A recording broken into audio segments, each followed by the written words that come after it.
Oh shit, was that someone buying the map for like 60,000? I hate how much this game turns me into like a little capitalist. It sure was someone buying that for 60,000. Good lord.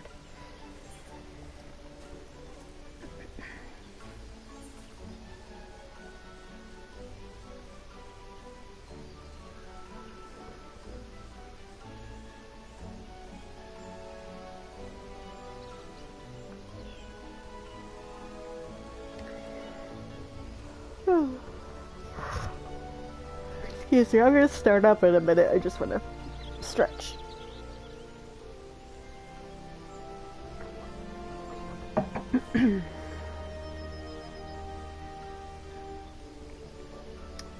A Realm Reborn Part 2.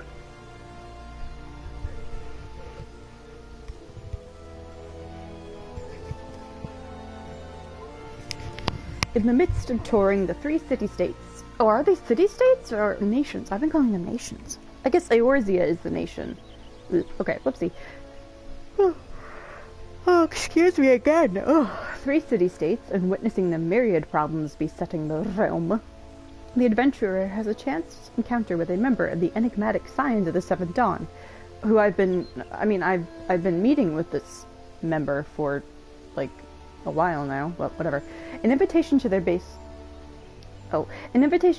of operations, the Waking Sands, promises to shed light upon the mystery of the Echo and more.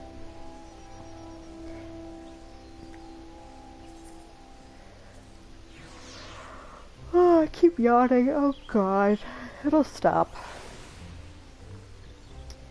New Game Plus mode. Okay. I believe my task now is... Don't look at any of these. Just ignore them. Just ignore all of these. I thought so. Okay, just to recap what happened last time.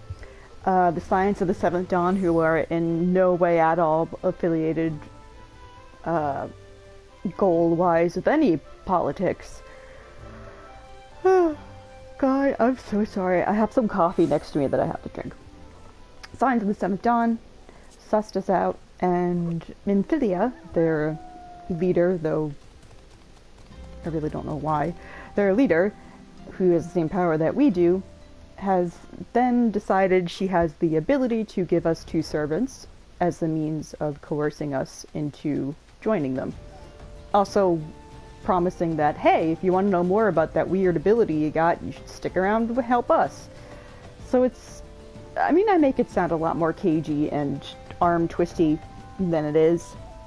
But since your character, the Warrior of Light, essentially doesn't really have... They're kind of like Persona 5, not Persona 5 Royal Joker, in that you, as the player, can have your own decisions and feelings about what you have to do, but you, as Joker, don't have that.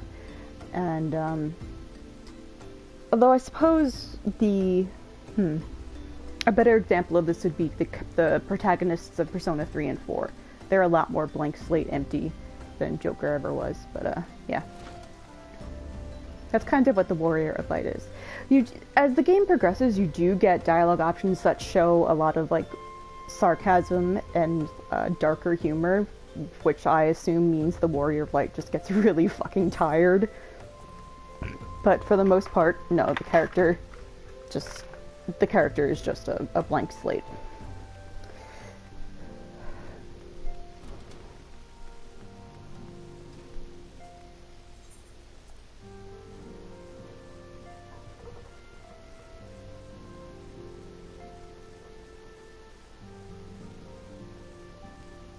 Oh right, I can talk to the people.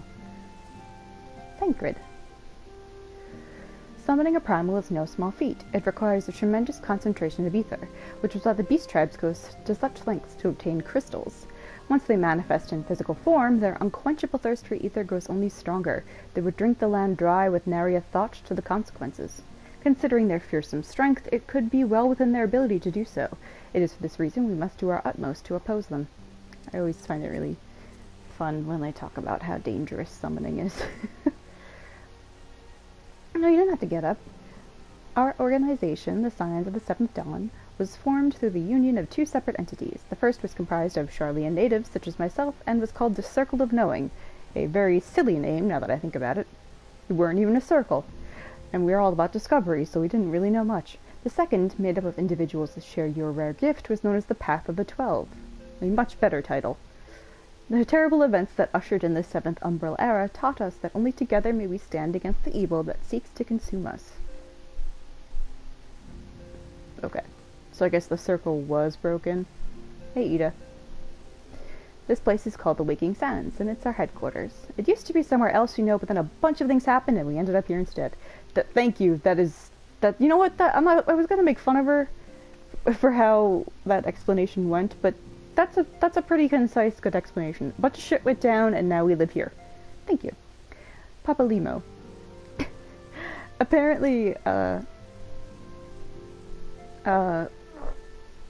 Papa, I think in Papa or something like that in Spanish means potato, and the joke is all Lalafell, like this terrible creature here, are called potatoes, so he is literally just potato. While there are others who possess the echo, none are near as strong as you with the power, hence our extremely high expectations of you, and why we gave you servants, because hopefully you want servants and want to stick around. 7 waning moons see 7 suns rise. Divine order royals, fallen corpses writhe. Thus the Divine Chronicles seeks to warn us once more. The meaning of these words now shines clear. They evoke the dire circumstance of this imperiled age. The realm doth shudder and twist, and the dawn lieth cowering 'neath the stifling blanket of night, and we abide. We await the coming of the unborn Ever's seed, the light which shall pierce the glowering darkness. His name is Oriange.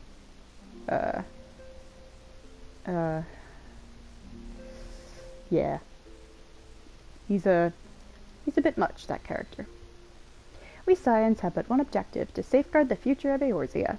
I would give them voices, but I would only really do voices for the girls, because I only feel confident doing girl voices. The guys would just be my normal voice, which would give me a complex, but whatever. Among our gravest concerns are the godlike beings known as the Primals. Long have we striven to find a lasting solution to the threat they pose. I know not what it is you desire for yourself, nor what it is that first brought you to Eorzea, but I firmly believe that the power we possess was given to us for a purpose. Pray consider this when you give me your answer, Eva. Nothing. I know it just means you'll say nothing, like you give no answer, but I would love if your answer literally was you say nothing out loud.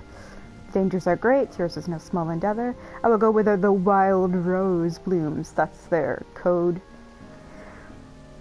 I don't know why wild. I wonder if there's an explanation for that. Whatever. Yours is no small endeavor.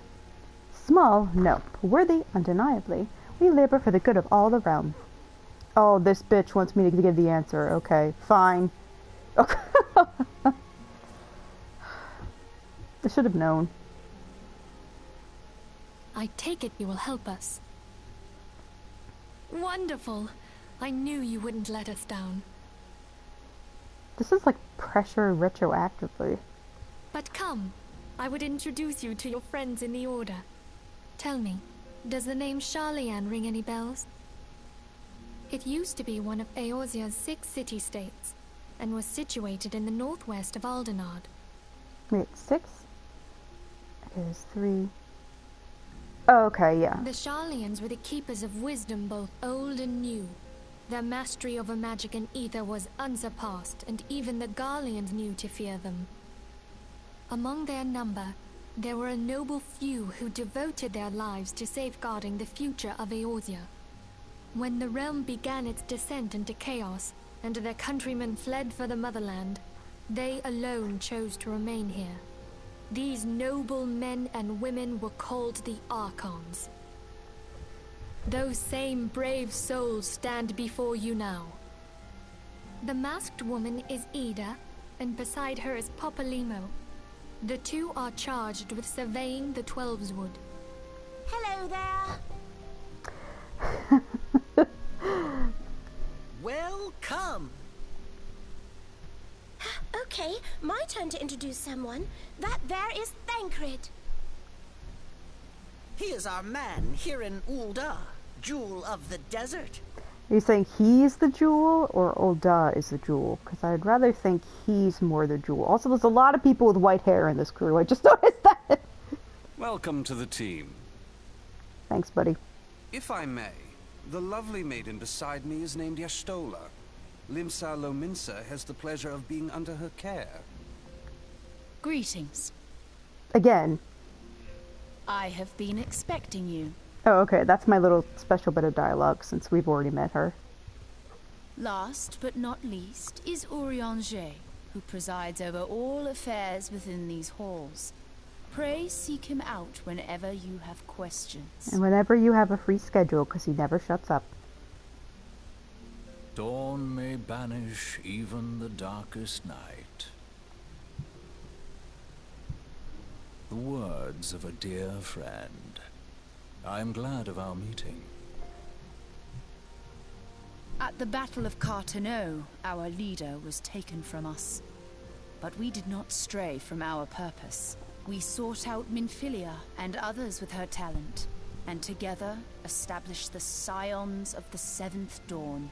So yeah, they're not making it abundantly clear as saying flat out, we find other people with the Echo, but me and Minfilia in this game, like, we're not the only ones with the Echo. 2, we're not the only people with the Echo who work for the Scions. You meet a few of them as the game goes along, but for the most part now, me and Minfilia are the 2 that are particularly meaningful.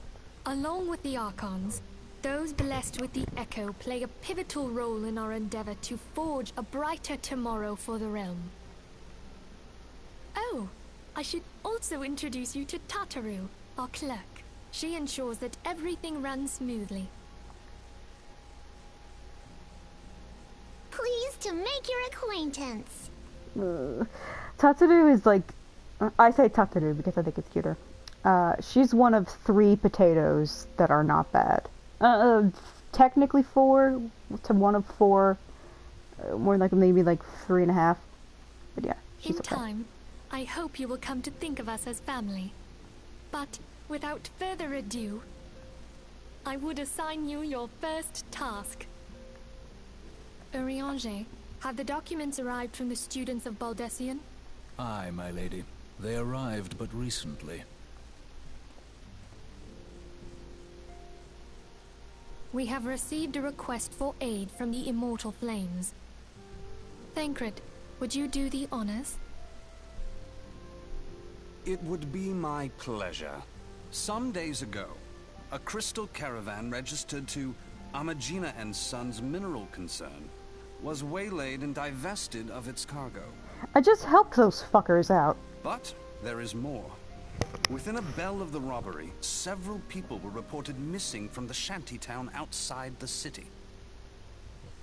Okay, I'm saying "but" is really funny, but okay, but you saying that about the Lord of the Rings accents is really funny because I think it was Asmongold's stream where he was like, "Wait a minute, these are like the wizards in Lord of the Rings. Wasn't there like 4 sent to the west, or 2 sent to the west, or something like that?" He was like trying to figure out if like he should trust the Scions, because if they would turn into essentially Nazgul later on or something like that. It was very funny. But yeah, don't get used to these voices. They change after Realm Reborn, and in some cases improve, and others they just change, and that's fine. One thing I would just note about the accents: one, Urianger is voiced in this version is voiced by Gideon Emery, which you may know either as Balthier from Final Fantasy XII, Fenris from Dragon Age 2, and I think he's Biggs in the Final Fantasy VII Remake, or he's Wedge, I don't know, whatever the one with the red bandana is. Hey, Wicked. You guys didn't miss much. I just did a recap of what happened last time, and I just got introduced to everybody here. That was really it. Balthier, God, I know, I love Balthier so much. Don't even get me started. I love him. I should play back in. I should play 12. Oh, I'm getting sidetracked. Okay, cool. Sorry, Thancred.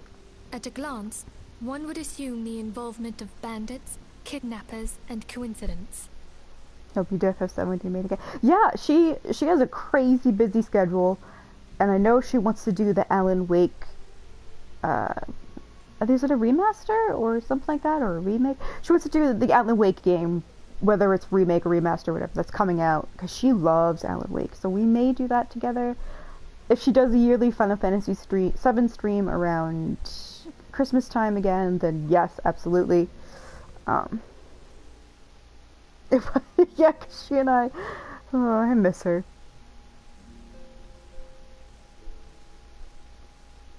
Sensible. Yeah, I adore 12. I think 12 is probably in my top 5 favorite Final Fantasies. I'd have to count, but not that I can't count to 5, but I think I'd actually have to count them and see what goes where. Oh, thank you, Wicked. But yes, I think 12 is incredibly underrated, and the joke that people make about it, like, oh, it's just Star Wars. I'm like, point to any Final Fantasy game and tell me what doesn't have Star Wars shit in it, okay? Like, every single one is thinly veiled or somewhat veiled Star Wars reference or homage, okay, fuckers? Anyway, but yes, thank you, Wicked. Oh, she talks. Such crimes are hardly uncommon, and the Immortal Flames deal with their like almost every day. However, this time we have reason to believe that a primal is involved. Dun dun dun. Aye. The evidence left behind implicates the Emolja, who are known worshippers of Ifrit. If we then consider the objects that were taken, there is no room left for doubt. The crimes were committed in the name of a primal. Again, dun dun dun. That you may better understand the nature of our struggle with the primals, I would have you play the leading role in this investigation. You have my thanks. If there is aught you wish to know, I recommend you speak with Thancred. He is well versed in the affairs of Ulda. Ever at your service, fair lady. Oh, stop that. Stop that right now.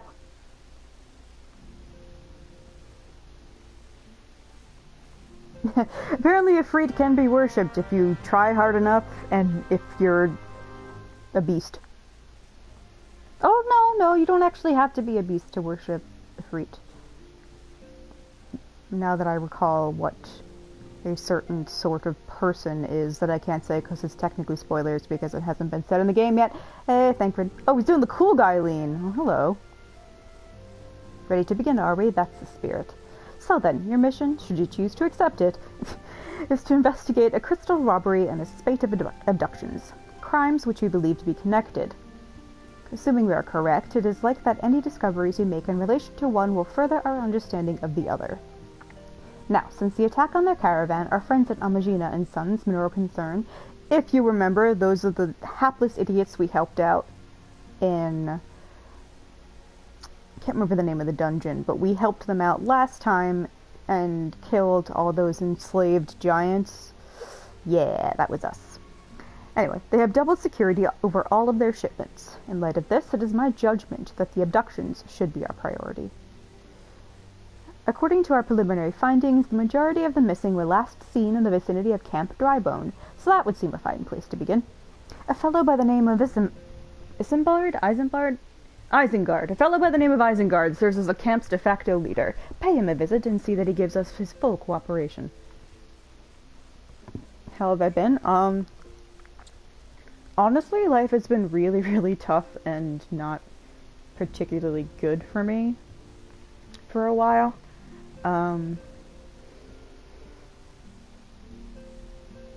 Yeah. So thank you for asking, but it's been... Life has been life. What can be said?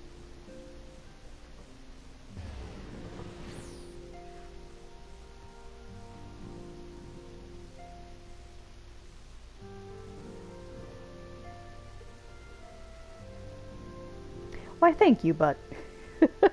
I know you told me at one point to call you... I could call you by a different name. Obviously, I forgot. Someone has a kitty.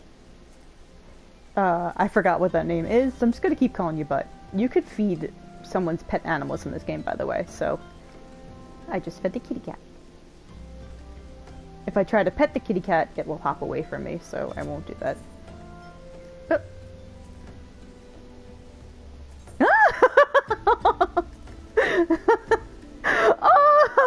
Oh, that's so cute! I didn't expect that.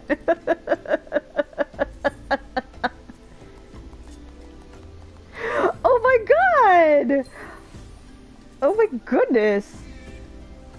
I did not expect that entire exchange. Alright, now I'm running away, even though I actually had to stay there so I didn't have to fly off, but now I'm so embarrassed.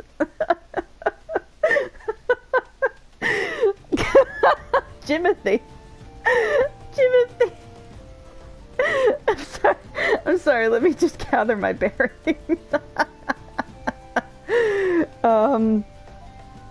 I can make up a name: Jimothy, Christopher, Armandone. I kind of lost my train of thought. I'd probably call you Jimothy. Jimothy works. That would stick out to me. I just got so flustered by that entire exchange. Mostly people don't react when I feed their animals. So, like, I didn't expect him or them, because sometimes girls play male aura, because the male aura are very, very hot. Anyway, I'm Isengard. They take the hobbits to me. Here to search for the missing folk, I take it. Minfilia sent word that an adventurer fitting your description would be along. She also warned us to be wary of the Amalja. It seems we know who the culprits are, at the very least. Now, I bear no official title at this camp, but the people here have come to look to me for leadership. You have my word that I'll do all I can to help see the victims safely returned. Okay? It was pretty. I would have reacted exactly like that if I wasn't on stream.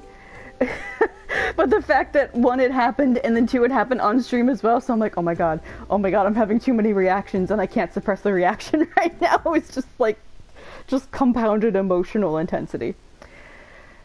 Okay, let's see. Let us get right to it then. Minfilia names the Amalja culprits in all this. You will do well to investigate them first. Much harm has been levied on these lands by Amalja hands. It kind of rhymes. The flames burn where they might, but their light cannot stay the darkness in all places at all times. We have it forever now. Yep, thank God it's not Twitch, because you can't make a clip of it. You can, however, comment with the timestamp. To my shame. Oh, hold on, I have to fix my cat's collar. Thank you for standing still, kitty cat. Oh, thank you very much, kitty cat. That's very kind of you. Oh God, there have been brutal murders of collars at the Church Saint Adama Ladama? Church of Saint Abdullah Ablangada, innocents wishing no more than to pay their respects to the dead. The poor souls deserve a proper burial. I would see to the deed before Mongols catch their scent, but I know not if the Amalja still linger. Would you secure their remains for me, friend? You will find them on the eastern road. 12 willing, you may even come to learn something of what the Amalja seek in this area. Okay. Whoa!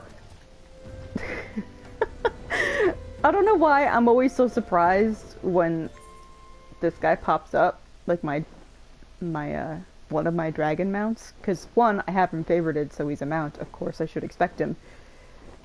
But he does, and I'm always just like, oh, because he makes such an angry little noise.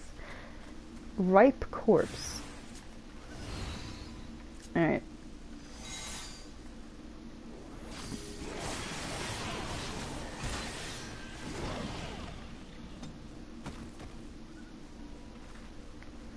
How awful for you. He is a big cutie mount. He's a very good boy. Or granddad, really, but that's story stuff. Where did I put these corpses?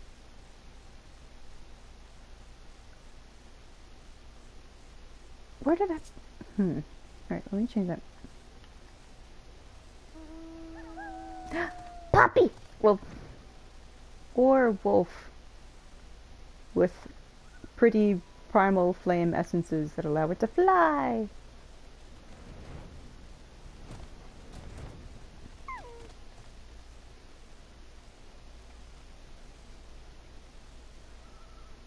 Oh, a Central Park walk. Wow. Oh, that sounds lovely. I wish I lived near a nice park. I live near an elementary and middle school. So the elementary school does have like a really nice, huge open fields, but it's obviously not a park. So I wouldn't really want to walk in a big open field because it would just look weird. But yeah, that would be really nice. Also, there's something about living in the suburbs and not being able to walk past a varied landscape. Unlike being in the city and you could walk past so many different things. Hold on.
Sorry about that. Suburb life has that. Yeah, it's not even drive to the one or two parks that we're tired of walking in vibe. It's more like I walked down this block and if I look behind me I could still see my house. Whereas walking a block in the city, and when I say the city I mean specifically New York City, it's just Long Island colloquialism, maybe even Jersey, I'm not sure. So just call New York City the city. But when I walk in the city, if I look behind me, I'm like, I can't even see the corner I started at, much less whatever was on that corner. And I guess maybe it's the illusion of progress that I like. I don't know. Or the varied landscape. Just suburb life is not a life for me. It is good to see you returned. Were you able to secure the remains of our fallen? Oh! Oh, that's sad. They show up as a calla lily in your inventory. Aww. Oh my. This poor soul appears to have been ravaged by an amalja before sitting to rot for several turns of the sun. Good lord. With the bodies given back proper to the earth, the souls will find their way across to the other side. You have done a noble deed this day. I thank you. Now then, what of the amalja? Did you see any? Surely such massive monstrosities as they cannot conceal their presence, much less take their quarry unawares. Ah, so there were amalja remaining after all. I feared as much. Their part in the low-born disappearing is all but confirmed. Oh, so they're stealing poor people too? Fuck that. But I sense there's more to this than meets the eye. The occasional amalja raiding party would not account for people going missing in these kinds of numbers. These fucking mounts. The total is too great. And the questions too many. It would not surprise me in the least to learn of another hand in this. Oh, she's also a summoner. The Vieira lady right next to me. Cute. But whose? Countless travelers pass through Drybone every day, and even if it were one among them, how would we best discover who may be implicit in these vanishings? I don't know, bro.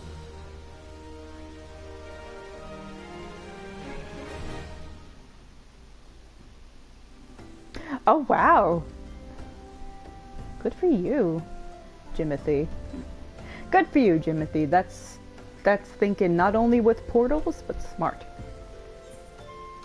Isengard aims to take his investigation to the common folk. Let's say we turn an eye to the common folk themselves. It may be among them that we find the reasons for these vanishings, 12 forbid it be so. There is a merchant by the name of Ungust. Ungust? Sounds like an ointment type of name. Ungust, who was born here in Drybone and grew up in the Golden Bazaar. A rough character, but he knows the people here better than anyone else. I'd wager he's at the inn, quaffing away the day's earnings. Here, I'll write a note for you to show him, else he's not like to speak to you. Ah, I get a letter of introduction. I can't remember what the word is in Japanese, but I think it's meishin? Something like that. Oh, I got a letter of introduction for a drunkard. That's nice. I think I went to the wrong area. Did I go to the wrong spot? Oh god, I'm sorry. I burst in. Oh my god, it's your office. I'm so sorry. I'm so embarrassed. Oh god, that's oh god. Oh Jesus, nobody saw any of that. Oh my god. Oh wait a minute, I remember getting lost here before. I always got lost here. And it's like... Yeah.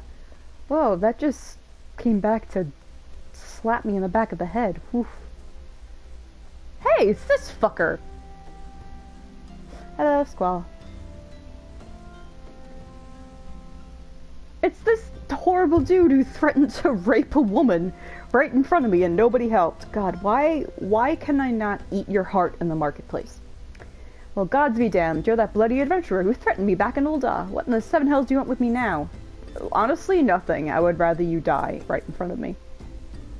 Dear friend, Belch. Missing people, please help. Hiccup. Yours, Isengard. I'm not giving this guy the dignity of an effort. Folk around here are as wary as they come. They'll turn tail and run if you so much as pass wind nearby. Or, again, threaten to rape them. Played them off for fools and coaxed them hard labor out of them, I did. If anything, they're even more timid than before, what with all the disappearances. You can go talk to him yourself if you don't believe me. God, I would so much rather you die. There's another character like that in, Stormblood, that you talk to him and I'm like, yeah, can we kill him now? Like, can he die? Can we kill this man? And by all rights, he's the sort of person that you should kill. But, oh, no, I've had him out already. But, like, you and your crew, oh god, that's spoilers. You and the crew are just like, without getting too much into it, are like, okay, I guess. Please, miss, just leave me be. No, alright. He just kicked dirt. He literally just kicked dirt. Devious derelict. I've nothing to say, so I'll take who or whatever's been feeding off us low folk. Bye, potato. Thal is also one of the 12 gods. Ul'dah's interesting in that it's not its patron god, but the god they're particularly focused on is Nald and Thal, which are like Nald and Thal are two names for like, I don't know how to describe it. They're two gods, but represented by one god, so it's kind of like the Gemini symbol, where the Gemini, it's two people, but it's one zodiac sign. Nald and Thal are two names, but one god. So you'll see a lot of people in Ul'dah say stuff about Thal, and very little about Nald that I know of. Petrified Pauper. What do you want from me? We've all got the same voice. I don't know anything, I swear. Please don't kill me. I said earlier, I think before most people showed up on the stream, that like I don't have the confidence to do a lot of voices. And if anything, I would only do a variety of voices for the girls, because that's the only one I'd have confidence in. So, yeah. Yeah, kind of. Not kind of. Yeah, I think that's a pretty good way to look at it. I specifically cited Gemini for reasons that I can't say until we're done with Shadowbringers. So put a pin in that for hopefully the middle of October.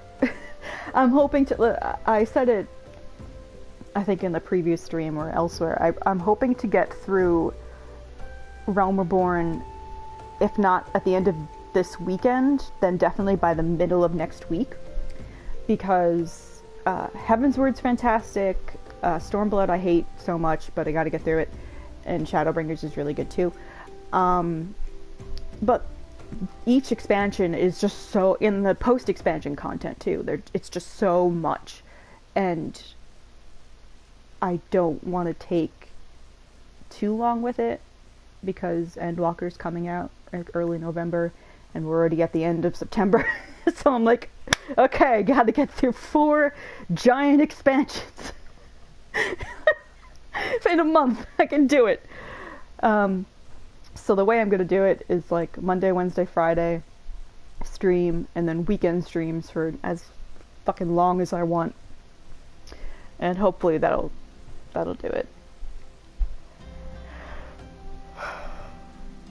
Oh, excuse me. I don't have the confidence, Timothy, okay? Like, I would love to, but I completely lack any sense of confidence. Like, I'll make silly jokes. The joking / riffing is the most that I can and will do. But we'll see. Anyway, just as I told you, wasn't it? The whole lot of them are terrified. There's been talk of folk getting abducted, but if you ask me, they simply up and moved to a better place. This place isn't exactly Costa del Sol, if you know what I'm saying.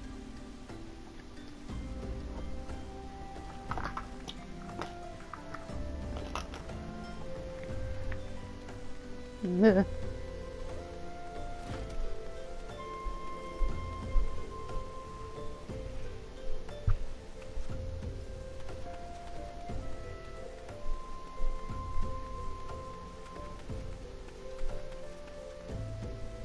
Welcome back, Eva. Have you learned aught of import? I see. I suppose I should have expected as much from Ungust. Well, another thought occurred to me in your absence. The common folk are nothing if not fervent in their religious beliefs. Perhaps if they speak freely to their gods, then the clergy may know something of use.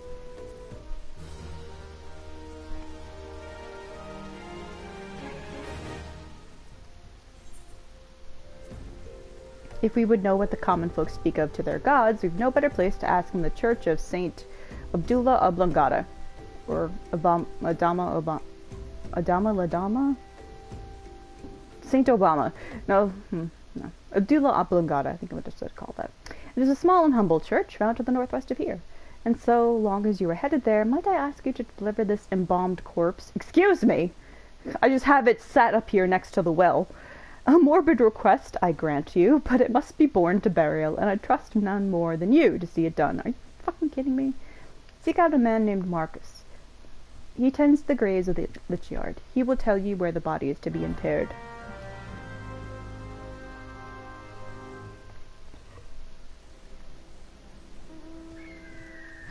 Burb. Thank you, Timothy. That's good advice that I probably will not take. Alright, out of my way, I got a smoldering corpse. I am Marquis, yes.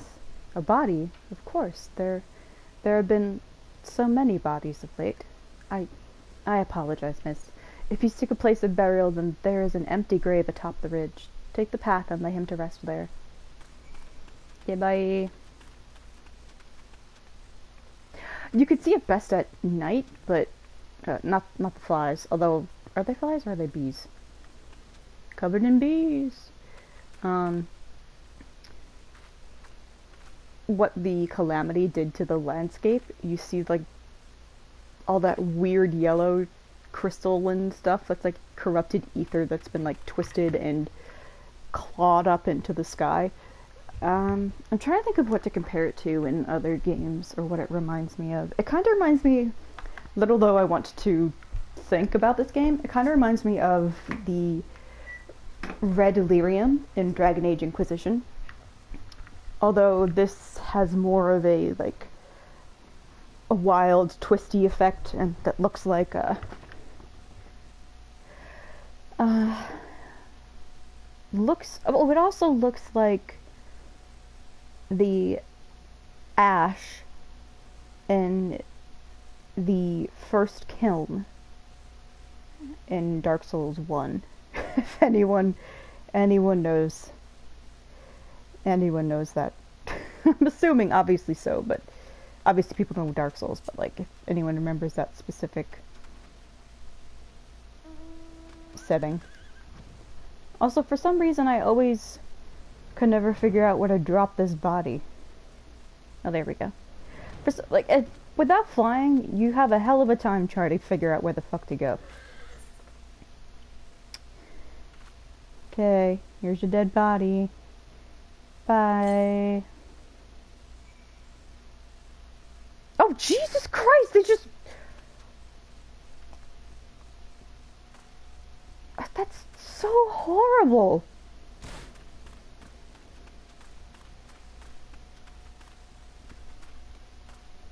Oh God, I was supposed to bury the corpse. Oh, Jesus.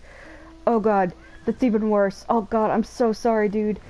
I completely neglected my one duty, which was to put you to rest. Oh, Christ, why can't you have a sky burial and just be eaten by crows? Oh, God, alright. Bye, dude. He is now buried beneath the stones. Okay, take two.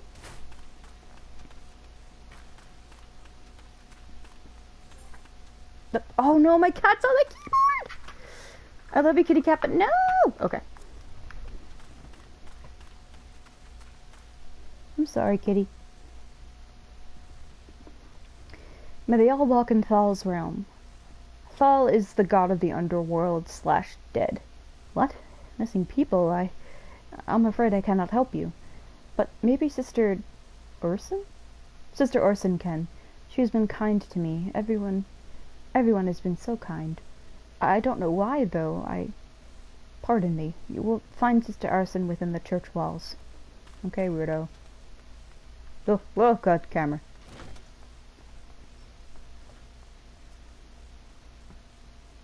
I hear you have done us the service of burying a fallen soul.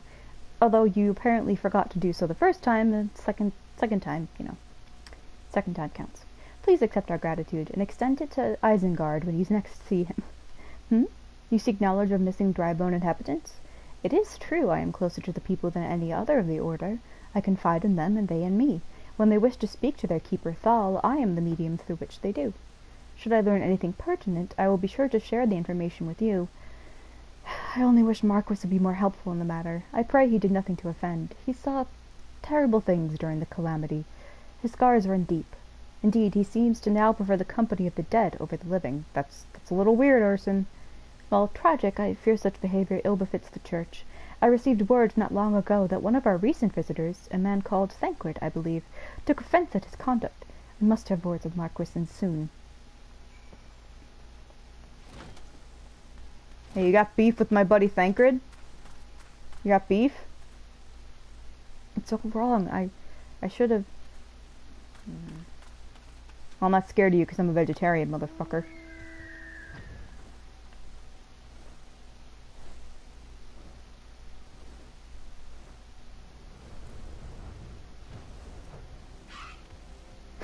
The sound of the bird leaving is never not funny. Thank you, Eva. A burial is no easy thing, even when the departed is a stranger. Were you able to learn aught of the missing common folk? Absolutely fuck all. Oh, it's Thancred. You've been keeping yourself busy. Ooh, rather busy of late, haven't you, Eva? Oh, you walked up a little janky there. A pleasure, my dear Isengard. The name is Thancred, and I share a passion with you and our mutual friend here for learning what has become of these missing persons and why. I, too, spoke with Ungust more times than I care to count.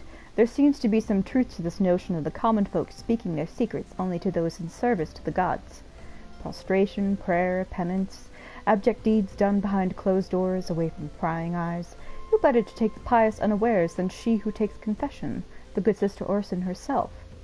Orson, she couldn't. Even the most beautiful roses have thorns, my friend, and you would be wise to keep an eye to this rose. Still, the Lich Keeper Marquis. I'd swear to the 12 I've seen that face elsewhere before. Dun dun dun. And he's just gone. Sister Orson, it cannot be, though she is wont to travel to the Golden Bazaar on her own, and it is not uncommon to see her speaking to the children, but no, it could not be. She couldn't. That could not be she. Sorry, I looked away for 2 seconds and completely lost that sentence. Couldn't it? Welcome back, Jimothy. I grow weary of these suspicions. I know there is one child in particular that she is fond of. Pray seek out the boy, Eva, and see if you cannot glean something from him about Urson's activities. Depending on how the rest of this dialogue chain is going to go, I might not read out all of it. Like back when we were on the little pirate farms, where not every quest had to be read out because it wasn't particularly important.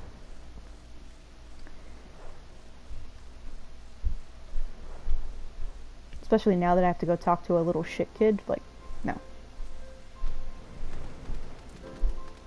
Uncombed urchin. Hey man, I liked calling you Jimothy, but okay, Rizzo.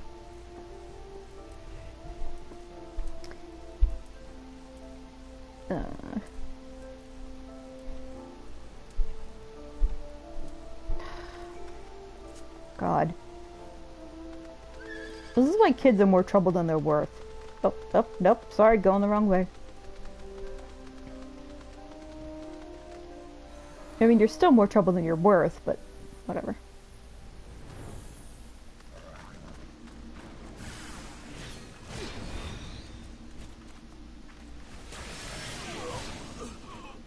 Are you just attacked by zombies, lady? Because those dudes were not alive. Why are there zombies here? Okay, you're welcome.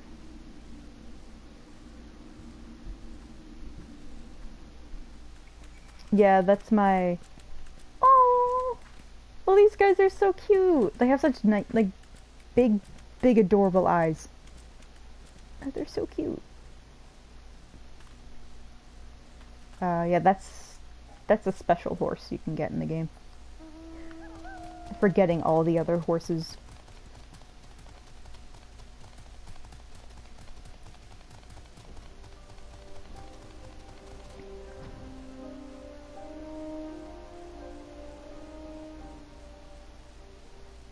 I can't remember if Sister Orson actually is guilty or not. I feel like they put in that bit of, oh, she helped an orphan find a trinket that belonged to his mother thing in just to throw you off the trail. It's like, oh, someone who helps children couldn't be evil. And it's like, that's, no.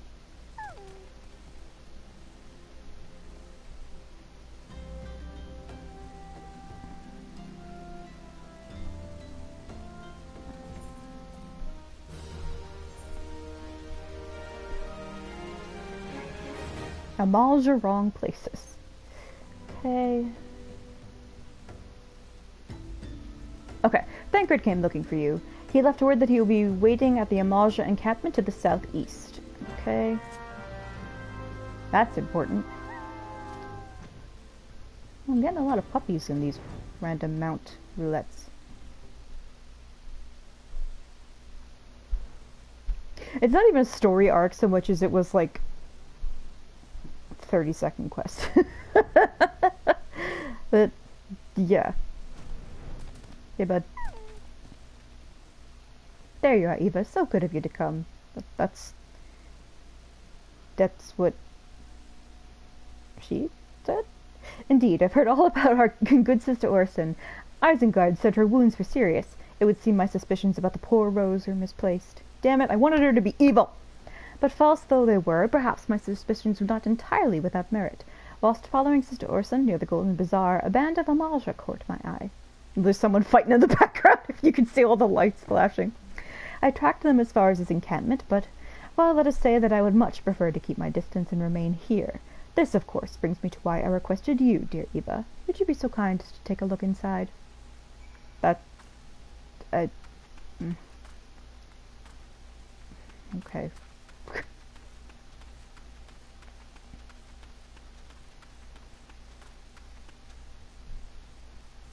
He wants me to, like, literally, he wants me... Hey! I'm glad I'm a high enough level where these guys just don't even pay attention to me. They're just kind of like, mm-hmm.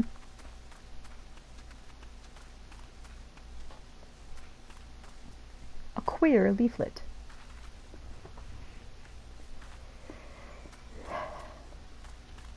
So, Thancred, you really could not come in here and get a piece of paper? You wanted me to do it? You really wanted me to go get this piece of paper? I'm assuming you had to go keep an eye on something.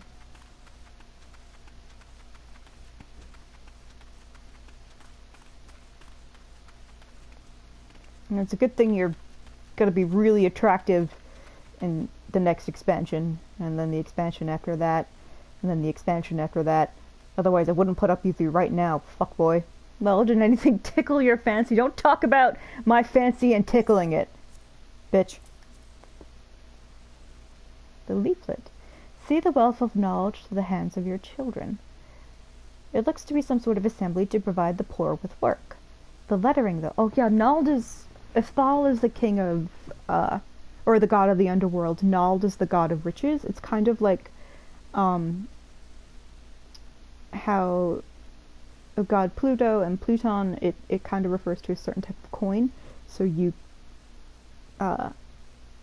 just the association, also in Greek mythology, but the association of the god of the underworld / dead with a god of riches / wealth.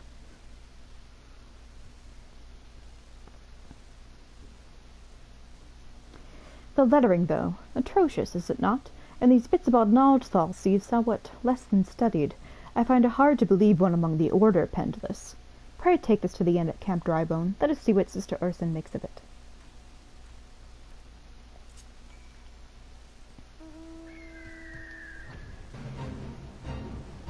No, I'm not joining that fight. I'm too lazy.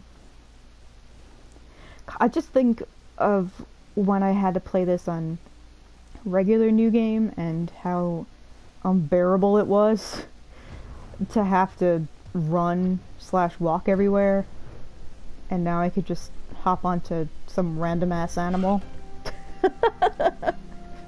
and just fly back and forth. Oh, it's beautiful.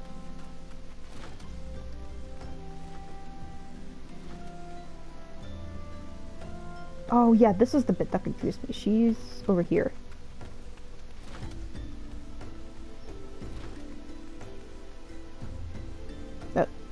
Hello. Whoa! Come, listen closely. Can you hear that beating? 'Tis the flow of ether, the very pulse of the land. Truly, Eorzea is a realm of endless wonders. Every day my heart is set aflutter with a new discovery. What the fuck?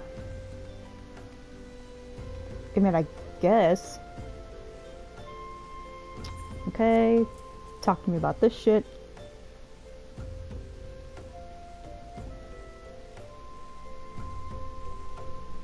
This isn't true. This is a bunch of bullshit. Someone stole a bunch of garments from our church. Someone is deceiving people. The plot thickens, Eva. Our culprit pretends to be a priest to lend credence Clearwater revival to his deception. There is no doubt an irony in there somewhere.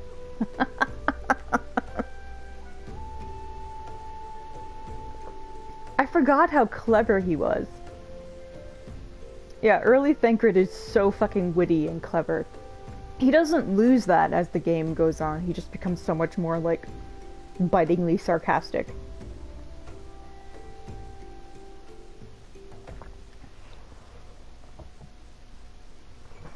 You know what? He does. And actually, there is, I think, in canon, certain people can actually teleport.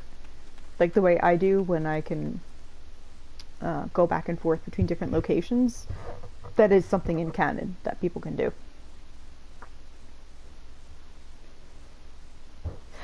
See, people knock on A Realm Reborn so much that I think it might be a little overinflated.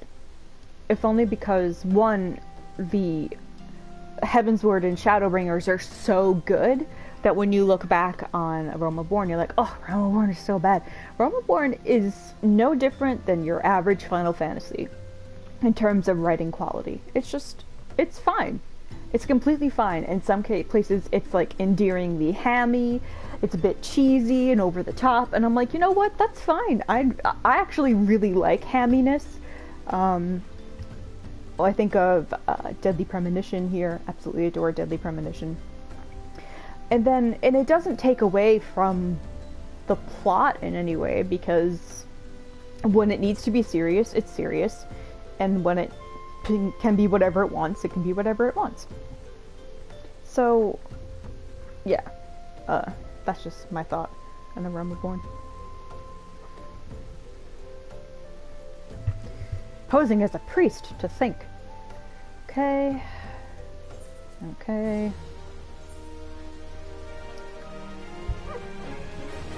Well, now I know it's serious because it's a picture of a scion on this quest. And not everything needs to be solemn and absolute. Yeah, and even Heavensward and Shadowbringers, which are arguably two of the most dire and serious stories in the Final Fantasy XIV mythos, have moments that have... I don't really laugh out loud at stuff. You'll hear me laughing on stream because I'm hanging out with people, or I'm talking or reciting something. But if I'm watching a show or a movie or listening to a podcast or playing a game, I don't really laugh. I'm just like, oh, I register something as funny and I'm like, huh, it'll be that. But there has been lines or bits in Heavensward and Shadowbringers where I have legitimately laughed out loud and just been so heartily amused. So, yeah, the game does know when to be super serious and when to also try to lighten the mood. Okay. No unusual activity. Oh, here's Thancred again. Do not despair just yet, my friend. An idea occurs to me. Our suspect has been posing as a priest, using leaflets bearing false promises to lure the poor. Let Eva and me serve like with like by posing as impoverished souls in need of succor. I dare to hope that this will yield us the answers we seek. It'll be a dangerous undertaking, but you two are more than capable of looking after yourselves.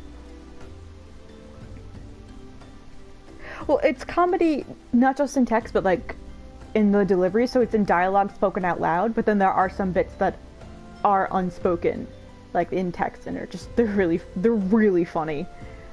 But that's as it goes on.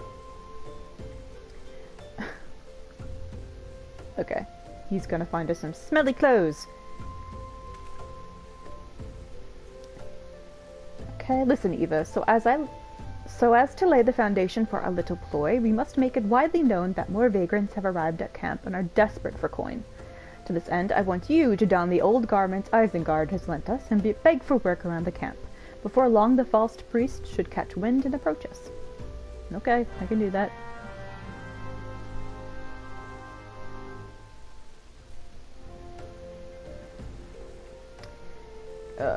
I have to wear ugly clothes. Blech. Did he give me ugly shoes? Oh no, he didn't, thank God. But I will put on ugly sandals. Well, I kind of make it work. Yeah, they're cute. What do you think? What do you think, Thancred? Oh. Just talk to me. Tell me I look good. Come on.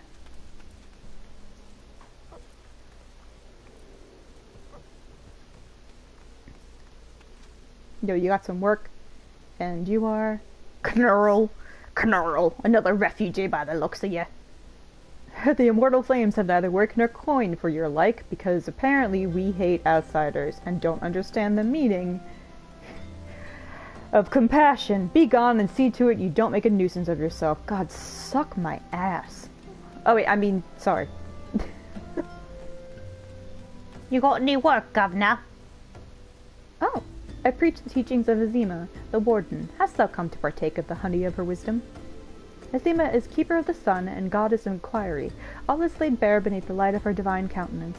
Open thy heart to this light needy child, and thou shalt want for naught till the end of days. You can pick different gods to be your patrons when you make a character. It doesn't really mean anything besides, like, for role-playing purposes or just something fun to establish a bit of your character. And my character actually does have Azima as her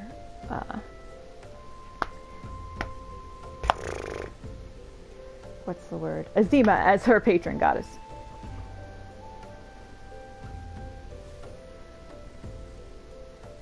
Alright, that didn't help me very much. That don't impress me much. That don't assist me much. Like, listen, I'm very poor. Thoughts and prayers mean fuck all to me, okay? Ooh, the moon is really nice. Alright, where are you? Where are you? What's up? You got some work? What is it? God, it's not again. Look, being poor is to give you the right to pester whomsoever you like. Oh my god. Why don't you keep with your own kind out by that muddy pond of yours at Drybone? God, I want to fucking kill you. You know what, Ul'dah is a piece of shit place run by a bunch of horrible, greedy potatoes, and I hope Bahamut comes back and fucking nukes you guys into glass. The only creatures of here that have any worth or innocence are the chocobo.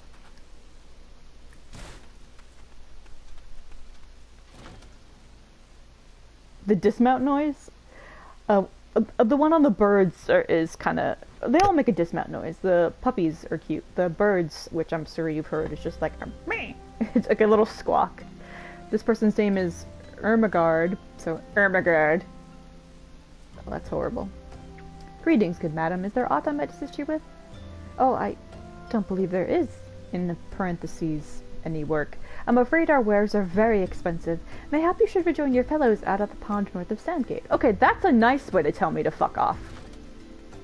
That's a nice way to say, like, our wares are very expensive, as in, like, our clientele are horribly rich, snooty people and may not take kindly to you being here.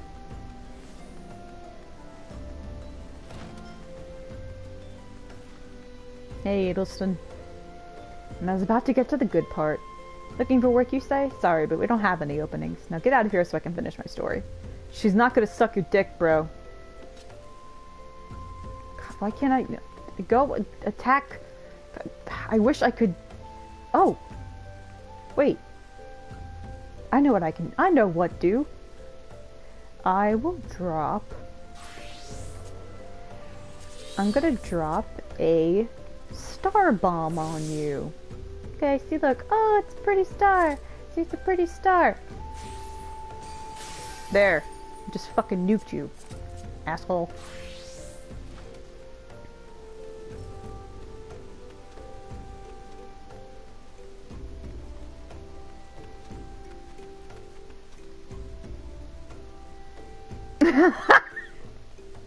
You have quite a knack for being a nuisance, Eva. The camp is abuzz with talk of newly arrived vagrants.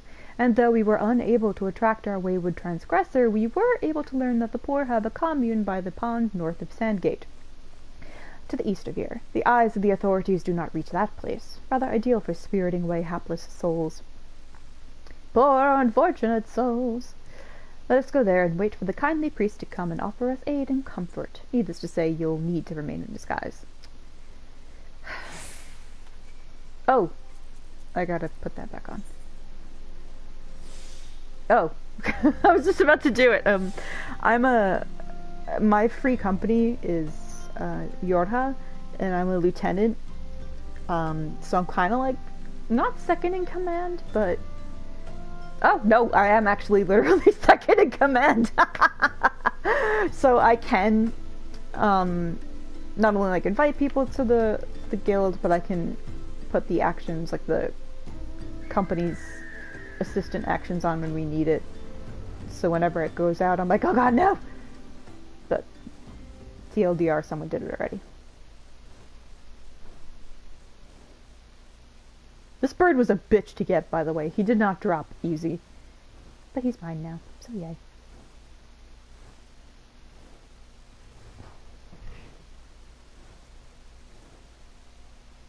Oh, wait, that's where I'm supposed to be. Up. Oh, Thancred, you're ugly now too.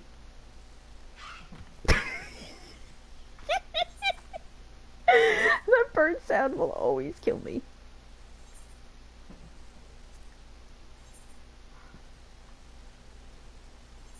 Alright, and I don't have to change my boots, I just really want to get in character. A fine morning for catching false priests, wouldn't you say? Oh, his greeting changes depending on the time of day. So obviously it's dawn, so he says a fine morning. If sometime during the day, he'll say day, evening, evening, night, night.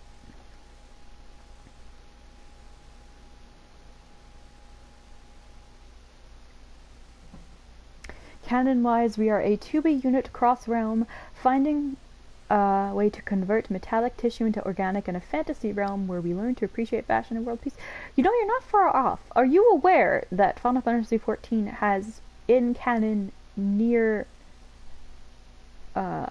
characters, including 2B and 9S, and a near plot that is also technically canon in Nier's universe, too? Also that I can dress exactly as 2B and that I have her hair. I actually had my character with 2B's hair in the first stream. I just changed it to this because I really like this hairstyle. And 2B's hairstyle, you only see one of my character's eyes, which that's obviously by design, but I'm like, I like my character's eyes. I want to see both of them. Oh! Oh my goodness, Thancred! Yeah, they're canon. Listen, I love 9S. He's my baby. Don't make fun of him. But yeah, they're both canon in Final Fantasy XIV. I can't say any more because that's Shadowbringer stuff. That's not coming for a while. But you look absolutely smashing, Eva. Positively dressed for deception. Oh my god, Thancred. All that's left then is to wait for a quarry to appear.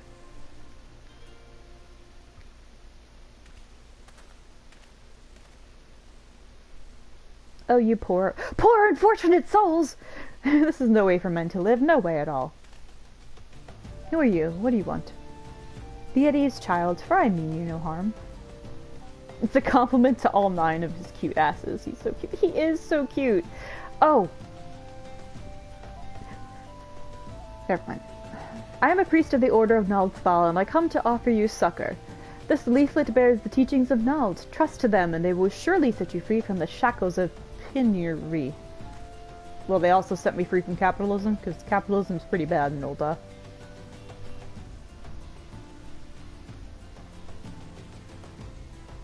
A tempting offer, but I'm afraid I must decline. On account of that atrocious performance, you would have made a god's awful mummer, Ungust. What? How did you know? You bastards tricked me. Please don't hurt me. I was only doing it to protect my people. Is that so? Do continue. Very well. I'm a man of the Golden Bazaar, raised there if not born.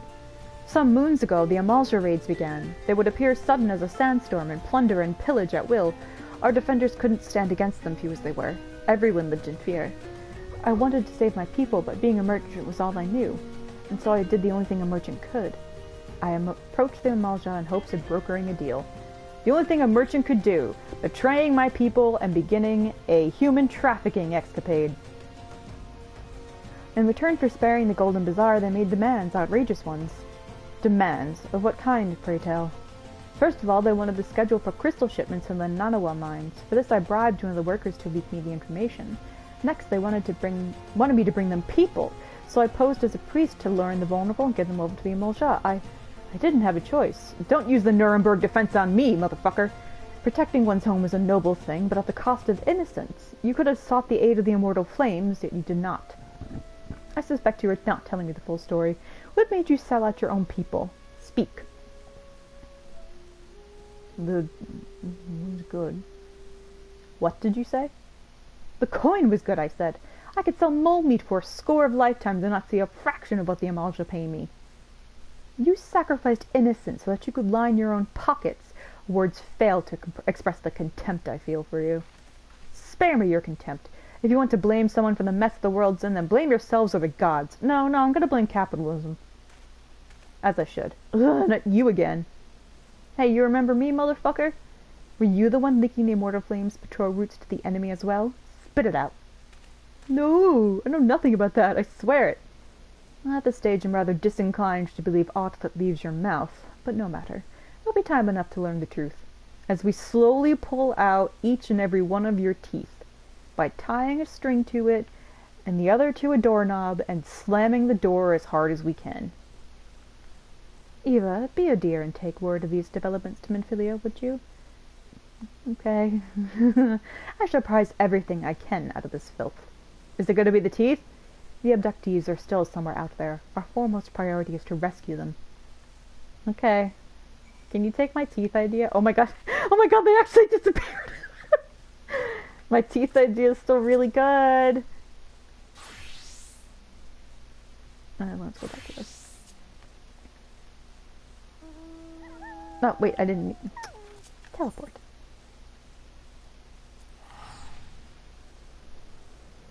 Thanks for coming out, Riza, and brightening the chat with your presence and your humor and your questions. Oh, before you go, I wanted to show you something real quick. It's literally going to take 2 seconds. Well, maybe not 2 seconds because it has a load screen. But, okay. So, like, see the little white-haired lady who's my minion? You can have other minions in this game.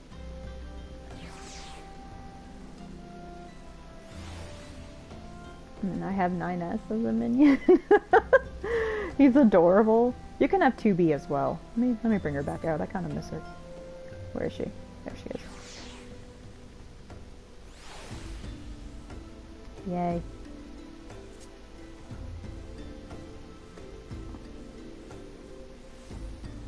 Aww.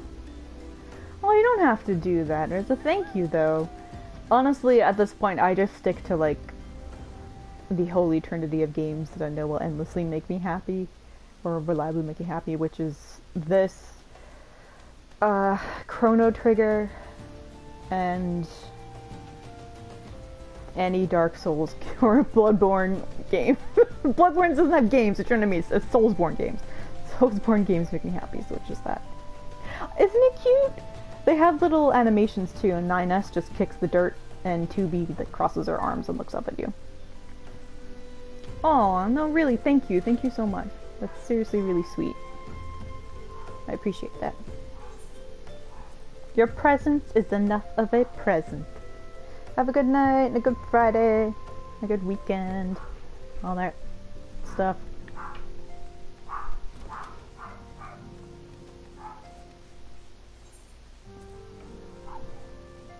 Aw. Oh, thank you. I mean, it's a good thing that I am both neither a normie nor have any budget. So what I lack in equipment, I make up for in my unfiltered personality. Yep.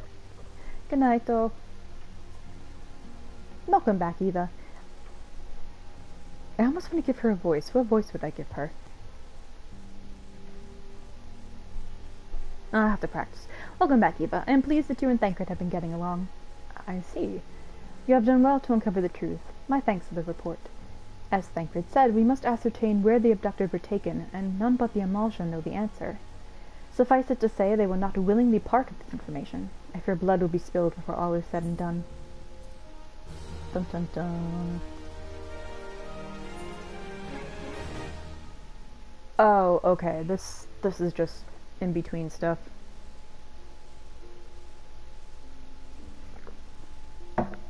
This is just get prepared to fight the primals, go talk to a goblin who knows about materia. It's really just whatever. Although going there is actually really useful because I have materia to transmute.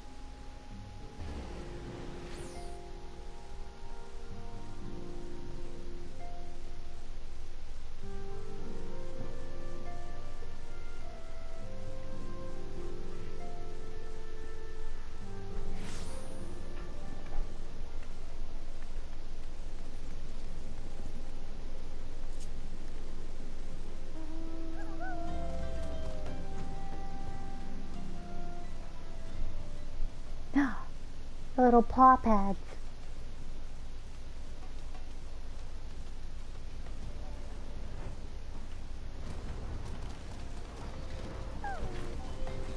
Oh, I hate the way goblins talk.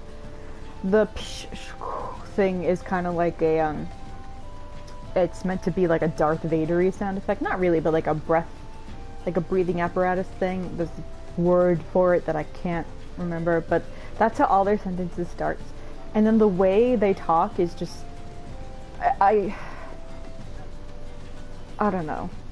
For some reason, like, I understand it, but I get mentally tired of reading it very quickly. Who is Uplander come to 10th ring of Mudamix's bubbly pots? Or Mudamix's bubbly pots, rather. Sorry, dude.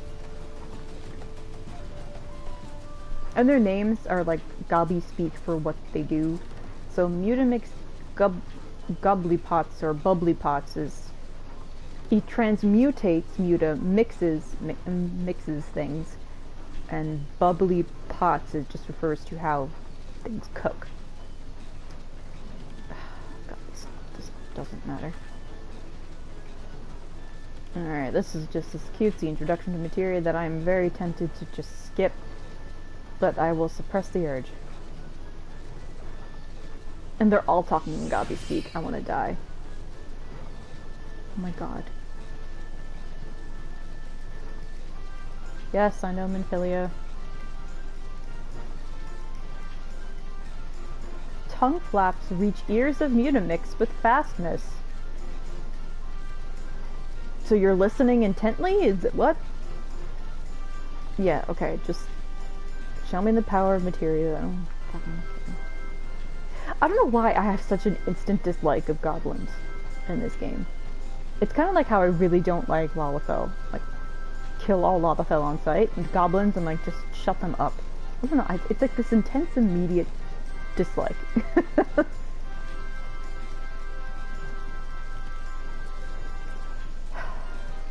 I guess I'll have to read it out loud, just to show how unbearable it is.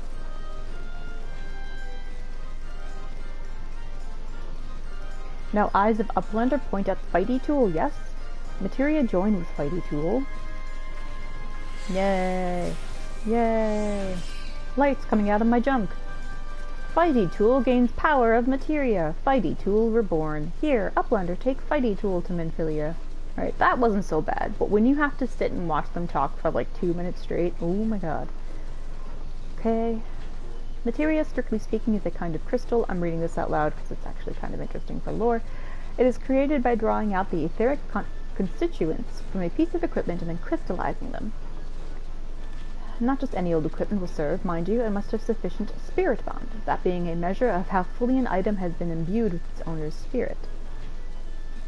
When you attach a piece of materia to gear, you imbue the host item with its power. That's how Master Mutamix turned that dagger of yours from some that would have struggled to cut steak into a weapon worth wielding. Uplander wishes to be joiner of materia? Then Uplander best fill brain case with knowings of crafty making. Oh my god. With knowings of crafty making, Uplander can become joiner of materia. They say they go a long way for saying a very little bit. I think that's what bugs me the most. If Uplander wants brain case to rattle with knowings of materia, Uplander best trade tongue flaps with learny ones of Mutamix. Oh my god. like every time you open your mouth, I just hate you even more. Again, I know it's terrible, but I don't care.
What camera would happen?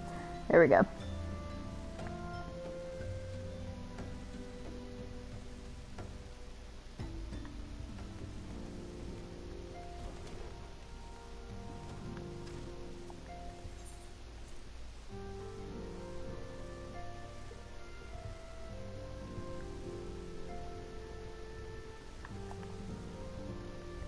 Welcome back, Eva. I trust your visit to the bonfire proved fruitful. Yeah, here you go. Ah, what a remarkable difference a single piece of materia can make. Granted, the skills needed to manipulate the substance are not easily acquired, but one need only look upon the results to realize such efforts are worthwhile. As I am sure you are aware, the quality of one's equipment can be the difference between victory and defeat. Materia may well give you the edge you need, Eva, so make it your ally. Now, it is time we discuss the matter of your next mission. Pray speak with me when you are ready to begin. Yeah. What's up? This fucking image. Lord of the Inferno. Okay. Word has arrived from Thancred concerning our ongoing investigation. It appears he was able to extract some information from our friend Ungust, the false priest. Again, the man that threatened to rape a refugee. He revealed that he is due to meet with the Amalja to discuss their dealings. The Immortal Flames believe that the meeting will present an ideal opportunity— oh, someone's buying stuff from me. Presents an ideal opportunity to ambush and capture the Amalja responsible for the abductions, and so they mean to have Ungust attend as planned. As the Amalja are anticipated to offer fierce resistance, the Immortal Flames have requested our support. I would have you provide it to them, Eva. Thancred is presently attending to another matter, but will join you as soon as he is able. Until such time as he does, you will be the scion's sole representative on the ground. Before he left, he bade me tell you to save some for him. Such is his confidence in you, a confidence I share. When you have made ready, pray take yourself to Camp Drybone and report to the Flame Sergeant leading the mission. May you walk in the light of the crystal. So basically, go back to exactly where you just were. Well, no. Just where before where you just were.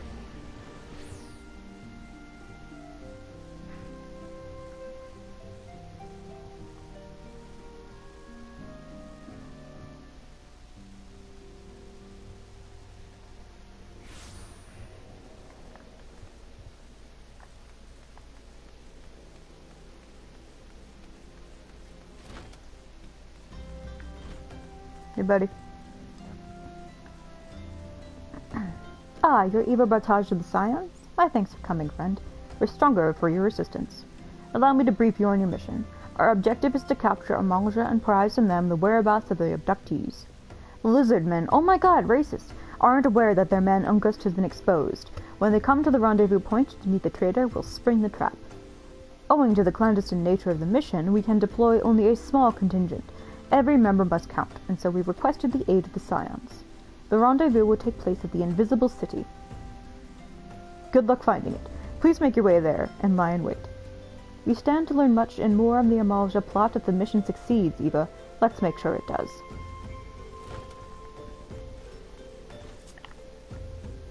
Invisible City. I mean, did they call it that? Like the way the Vikings named Greenland Greenland despite it being covered in ice, and Iceland is Iceland despite it having, like, kind of very little ice cover. So they called this the Invisible City, thinking people would never find it. Is that what we're dealing with here?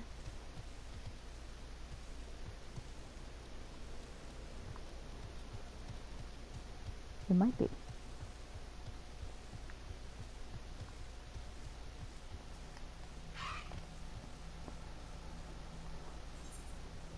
Oh, level sync. Yeah, going very easy because I do not want to put much of an effort into this.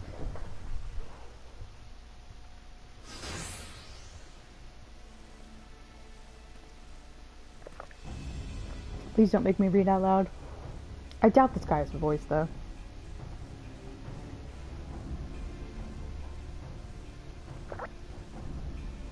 Old man is in position, sir. No. He's not, apparently not poor, so I can't do that voice. We'll make our move as soon as the Amalja appear.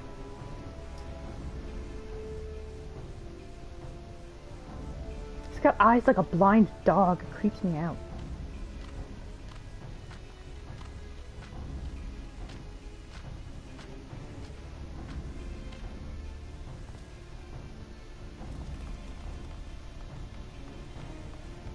Ooh,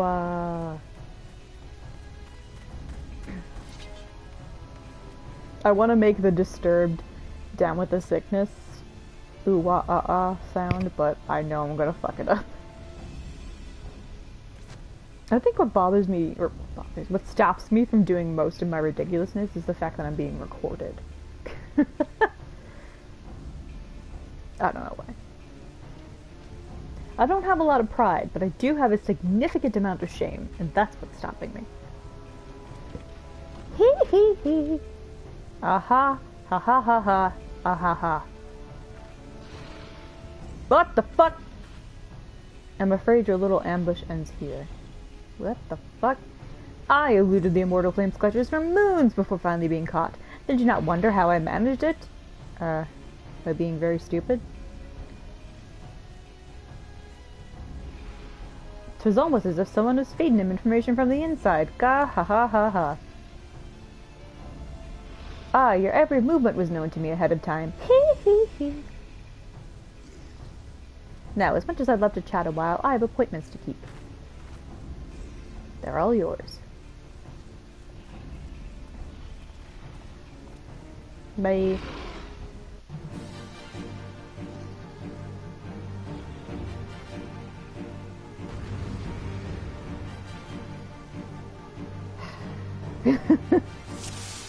There's so many times in this game where, like, I just really want to kill terrible men who deserve it, and the game's like, no.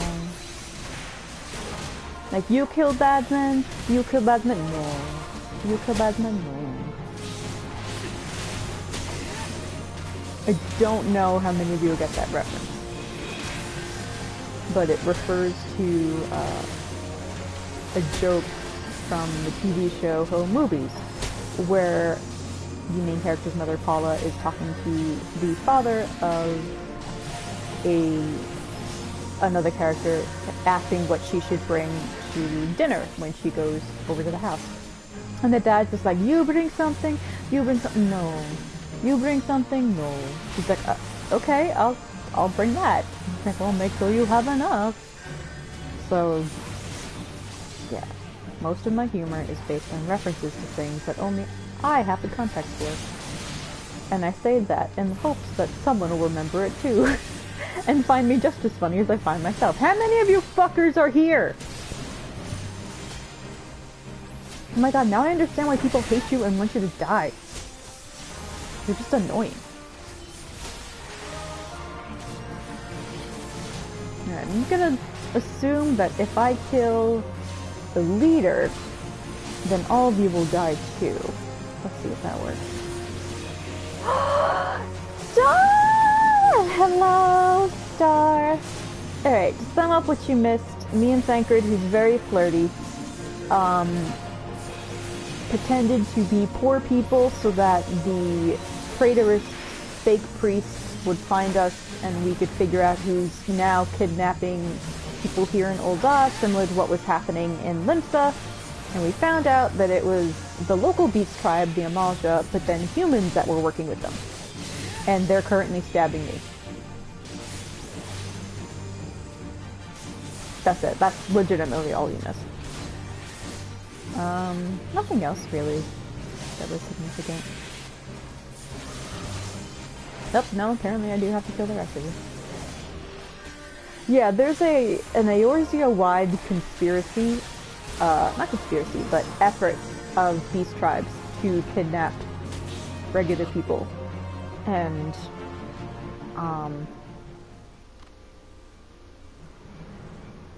as you go along, each beast tribe approaches it differently, and then have a surprising amount of not just intelligence, but influence over locals, I suppose I should say. Put up your weapon, your comrade's a dead man. Yeah, just kill him, he's an NPC, I don't care. And to put up my weapon doesn't really... Like, behind you, what the fuck? Oh no, I'm sleepy. Good night.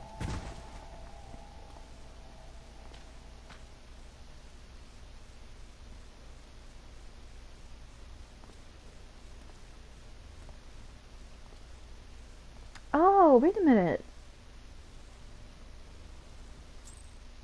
Yeah, with this, I think this one...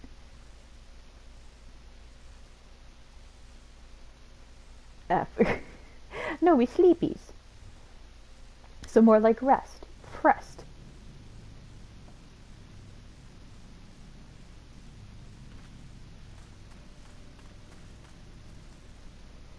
I fear the Amalja mean to give us to their god as an offering. If I must die, then let me die a soldier's death, with steel in hand. Duty Finder has been updated. This is your first fight with a primal.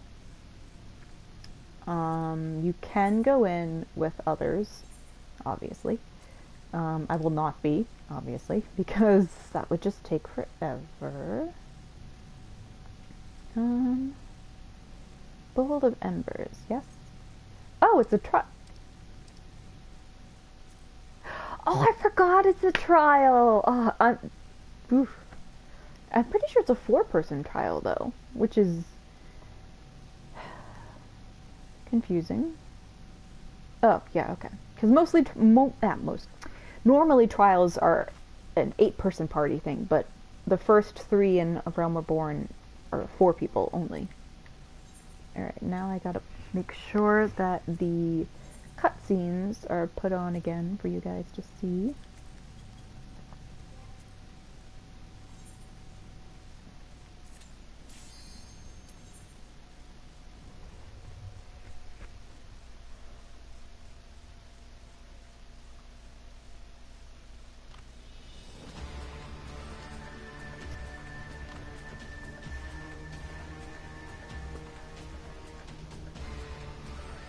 Lord of the Inferno, hearken to our plea. Lord of the Inferno, deliver us from our misery. You like that? I like them rhymes.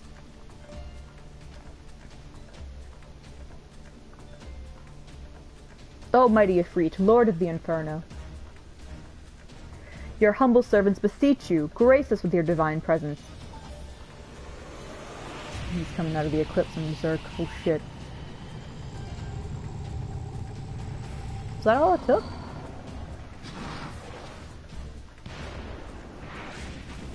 No, actually, it does take a lot more than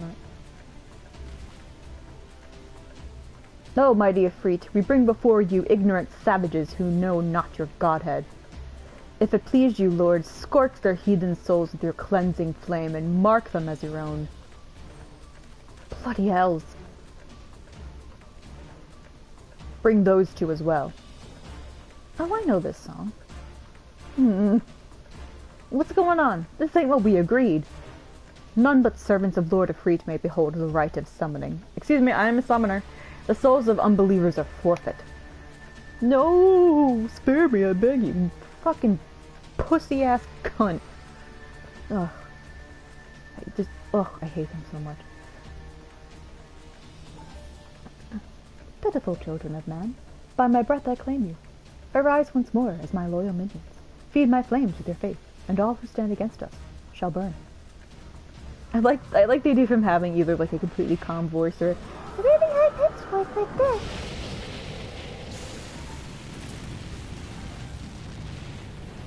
Yeah, I'd hate to depress you, but I'm already kind of chosen. Oh, mighty Ifrit, my one true god. They're brainwashed now. Oh no, I'm not putting much of an effort into the voices. Forgive me. Your words are my bread.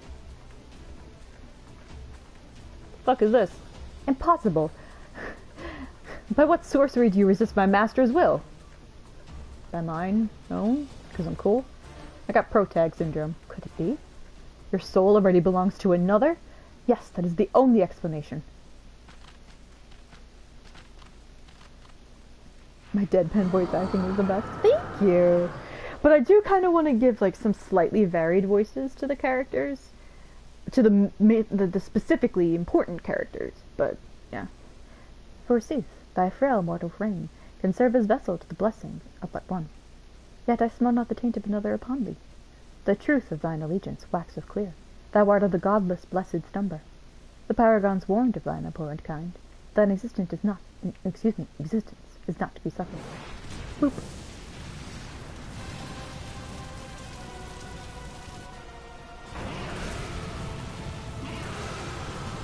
So we learned some 2 interesting things. and I'm gonna say it because this battle's gonna take maybe 30 seconds. One, that there's entities called the Paragons that talk to the primal gods, or the primals, and they've warned them about people like me, slash us. And two, that we cannot be brainwashed by this guy because apparently something else has taken hold on us. Of a similar flame cleansing, claiming nature. Okay. There you go.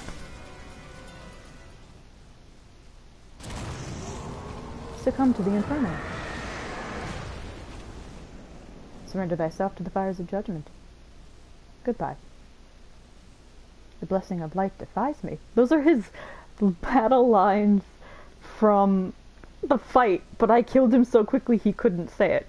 So the blessing of light defies me. So that's your hint that because I'm marked by capital L light, it's stopping his elder god power. And once again, I find myself a pretty stone.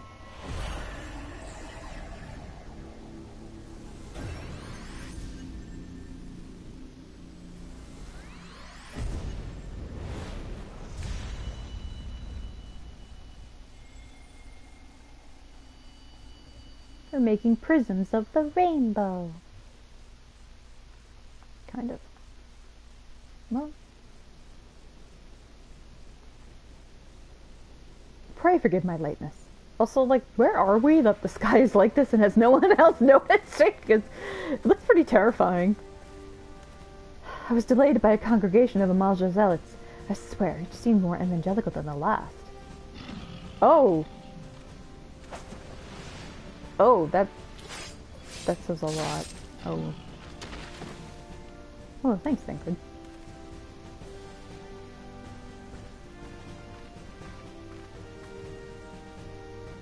I see the blood-sworn waste no time extracting the captives. No less than I'd expect from the Flame General's hand-picked men.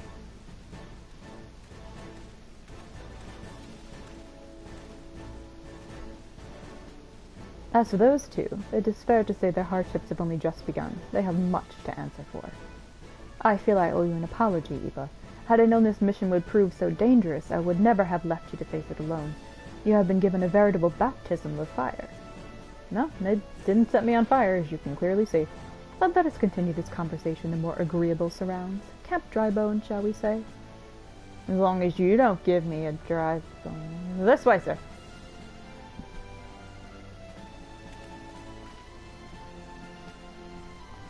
Thancred doesn't look or sound like much now, so I can't wait for you guys to see his glow up from a fuckboy to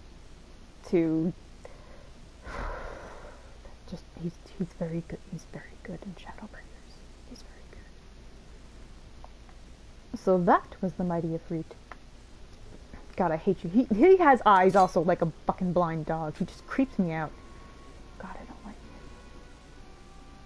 And what a disappointment he was. The readings are nowhere near what I had anticipated, even taking Uldan interference into account. You should know better than to you should know better than to rely upon 5-year-old data left by the 7th Legion. I almost said the 5th. The 7th Legion. Nor can we expect any form of support from the motherland. The motherland! Given the troubles at court. We have only ourselves to rely upon. Ever the pessimist, my dear Livia? Promise me you'll never change. We've wasted enough time here. That meter of yours is too old to give any reading worth a damn. Not that there was aught worth a damn for it to read. But I take your point. I suppose we must content ourselves with the— oh, okay, you already walked away. The knowledge that we've achieved our primary objective. Yet I find that I am troubled with that adventurer's unexpected show of strength. It's almost like she's playing New Game Plus. Could such a foe prove a hindrance to our plans? Perhaps, but that is a consideration for another time. You have just been given a task. That is your priority. I suggest you treat it as such. Fail to do as my lord commands, and I will spare him the trouble of punishing you.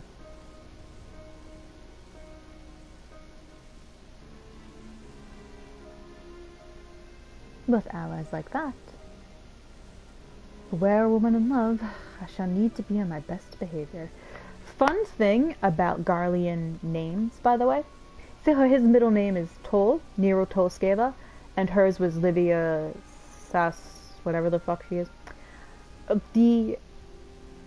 If your middle name / title begins with a letter that is in the beginning part of an alphabet, that signifies your rank or your importance in society. So if your middle name starts with an A, you're not very significant. So, and if your middle name starts with a Z, that means you are the emperor, basically.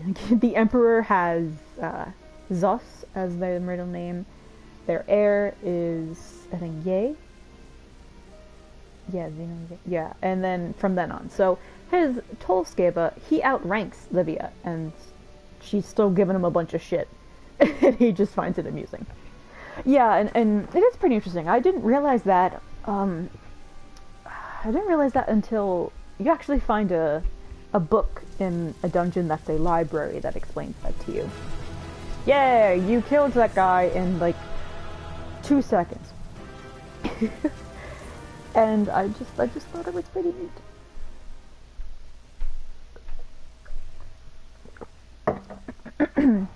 Well, my middle name is Elizabeth, so I'm even less important. But Jay's kind of like towards the middle, so you'd be fine.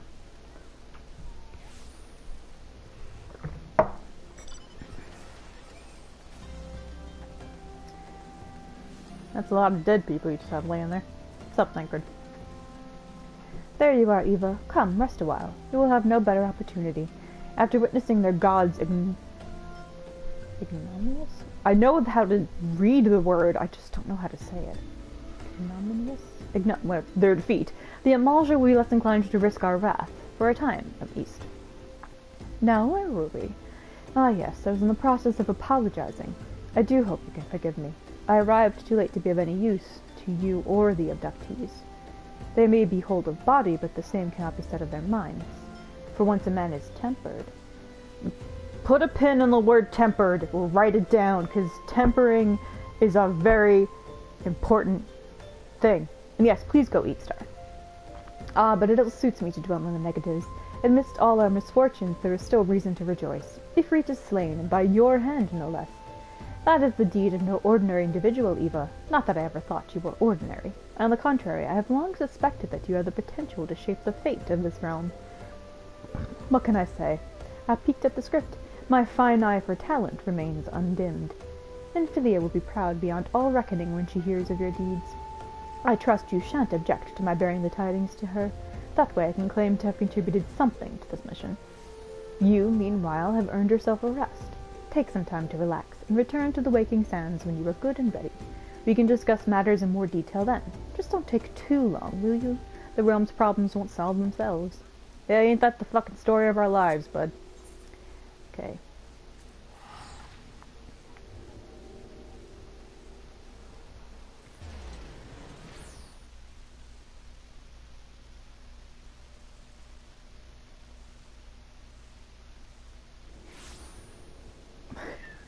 What's on a polar bear?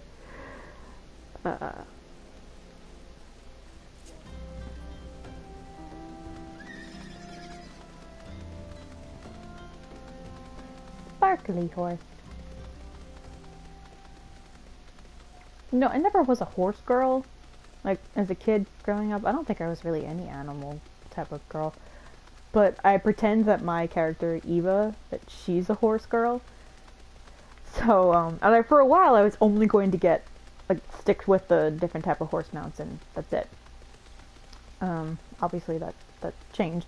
But I like using these specifically just because, you know, most of them are really pretty. I like the little cloppy sound, and I've said it before and will likely say it again. I like how it's only the Midlander lady hearers that will sit beside Saddle. I think it's very cute.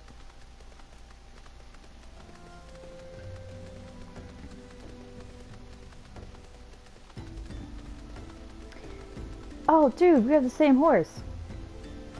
Oh, she's also a lady here. Oh, that's adorable.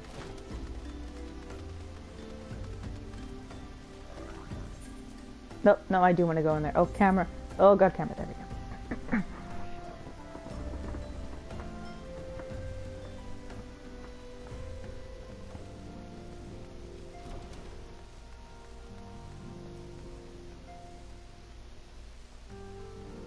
Yep, I'm here.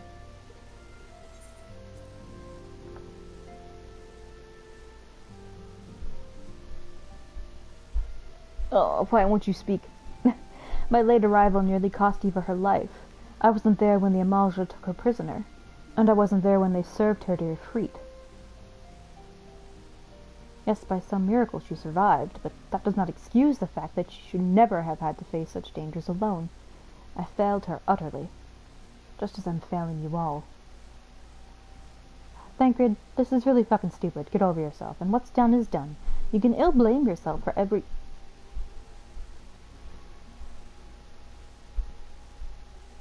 Eva, it is so good to see you again.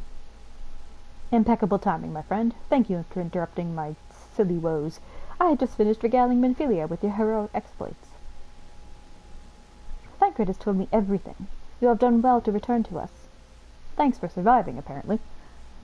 The perils you faced were undeniably great, yet a part of me believes that I had no cause to fear, and now we can put paid to our long investigation. As we suspected, the Amalja undertook both the robbery and the abductions, with the aim of summoning their primal Ifrit, as has been established. Nor is this tale limited to Ul'dah.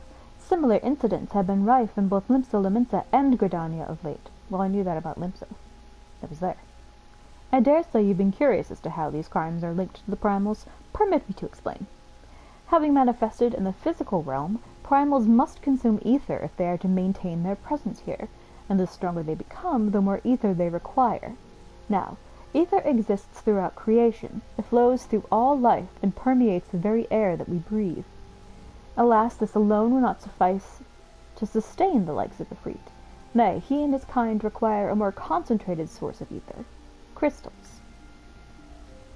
It is for this reason that incidents involving crystals can often be traced back to a primal. Which leaves us with the why of the abductions. To understand this, you must first understand how primals are born. When all is well with the world, primals possess no physical form. Their essence is dispersed across the great river of ether. However, when the world is plunged into chaos, those who worship the primals cry out to their gods for deliverance from suffering. These cries serve as a beacon toward which a primal's essence is irresistibly drawn. It is this coming together, or etheric coalescence, which grants the being's physical form. Once born, a primal gains strength from its followers' worship. The more numerous and fervent they are, the more powerful their god becomes. Interesting how that doesn't happen with humans' gods, though. But the primals are seldom satisfied with such reverence as their adherents freely give, and in order to gain more power, they do not scruple to create followers. They do this by tempering mortals, a process to which you yourself were subjected. Yet even as Ifrit took your comrades in his thrall, you alone remained unaffected. This is thanks to the power you possess, the Echo. Also, if you recall the Serpent Reavers, those big blue dudes that we had to fight in Limsa, who called Leviathan their lord, they were tempered. So that explains how fervently they were in their kidnapping attempts and successes. We know not the why of it, but those blessed with the Echo are immune to primal influence. I know why, and it's kind of obvious by now. Maybe. It is as though a greater power protects us. When first you came to us, I told you that the Echo would be instrumental in dealing with the primal threat. I trust you now begin to see why. The recent incidents all share a common trait, meticulous planning. Such elaborate designs are a new development, and one which fills me with an unshakable sense of foreboding. While I share your concern, my presiding feeling is one of relief at your safe return. Ah, the immortal flames assured me that they will deal with the aftermath, so you need not concern yourself with that. We may rest easy for a time. I suggest you take full advantage of the respite, Eva. You may be sure it won't last long. Once the people learn the identity of the hero who fell to Ifrit, I fear you will have nary a moment to yourself. so it goes. Yeah? Yeah, you got something to say? Yeah? Whether she intended to or no, Minfilia neglected to tell you something. Something I think it would be best you heard from one of us. It concerns the tempered abductees that were rescued. I am sorry to report that all are to be put to death, the flames with whom you were imprisoned included. Needless to say, this information must not be made known to the public. I swear to you that we would not do this if there were any other recourse. Or recourse? But once a man is tempered, he is tempered for life. His very existence lends strength to the primal whom he cannot choose but worship. Also, put a pin in this idea of once you're tempered, you cannot ever have your mind free from the primal again. You may not be as blatantly brainwashed as those people were, but your brain or your ether or you were always going to be bound to that primal. And so we scions continue our fight, that no more innocents need be sacrificed. I hope that you will continue to stand with us, Eva. But I should be going. I must offer my apologies to the Flame General for the losses his people suffered. Till next time. Bye.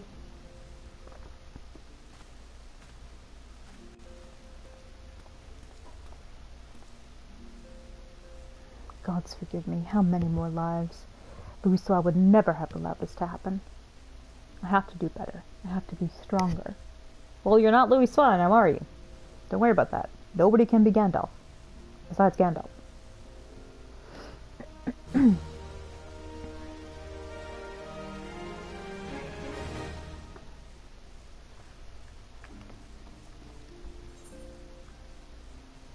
Oh, yeah. Okay, this is where I get to pick the Pokemon team that I join.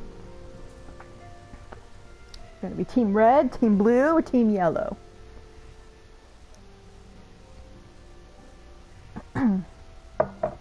Is this important enough to read? Okay, yeah, she's just talking about how I've risen in popularity.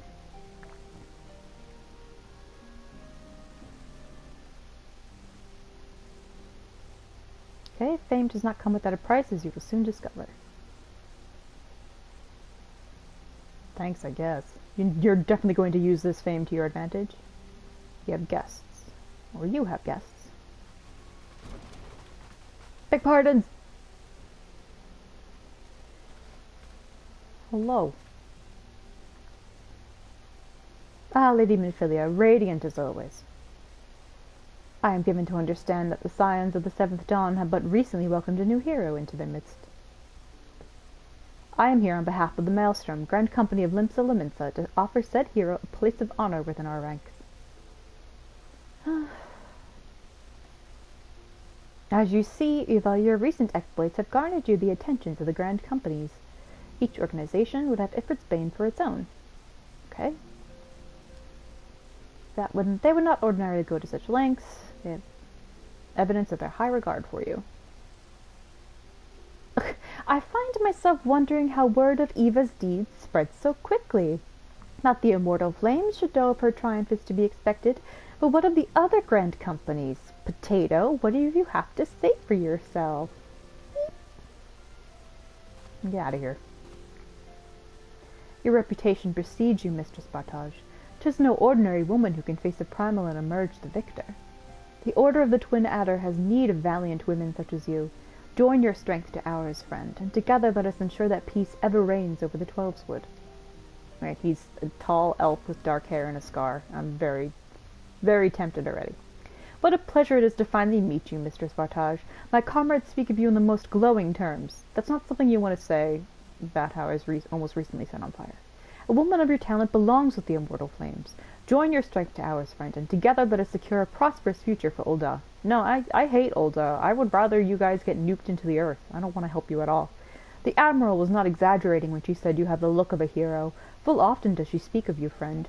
Aw, as do many others in Limsa. Long before the rest of Eorzea took note, your name was well known to us, owing to your valorous deeds on behalf of our citizens. It is only natural that we should want you for the Maelstrom. Join your strength to ours, and together let us see the grand vessel of Lim Settlements into the shores of glory. See, that's nice. That's a good sell.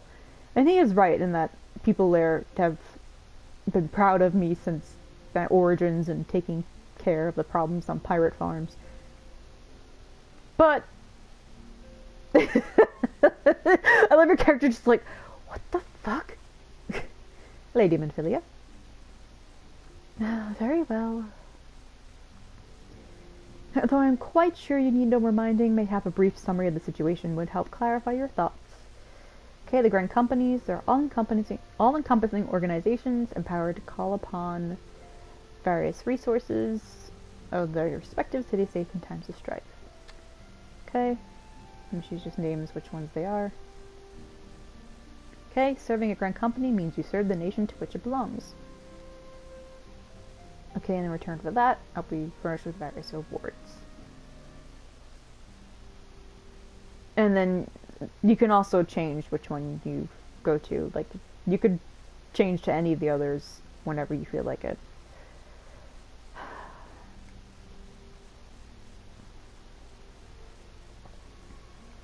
Oh, you will of course recall that the 3 city-states are planning to hold remembrance services. While that's part of the proceedings, I am given to understand that the leader of each Grand Company will deliver an address. Hearing these addresses ought to help you make an informed decision. What say you, my dear officers? A fine suggestion. You are as wise as you are beautiful, my lady. Shut up. Very well. Let Eva hear our leader speak, then return here with her decision. We eagerly await your answer. That's not the exit, that's just a wall, sir. Okay, they walked into the wall. Like, that's... Oh, no. Oh, wait, no, they have to hang out here because they have to wait for my answer. Sorry, guys.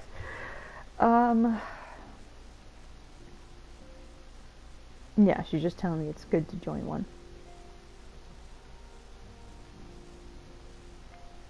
Okay. Then I won't be alone in a Grand Company because other people work there, blah blah blah blah blah. Go make friends.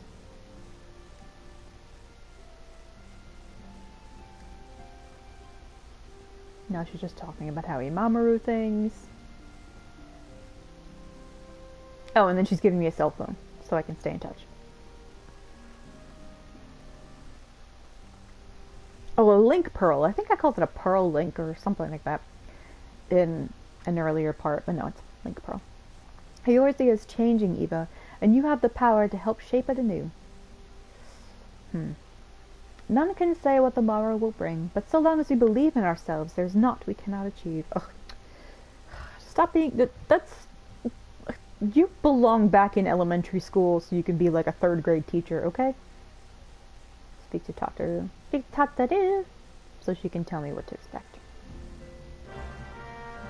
I already know my answer, but I guess I'll do this quest. I actually think it's kind of unfortunate that you can't skip individual quests. Hey, Cherry. Because I know for a fact that like the post Realm Reborn quest line leading up to Heavensward is quite long. Like, whew, annoyingly long.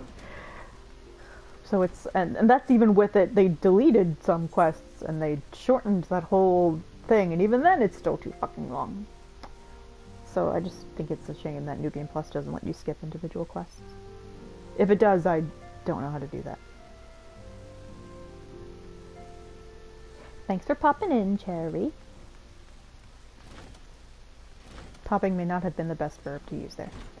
I'm sorry about all the attention you're getting, Eva. I might have sung your praises a little too loudly, and often, to a few too many people. Next time, I'll be sure to hold my tongue, literally if necessary. Anyway, I expect you... Or maybe it should be more high-pitched, like, I expect you want to know where and when the remembrance services are taking place.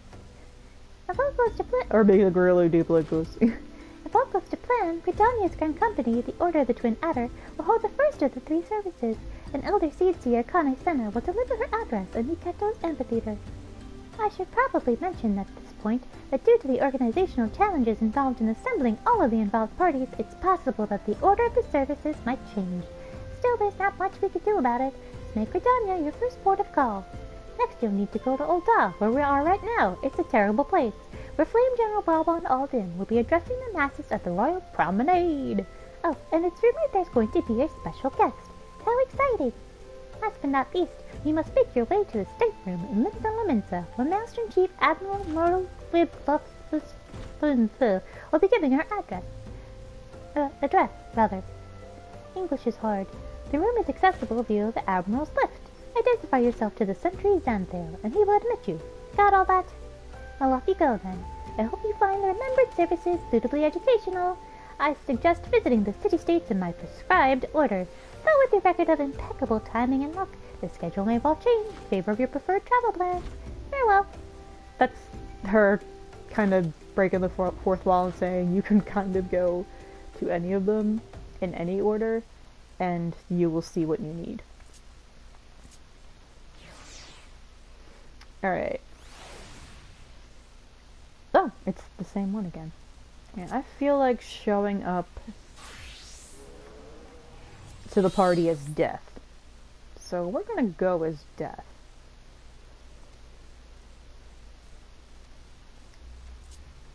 We're going to Gridania first, because I fucking love... Or maybe I should hold off on Gridania.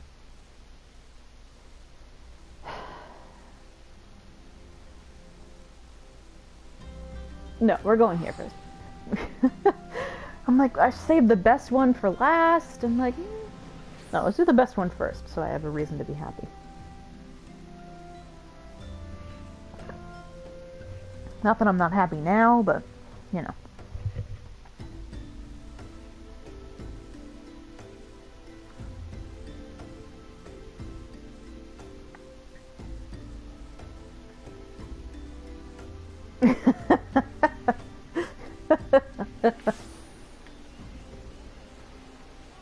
Oh, it's raining. It always rains here. Oh yeah, it's Friday, so there's gonna be people role-playing. The weekends are when, like, role-playing cafes and whatnot are out and about. So you'll see people with, like, RP next to their names. Oh geez, oh geez, oh geez, oh god, okay. Excuse me, pardon me, excuse me.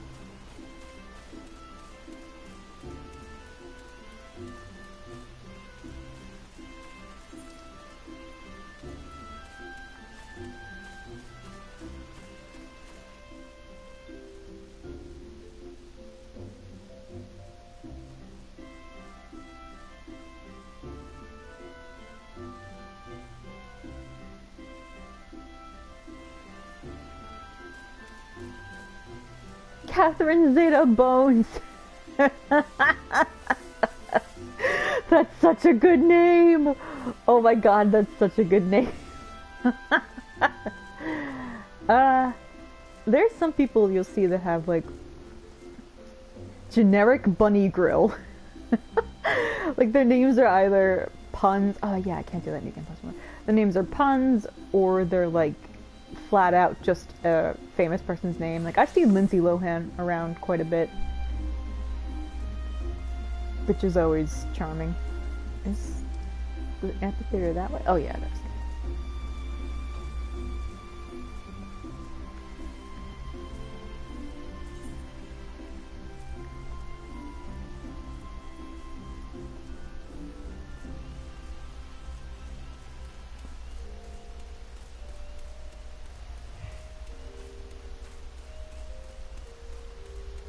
What are some of the others?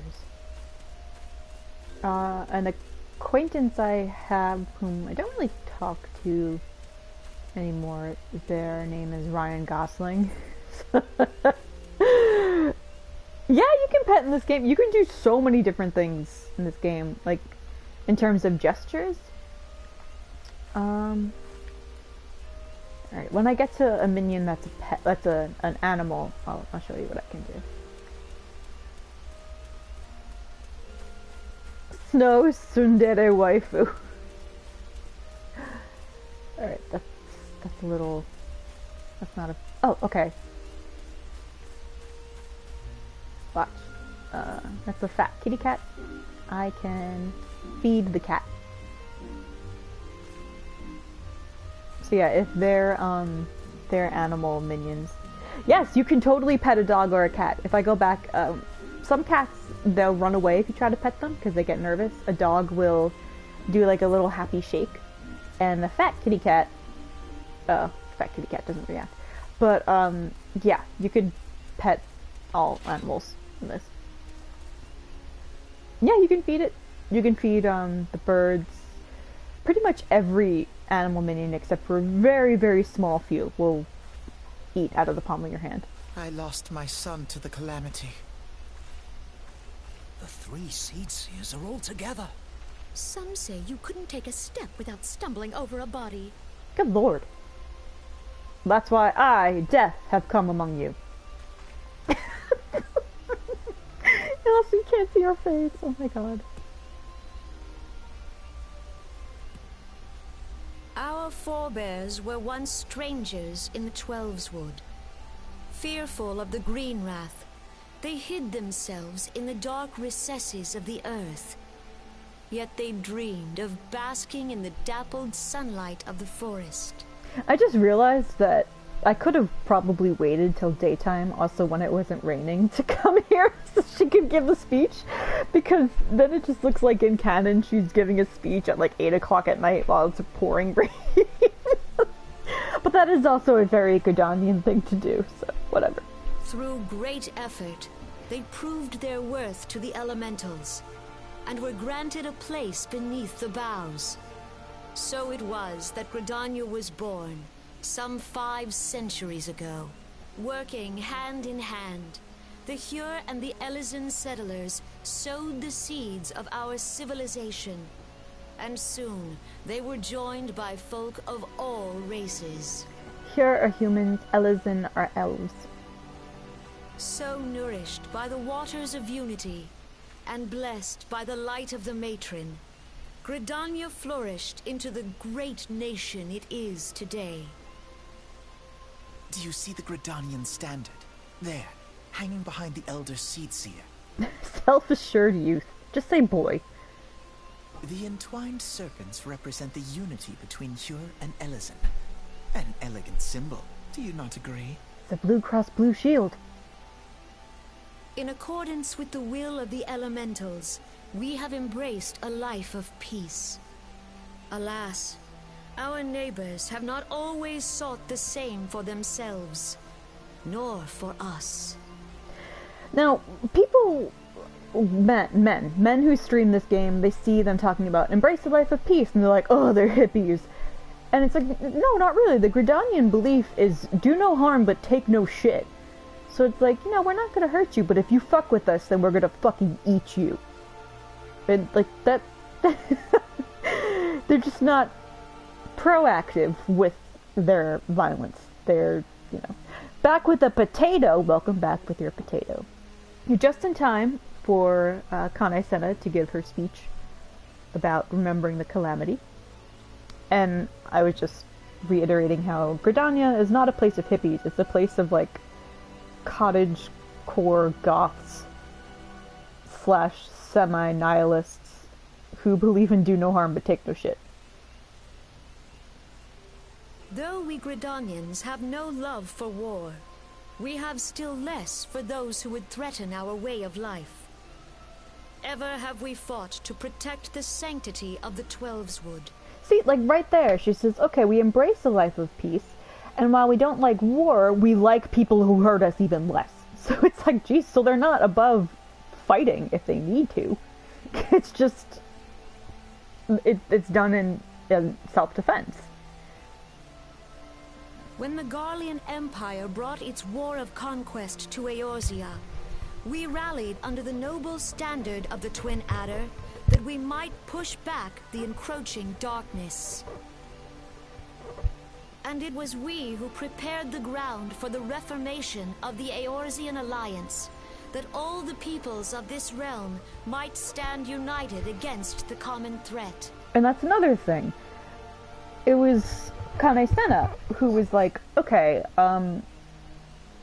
the city-states / nations of Eorzea cannot hope to get the Empire away from us if it's just us as individuals fighting against a common enemy. We all have to come together and, as a unified entity, repel them. So she's not only do no harm but take no shit, Hosier, we will rot lovingly in the dirt, and foxes will, like, eat our bones type of lady. She's also like, you're fucking stupid. We all gotta, like, join as one and fight together. Like, she's just smart. She's the smartest of them all. Ugh. I love her. She's also friends with Moogles. Like, how can you not love this woman? She's so cool. 5 years ago, the Alliance met the armies of the Empire upon the fields of Cartano. It would prove the bloodiest battle in recent memory. Countless Gridanian lives were lost. As Supreme Commander of the Order of the Twin Adder, ever shall I bear the weight of our people's sacrifice. Alas, their loss was not the only tragedy to befall us that day, for soon came the calamity.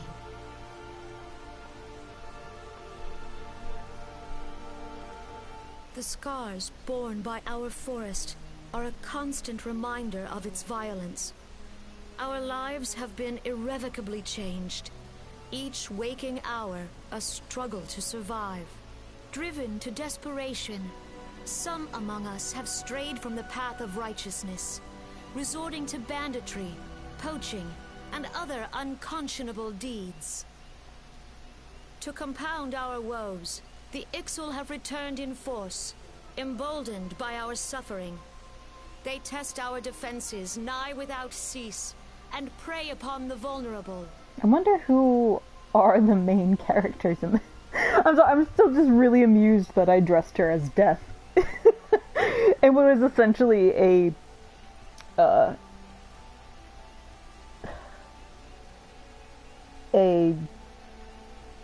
I don't want to say a eulogy, but it is the equivalent of one. So beleaguered from within and without, it is of little wonder that our unity now falters.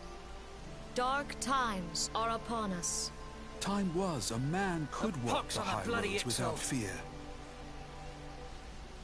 On this day, 5 years ago, countless Eorzeans laid down their lives that we might behold another dawn. Please join with me in honoring their memory.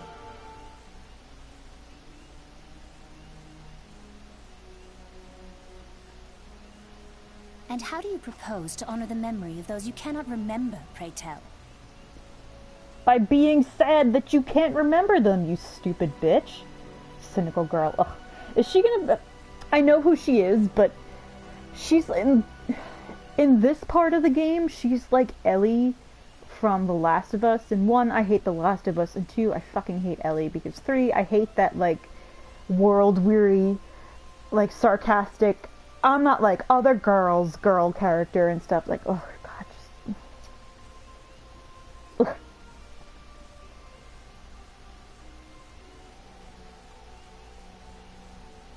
The destruction wrought by the calamity was indiscriminate. It dealt death to Eorzean and Garlean alike. Yet while we have labored to rebuild our homes, to rebuild our lives, the Empire has set about raising steel fortresses here in the Twelveswood. I also want to say that if you find there is any character in the main cast that you're like, oh, I can't stand them, know that they go through an amazing character arc through the course of the game. Even characters you love will go through amazing character arcs through the course of the game. So, it's really genuinely all up from here, boys. Let none be mistaken. The Garleans remain the greatest threat to our survival. If we are to stand against them, we must remember what it is to be united. Our many troubles blind us to the woes of our fellow man. Thence is harmony lost. Yet harmony is the founding principle of Gridania. We are gathered here to honor the fallen. Let them be honored not only in word and thought, but through concerted action. I bid you, join hands with me once more beneath the Twin Adder's standard. And together, let us heal the forest's wounds, that our progeny might live in harmony beneath these ancient boughs. For serenity, purity, and sanctity. I think another reason why I really like her is because she reminds me of Sailor Moon. No, she reminds me of Queen Serenity. Oh, yeah, with the scepter and the white... Oh, man, yeah, she's Queen Serenity. We must think of the children. Woods will be For the done. children! It's up to us to protect the forest. For the elementals! They brought you a casserole.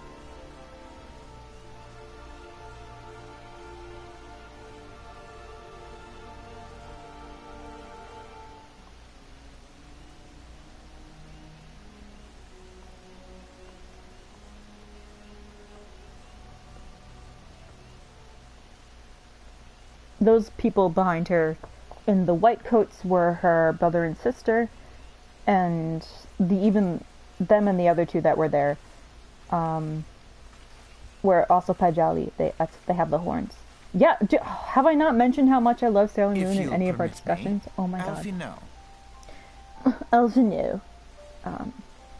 Yeah, Sailor Moon was the first fandom I was in like a major sense. It was the first thing, like I watched it when I was a kid because it was on TV at 6 o'clock in the morning. The original V's dub, and then it was on like Cartoon Network at some point, and I remember I would buy bootlegged VHS of the Stars season that was subtitled in Japanese, like a fan sub in Japanese. I used to roleplay as Sailor Saturn back when I was like in my early tweens. Yeah, I have a deluxe edition of the manga. I buy the DVDs, no, the Blu-rays. I buy the Blu-rays of the original Sailor Moon anime because I get uncomfortable having digital copies of things. I want a physical copy to hold on to. Which reminds me, I still have to finish getting the series. I need to get Super S and Stars, and I think some of the movies, and then I'm done. Yeah, I adore Sailor Moon. I've seen the musicals. I have not watched the live action show, though I know it's very good. I have the Sailor V manga. My favorite fan fiction was about the Sailor Senshi daughters, who were Sailor Senshi themselves, and it focused specifically on Sailor Saturn's daughter, Seishi, and it was very dramatic. It was part of the fic writer's entire, like, descendants of the Senshi and, like, Sailor Moon villains universe. It was ridiculous. It was, she had her own website dedicated to it. I used to have the dolls. At one point, I don't. Yeah, so I fucking love Sailor Moon. I fucking adore it. Tuxedo Mask was one of my first major crushes. I'm very happy that he is voiced by Robbie Damon in the new dub, because I remember I was watching the new dub. I'm gonna go back to the game in 2 seconds. Sorry. I was watching the new dub, not just of like the old anime, but like of Crystal, although I kind of gave up on Crystal. Just as I was playing Fire Emblem Three Houses for the first time. So not only was I playing Three Houses and heard Robbie Damon play a tall, dark-haired man with a swooping red and black cloak, I was also watching an anime in which he plays a tall, dark-haired, like, cantankerous but charming man who can wear a black and red cloak. And I'm just like, they're on like the two opposing sides of the spectrum of husband, and how much I love them. And I think I made like a joke tweet about that, and I like added Robbie Damon in it, and he liked it, and I'm like, oh my god. But yeah, am I still active in the fandom? The fandom is so scattered at this point, I don't even really know where an active place would be. Like I follow blogs. like a GIF and edit and fan art blogs about it. There's one that posts news, so I know that the Stars movie is out. Like, so I suppose to be active in the Sailor Moon fandom at present, I believe it just means you still genuinely really like it. So, but I don't read fan fiction, I don't roleplay in it. Obviously I don't roleplay at all anymore. But yeah, I love Sailor Moon. I've been a fan of Sailor Moon almost as long as I've been alive. Anyway, Alphino. See if you can recognize his voice. And my sister, Alize, at your service. I saw at a glance that you were a fellow traveler. You might call us students of history, sampling the realm's remembrances in pursuit of enlightenment.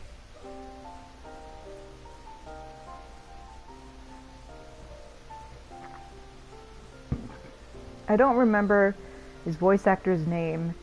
I do know that he's on Critical Role, but I don't remember the names of either of his characters. I just know he's his voice is, you know what? I'm glad you like this voice. However, I will caution you to not get well, no, he has this voice for all of A Realm Reborn, but he is one of the voice actors who gets redubbed. Not redubbed, but recast. And both voices are totally fine. They're definitely enjoyable. But I'm glad that you like, I'm glad and surprised that you like Alphino's voice, because to many people he sounds so smug and pompous that they can't even, like, actually appreciate the sound of his voice. Oh, shit. The Gridanians are unfortunate enough to have to contend with two beast tribes. The Exaler, and it's not like he was recast because the original actor wasn't good. It was, the voice acting studio I believe they worked with for Realm Reborn was based in America. And then the studio they get from Heavensward onward is actually in Europe, or specifically England. So then the voice actors change accordingly. There's two voice actors that I recognized within seconds that are from Dark Souls and Bloodborne. There's a few people from the Game of Thrones TV show who were characters. One of them is like not a main character, but if you think of the main cast of Final Fantasy IV as three circles, at the center circle is the Scions and you. Those are your main, truly important. Secondary main characters are in the circle outside of that, who are people I can't say because spoilers. And then third, or tertiary main characters are in the largest outer circle, and one Game of Thrones voiced character is in that third circle. Yeah, it's cool. I forgot what else I was gonna say, but yeah, the voices, it's just cool. I'm a Goro fan, I love smug and pompous. You know, that might be one of the reasons why I've never hated Alphino. Never, ever, ever. There's streamers I see, mostly guys, they can't stand him. Actually, every single guy that I know who's played this game can't stand Alphino. And I think that says a lot about them. And with me, I loved Alphino because, one, he reminds me of, like, a shitty little brother that, like, he's so, like, stuffy and haughty, but, like, you know that he's just gonna put his foot in his mouth eventually, and then he's gonna be so embarrassed, and you're gonna be there to not judge him, and he'll be really appreciate it.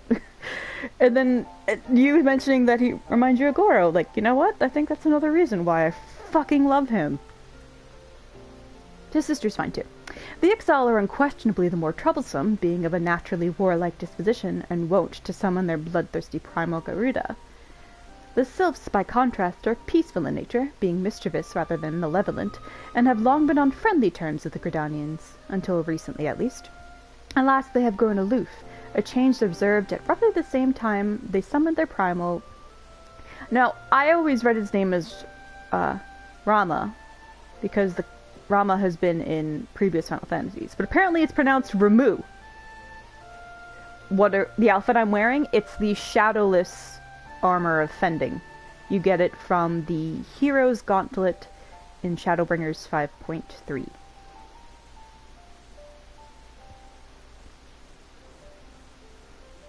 The Gridanians have no love for war, and they consider open conflict a last resort.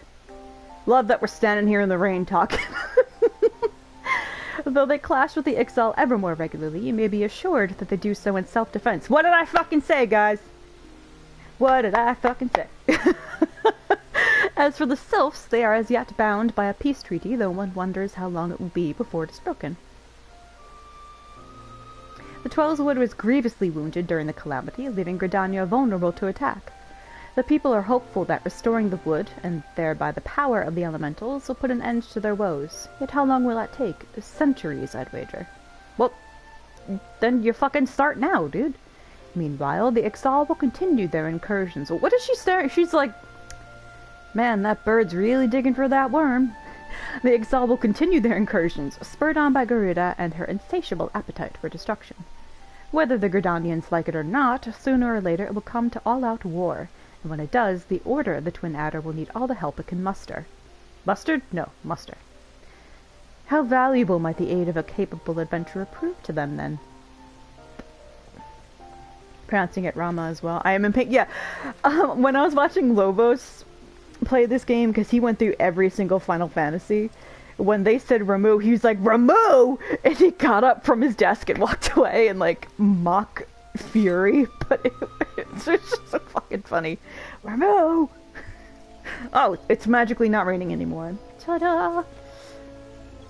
Okay. I'm gonna take a quick break. Ketchup! Mustard! Ketchup!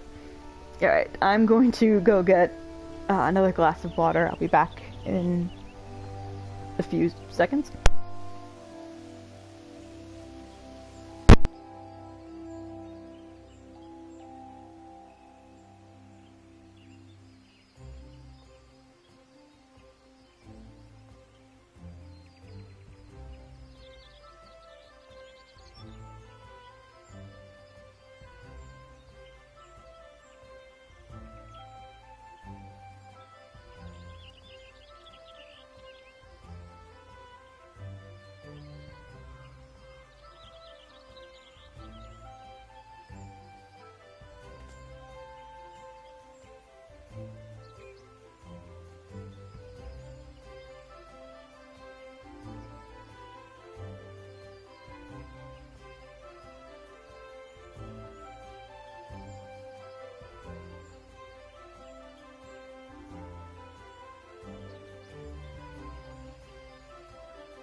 Alright, well, I'll do you one better, Star, than hydrate or dihydrate.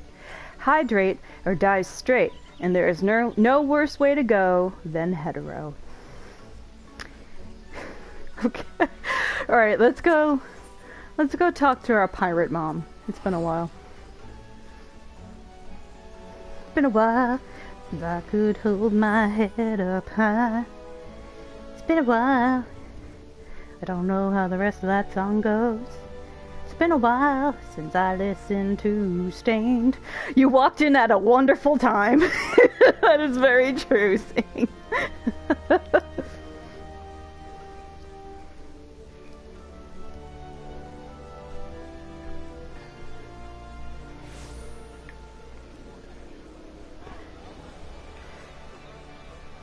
Oh, it's taking a while for people to load in. Good. I'll just quietly run this way. Oh no, I have to go in the opposite direction. Fuck! Okay. Alright, I was death for Gridania and pirates. What do I have that's... Oh, I have this. I'm like, what do I have that's vaguely like a pirate? And I'm like, oh, it's the machinist. If it'll ever change. There we go.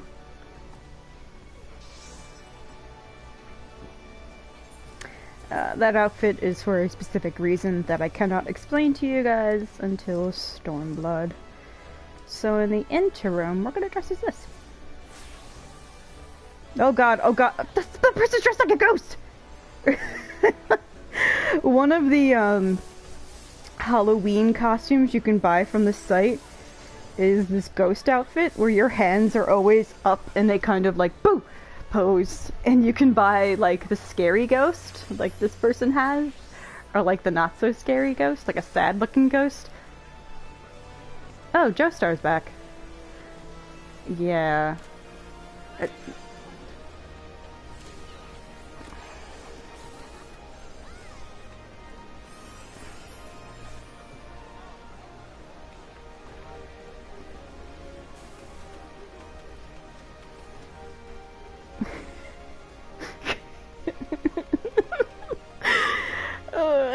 That's Limsa with people reduced. That's not a lot at all. Yeah, there's a dancing frog. That's yeah, and that's Limsa tame. Okay, like it. Okay, and yeah, I'm here for the remembrance service.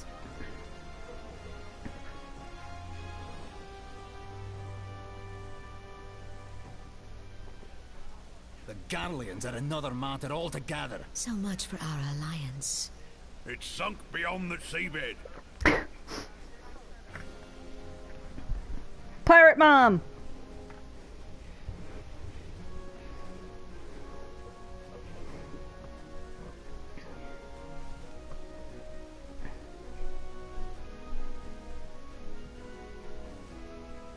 Brothers and sisters of the sea, hearken unto me. Look upon this, our mighty crimson standard, and tell me your hearts do not swell with pride. Hooray! 700 summers have come and gone since our forefathers first ran aground in this fertile bay. In that time, guided by the Mother of Oceans, Limsa Lominsa has grown from humble fishing village to uncontested ruler of the 5 seas and beyond.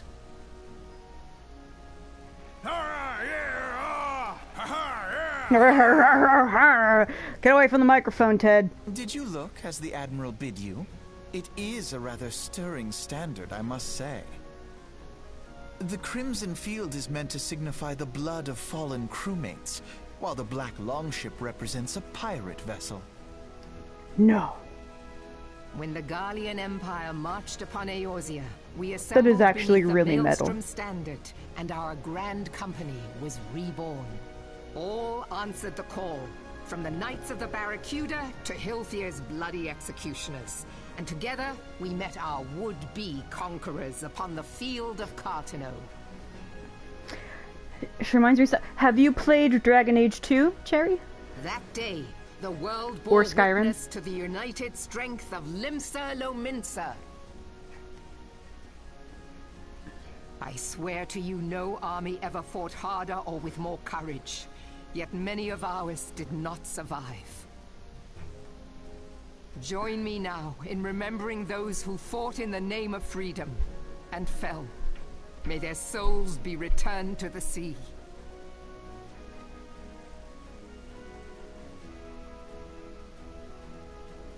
Yeah, I see some of you not saluting.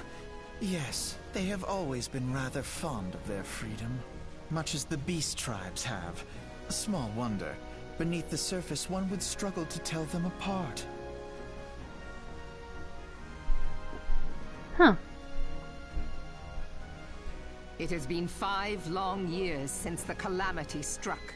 5 long years of tireless rebuilding. Oh, her design. Yeah, sorry, I can't help you there. Yet still the wounds of the calamity fester and weep. But when I stand atop the mizzenmast and gaze out upon our battered and broken vessel, I see an undying spirit.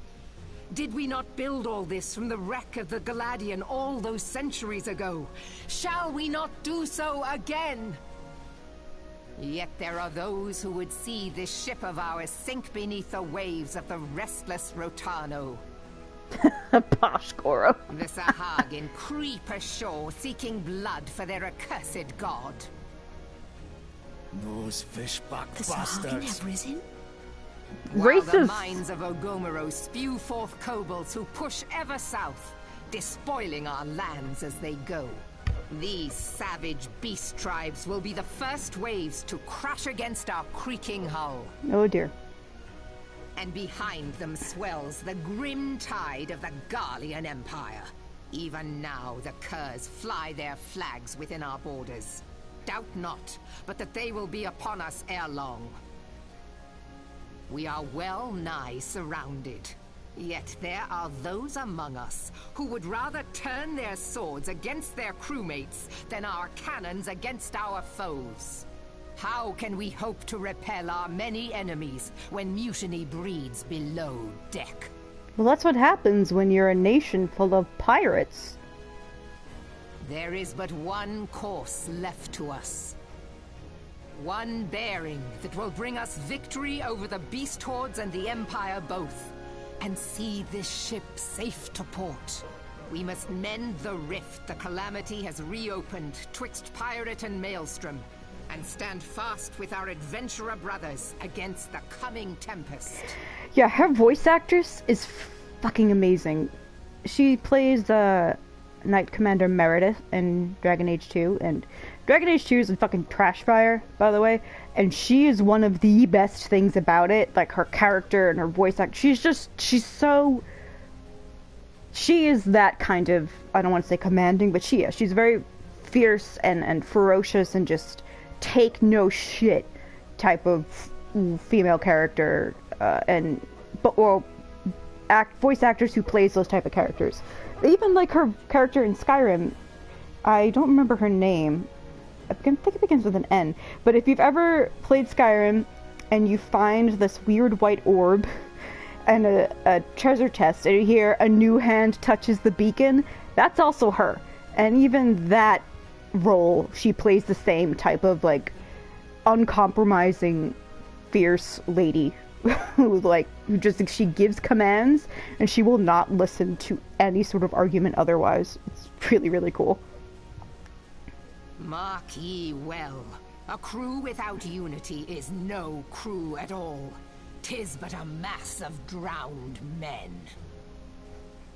To me, then, brothers and sisters of the sea, gather beneath the undying crimson standard and pledge me your strength, your skill, your wisdom. And with the guidance of the navigator, this great vessel of ours shall ride the waves till sea swallows all. Long live the Admiral! Remove Cover the lads! Oh, where's the cutlass? I bought you a casserole! Like, all this talk is so loud, it really should have been like the sound on it should have been dialed down just a little quieter so they don't sound like they're all standing right next to you. Fancy meeting you again. Nah, just say you followed me here, it's fine.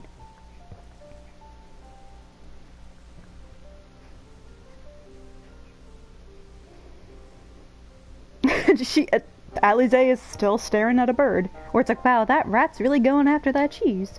As the Admiral mentioned in her address, Limsa Lumensa is plagued by two beast tribes.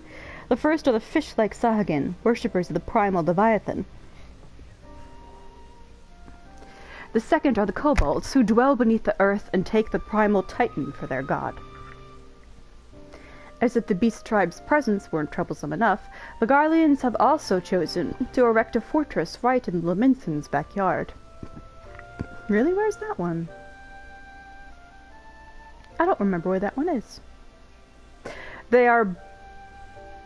I think the boots are thigh-high. It's actually hard to tell because their outfits all kind of blend together in terms of, like, it looks like they're wearing a unitard, or maybe it's like the boots, maybe they're more like knee cut, but their pants are the same material. Like, I don't know. This is what happens when you dress twins the same way, okay? And that is to say not of internal strife. As a nation of pirates, there's no end to the blood feuds between the various factions, and while they fight amongst themselves, the Garleans whet their blades, and watch. If the Luminsons are to have any hope of withstanding the Empire, they must first resolve their own affairs. Differences must be set aside, and the primal threat dealt with once and for all.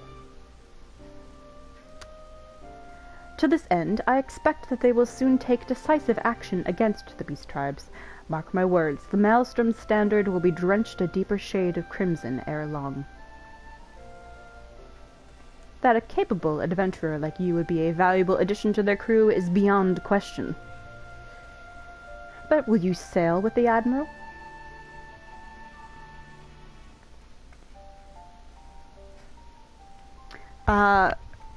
Alphino, as the game goes on, less so in Stormblood, but he's kind of like a proxy for the main character.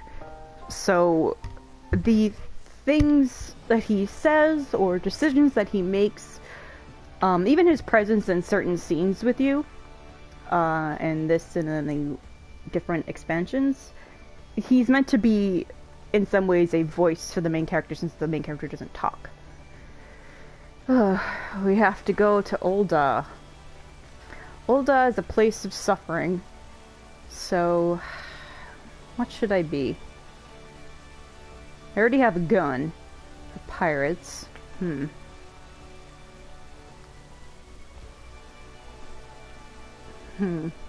don't want to look my best going there because I can't fucking stand anybody there. I'm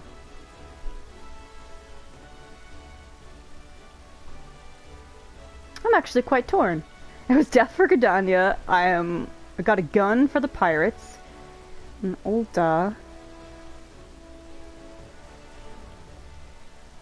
Uldah's fire and sand, and it sucks and could use a nice, cool healing burst. So I'm gonna be a white mage.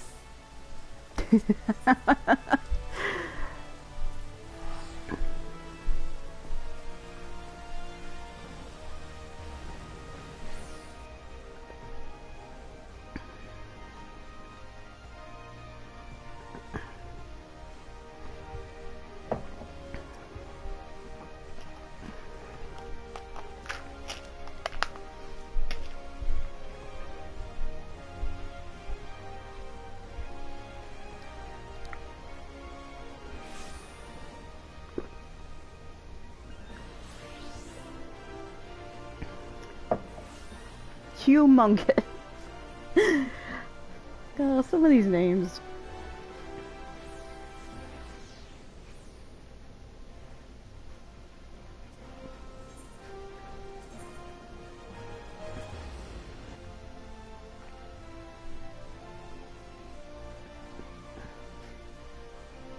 God, I hate it here.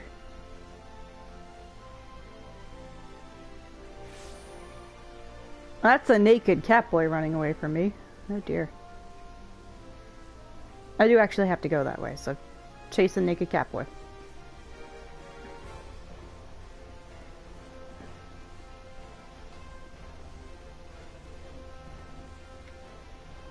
Oh, the naked catboy with is going exactly where I had to go. Okay.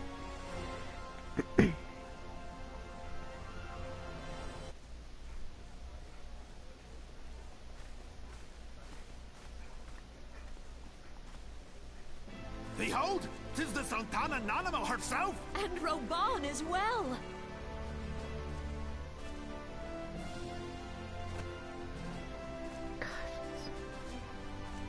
Hark you, souls of flame, drawn to the bosom of the desert, where the fire burns brightest and shall rage forevermore. Hey, remember how the leaders of Gridania and Limsa Lominsa were the ones in charge of their grand companies? Yeah, the Sultana's not in charge of hers. Hurrah! Rauban! Where since antiquity, under the sage and judicious rule of the Ul dynasty, we have wrought sand into gold, where by the grace and glory of Nalthal have our brave sons and daughters flourished and prospered. I speak of Ul'dah! Oh, he gets a different voice in Heaven's Word Onward. He gets the voice actor for Mal Hawk from Dragon Age 2, which you should go look up his voice. It's very attractive. Apparently that voice actor also reads romance novels in like audiobook form. There, at the Flame General's back flies the Grand Company's standard. Note the sigil. The golden scales of order balance the jewel of prosperity with the flame of might. So, pyromaniac capitalists. Great and many are the gifts our nation has given the realm. In Eorzea's darkest hour, on the killing fields of Cartano, none spent more in blood and gold than we. Thus was the 7th Imperial Legion laid low. So that's how it happened. How soon history forgets.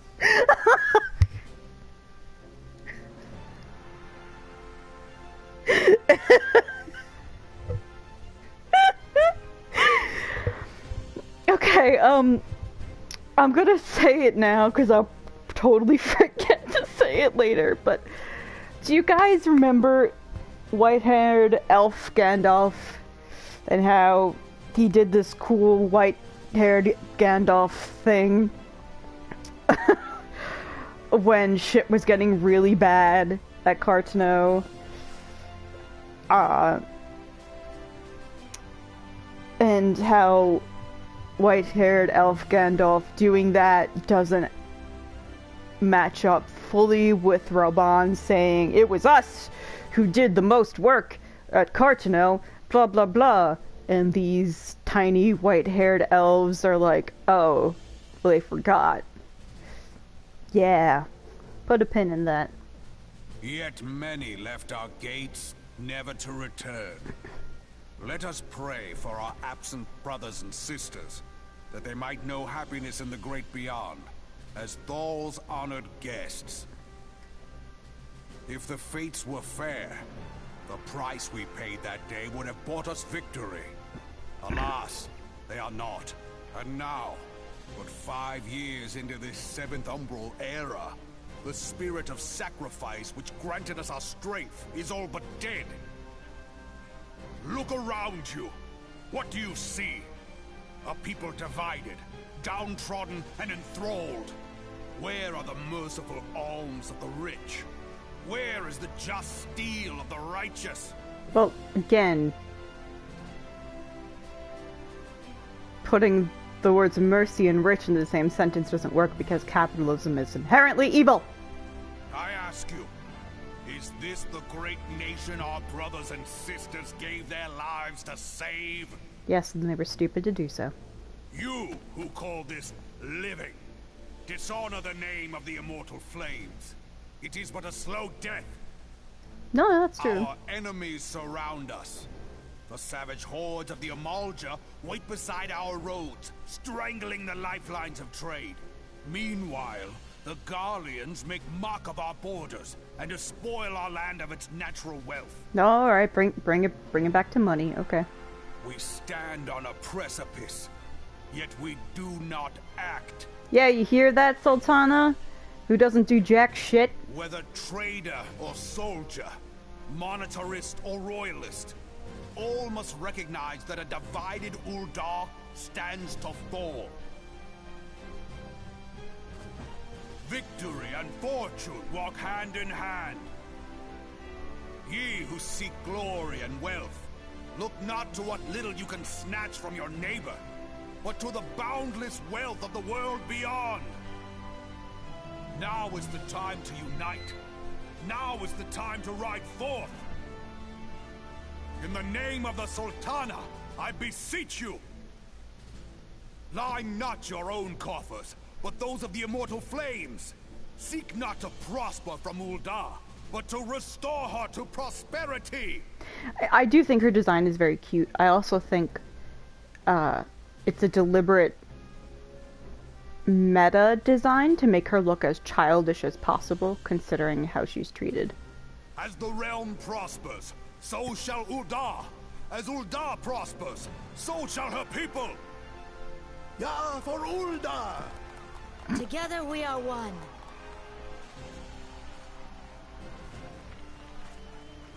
Your Grace. Raubon? I also just can't stand Lalafell. It's a parrot! Caw! Of Uldar. Wait, no. I, Nanimo, 17th in the line of Ul, address you. Much has been made of the wealth of Uldar. Yet those who measure that wealth in coins and carats are gravely deceived. Alright, yeah, I agree with that. The true wealth of Uldar lies in the health, happiness, and hopes of her people. Okay, I also agree with that. Beloved subjects, I bid you raise aloft the torch of Uldar, that her flames might serve as a beacon for all Eorzea to see. Long live Nanamo! Glory to the Sultana! For victory and fortune, stride fearless into the inferno, for we are, by fire, reborn! Dude, a bunch of people just got set on fire and tempered to Ifrit. I think you want to cool it with the walking into the fire thing. Yeah, anyone with common sense hates Lalafell.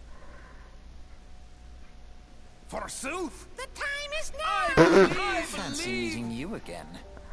Alizé's like, I'm tired of looking at. I'm electing not to use my eyes, to quote Dan Avidan from Game Grumps, and so I refuse to see. Yes, Sashiburi to you as well, Alphino.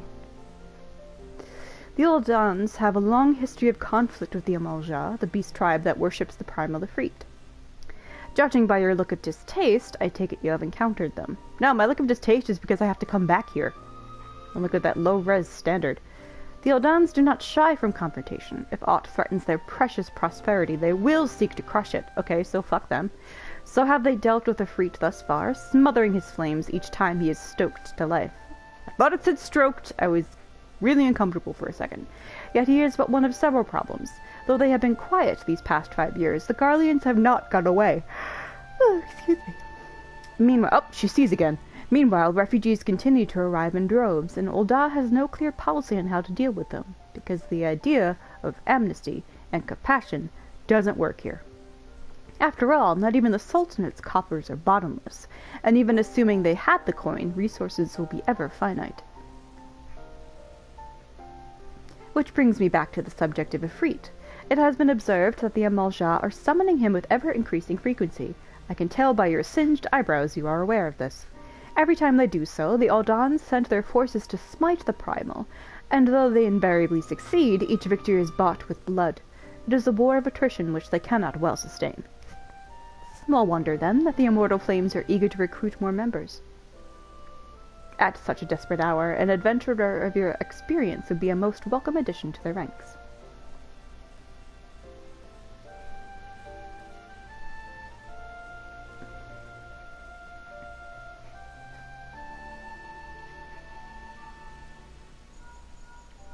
Oh, my cell phone. Eva, this is Minfilia. You are well, I hope. Would I be correct in thinking that the final remembrance service has now concluded? A moment ago, you say. What a coincidence. Jesting aside, I trust you remember our guests from the Grand Companies? Though delighted though we are to have them here at the Waking Sands, it would not do to keep them in suspense any longer than necessary. In short, hurry back. I'm tired of looking at them. Because they are just kind of standing in her office. Like, just standing there waiting. Oh, okay, since you like Nanamo, I feel I should show you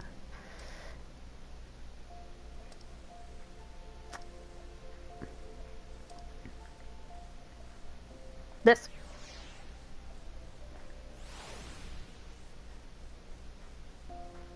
She is one of the only human minions who will sit on your shoulder. I don't know how long it takes her to do it, but I don't mind waiting here until she does.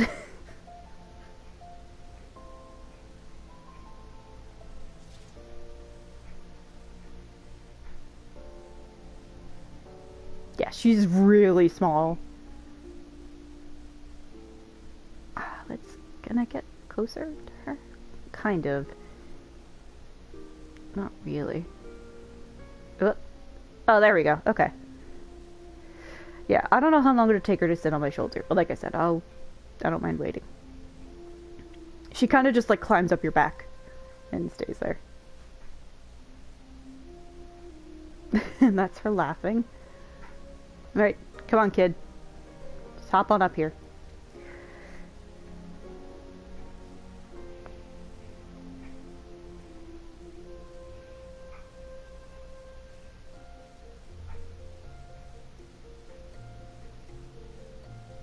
Guess she's not going to do it. She's going to prove me to be a liar.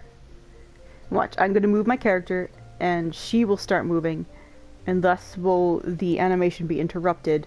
I'm going to feel like such an asshole. Well, you know what? I've genuinely got the time, so.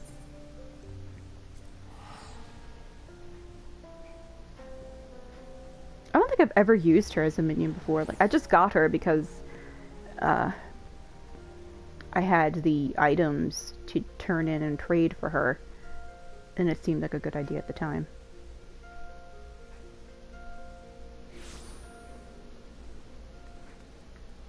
Oh, hey, that person's wearing the armor I had on, only it's dyed white. Actually, it doesn't look bad. Jesus Christ. Tough furry. Are you that tough?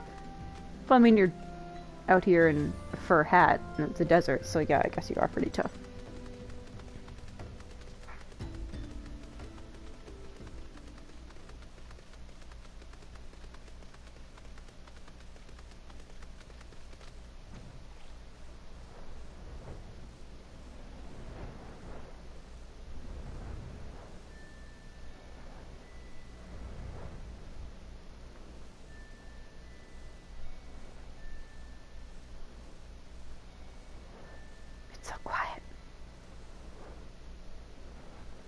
Let's auger this baby and get out of my way.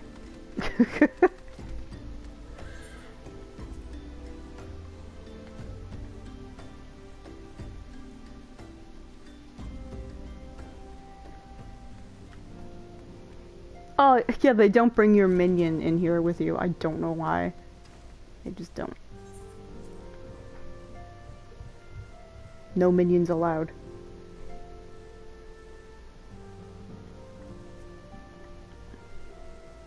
Welcome back, Eva. Okay. Yeah, everybody's got problems. Take some time to rest, and then give them the answers. Now, I went with the Twin Adder in my original playthrough. I don't know if changing your mind here matters now.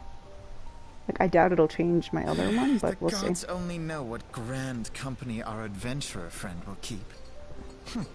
The wheels of change are in motion regardless. Brother, are you certain this course is best? Whatever do you mean, dear sister?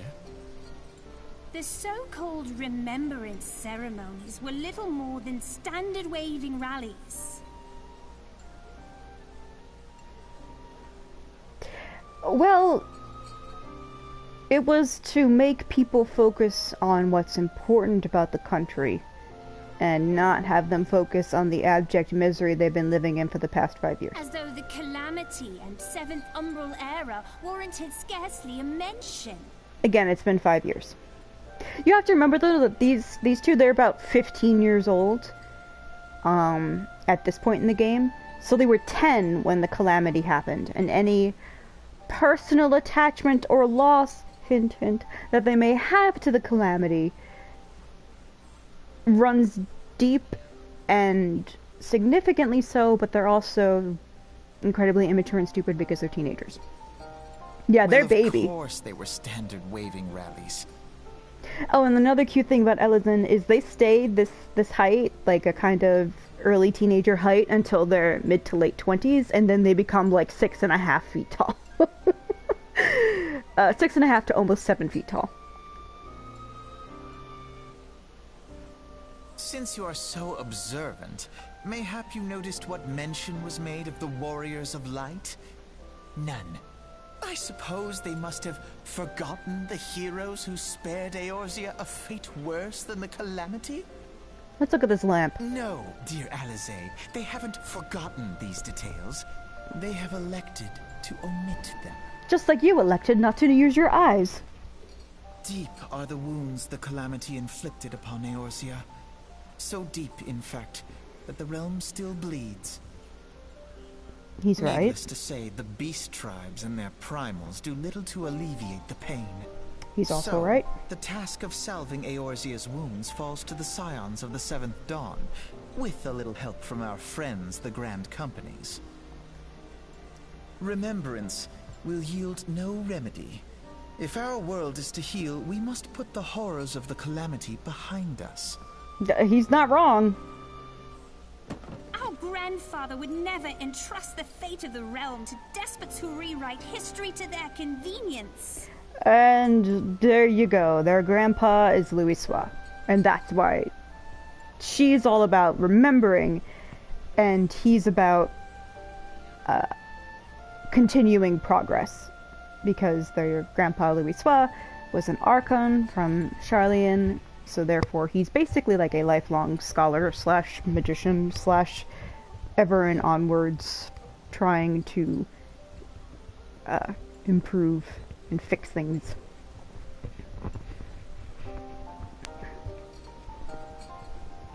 He's like, yeah, whatever, bye. There must be another way to cure what ails this world, and I need to find it. You are most welcome to try. Our paths may differ, but our destination is the same. He's also In still time, right. I dare say we will see eye to eye. He continues to be right. Oh my god, I think that is why I love Alphino. He's like Goro. Oh my god. I should hope so. Goodbye. My lady! We are to escort you! Hope does not come into it. We share the burden of this fate, dear sister, and will prevail together or not at all. The salve will serve not only to close up our present wounds, but prevent old ones from opening anew.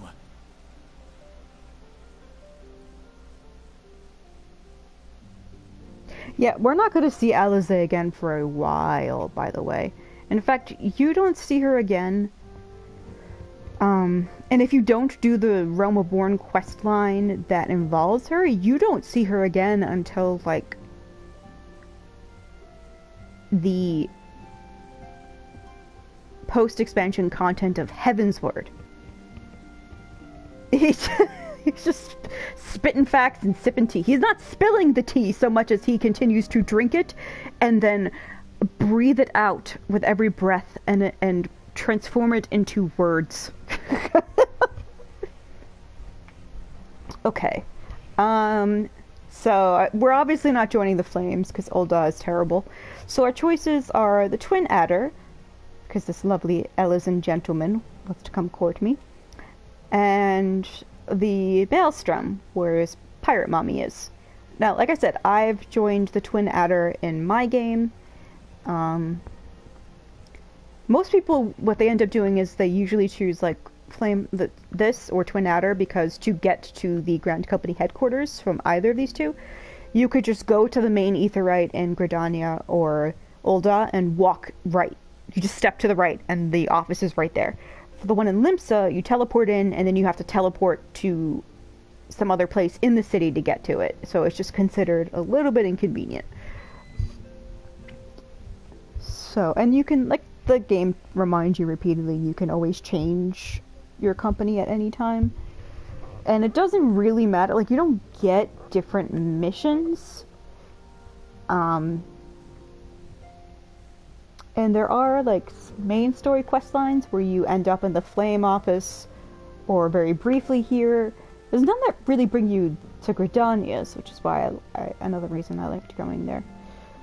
And again, it really doesn't matter, but it's essentially picking like your Pokemon team in Pokemon Go.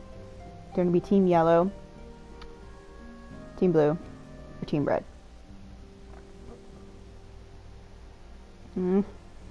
But I'm conditioned to hate all Rogata and Unsight, so I want to make the Elysian man happy. Plus he has a very fancy bow, which he's not going to do because he's part of the Adder, but I assure you that Elysian bows are so fancy.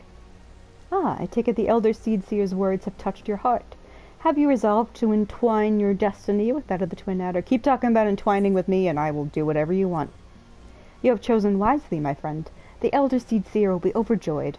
Without further ado, let us speak of practical matters. In order to complete the enrollment procedure, you must report to headquarters in Gridania, the Adder's Nest. Okay? The building you seek stands in the southern part of the city, now called New Gridania. Give your name to the personnel officer there, and he will guide you through the formalities. I have no doubt but that your deeds will bring great honor to our order. When next you meet in Gridania, I should be proud to call you sister. Cute! Okay. I don't think I have to voice any quests involving this, because if what I remember, MSQ is gonna pick up taking us to Limsa next? I'm just hoping to get through some of the, like, not extraneous, but, like, the interim main story quest lines as quickly as possible so we can hit plot notes that actually matter. Hit plot notes that actually matter faster. Sorry, I didn't I didn't finish the sentence.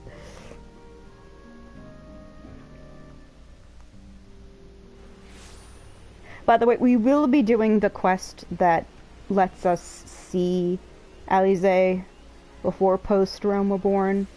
I mean, post Heaven's Word. She's involved with a certain quest chain of raids for Realm Reborn, which are very difficult if you don't do them unsynced. But I don't know if I want to do the fights so much as show you guys the cutscenes involved. Because unsynced, I think I could I could probably get through most, if not all, of the fights at my level 80 with my gear. Oh! Look! Oh my god! And she kicks her feet! Oh my god! Okay. Oh. Oh my god, hello. Oh my god, that was genuinely really precious. Oh god, she's standing there. That's very precarious. Oh my god, please sit down again. I'm worried about you. Oh my god. Oh my god, it's like having a child. Oh, okay, good, she's sitting.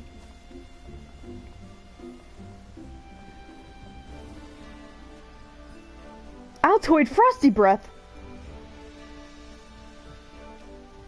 Yeah, she like climbs you like you're a drain pipe or a rope. Okay. Adder's Nest headquarters, blah blah blah. My name is Eva Bartage. I believe you are expecting me. Well, yeah, I'm here to enlist if you'll have me.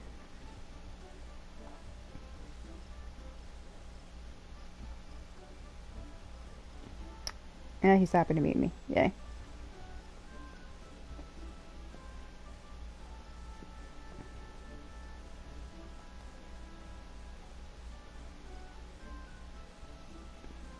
Oh, yeah, okay. A Highwind Skyways airship has taken fire from Imperial forces.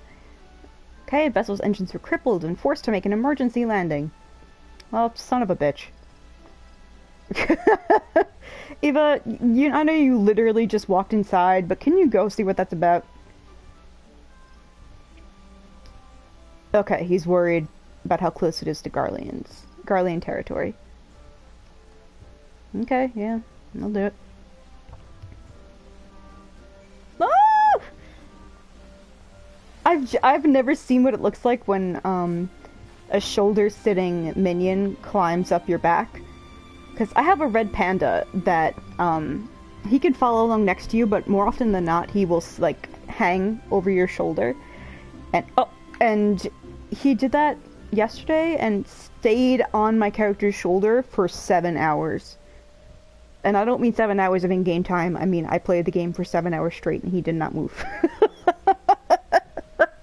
I was like, wow, okay. And yeah, I'm just not used to it. Yeah, okay.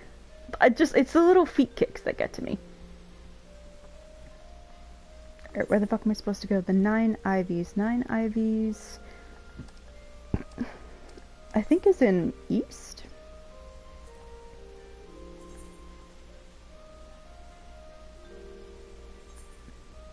Alright, yeah, just go there.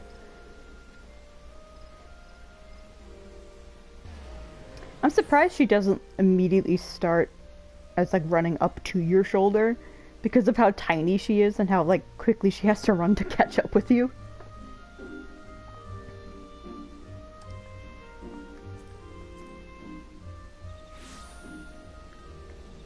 Oh, Jesus.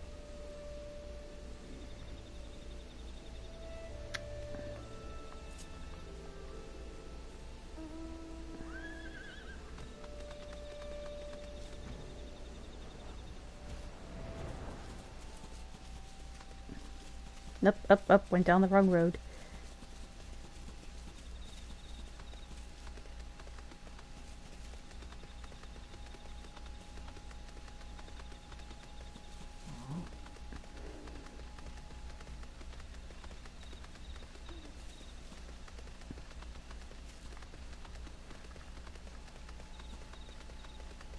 Oh dear.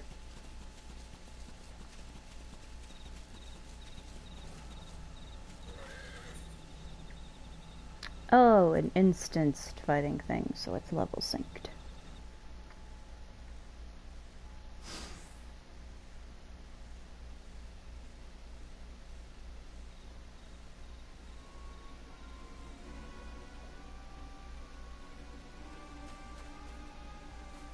You know, this is a very small tree for a very large man to hide behind. Well, I guess it doesn't matter.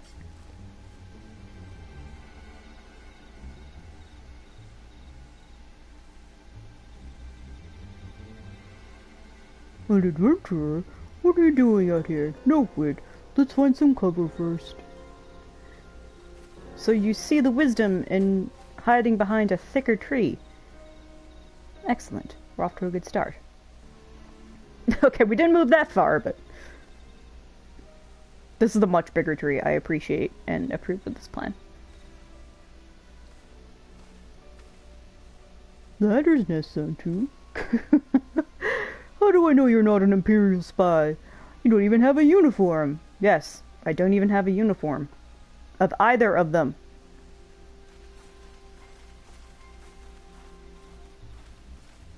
Who's these Robin Hood looking fucks? Peace, friend. We mean you no harm. You're an engineer of Garland Ironworks, are you not? We were alerted to your plight and have come to rescue you. And you are a Verbotage, I presume? I was told to expect an honorary serpent. My thanks for your aid, friend. I'm not your friend, buddy. I just poked myself in the eye.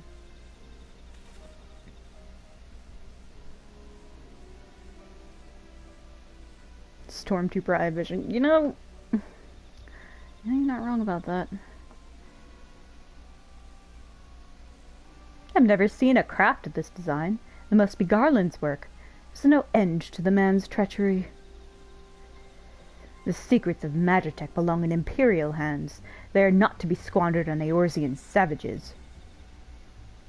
We are taking this craft back to the fortress. Dismantle it if you must. And bring the engineer. Someone must pay for Garland's crimes. Imperial scouts from Castrum Oriens. They mean to requisition the ship. Wedge, you have to help him. That fool of a Lalafell, fool of a Took, was hiding inside the tiny Bronco. The tiny Bronco? But isn't that the Ironworks' latest creation? It's the first airship we built since the Calamity. The first since Master Garland... well, since he went missing. After years of work, she was finally ready. I'm making myself tired speaking like that. For her first test flight, and she was soaring, she really was, till those bastards blasted her out of the sky. Attend me all. The Ironworks' latest creation must not fall into Garlean hands.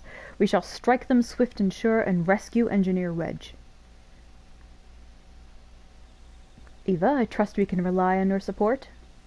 Support? I'm gonna be doing the most of the work. May the matron watch over us. With me. Yay, you go do stuff. An ambush! 2 arms! Oh! Whee!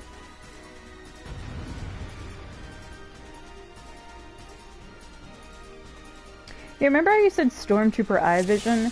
Well, the crew of the Tiny Bronco are named Biggs and Wedge. Because, there is always a Biggs and Wedge in a Final Fantasy game. Always. They're often,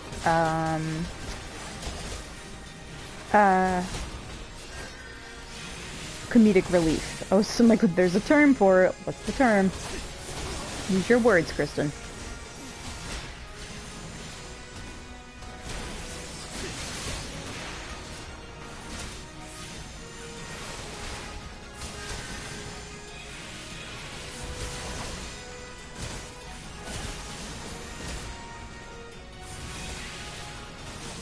I also thought it was funny that you called them stormtroopers because when you first see the Empire, a Darth Vader looking motherfucker descends from an airship as a theme that is vaguely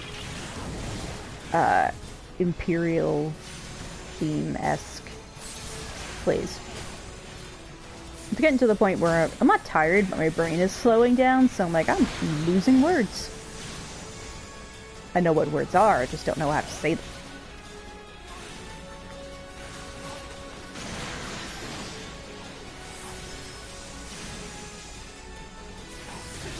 Die, please. Okay, bye.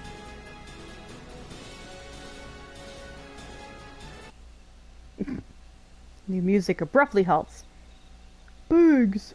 Oh no. Biggs! God, I fucking hate him. Wedge, you shouldn't have stayed with the ship. That was a close one. Too damn close. So how's she look anyway?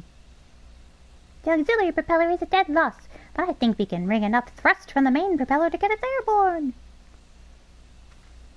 A few minor modifications, and we should be able to fly the tiny Bronco home. Oh, while you do your work, we shall keep watch over the perimeter. The enemy may be lurking nearby, also looking. But judging by their eyesight, we probably have nothing to worry about. As for you, Eva, you have more than done your part today. I bid you return to the Adder's Nest and complete your enlistment.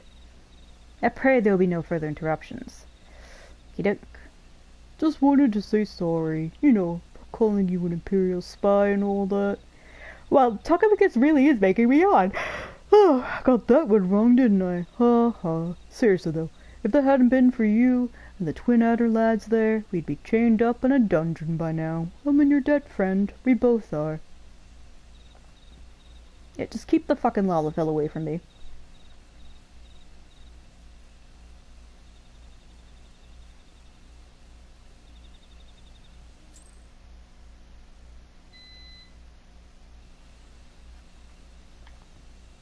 Oh dear.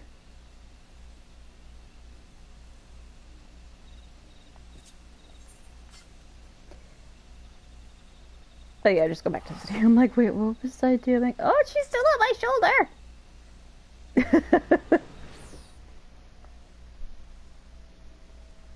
I have a tiny parrot, Sultana. Taking her out to see the world. You can also have a miniature Kane Senna, Raban, or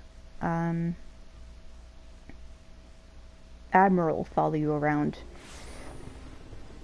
I've just never used those, or that rather, minion either. Radagast! That name looks familiar. I mean, I know what the name is, but I think I've run content with that player before.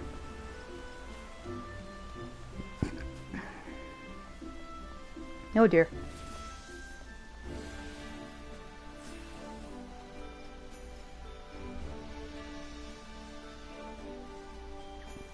Yay, I'm back. Engineers are fine. I'm doing pretty well. Got a big dick OG. Okay, sign it up. Okay. Induction is going to be finished, and that's really all that matters. And then I'm pretty sure I'm done here. Pretty sure. Okay. Protocol requires me to tell you who we are and what we do, so just listen to my speech, please. The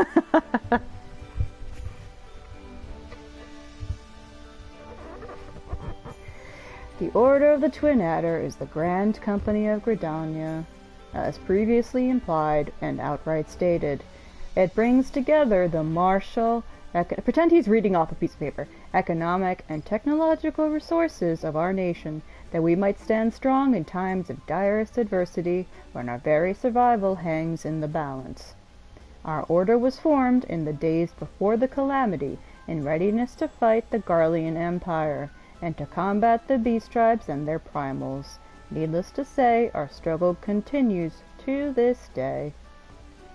Elder Seed Seer Kane Senna is the supreme commander of our forces. Under her wise leadership, we protect the people of Gridania and the sanctity of the Twelves Wood.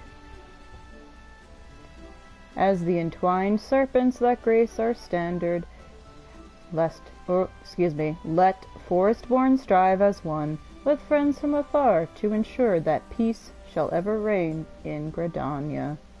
In so doing, we honor the will of the elementals, and theirs is the will of the wood. Now then, Eva Bartage, I ask that you give unto us your oath of allegiance, in whatever fashion you see fit. You can honestly just bark like a seal at me, and that would work fine. Woods will be done. I shall strike down enemies and drink up their blood! My life for the Elder Seed Seer.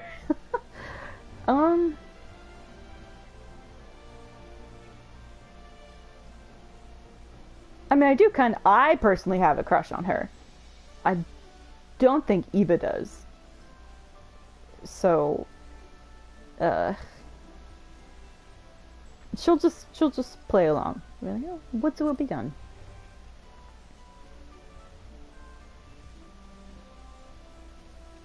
Oh, aw, cute.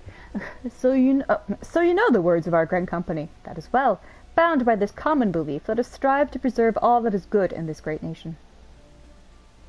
And made him happy. Okay, sorry, back to the paper. By the power vested in me, I assign you the rank of Serpent Private, 3rd class. You are now a woman of the Order of the Twin Adder. Go forth, Private Bartage, and do that which brings peace to the Twelves Wood and honor to our name. You can actually climb up the ranks of the Grand Company. I'm, I think like a second-class lieutenant, and that's as high as you can get without doing some other stuff that I have no interest in doing, so.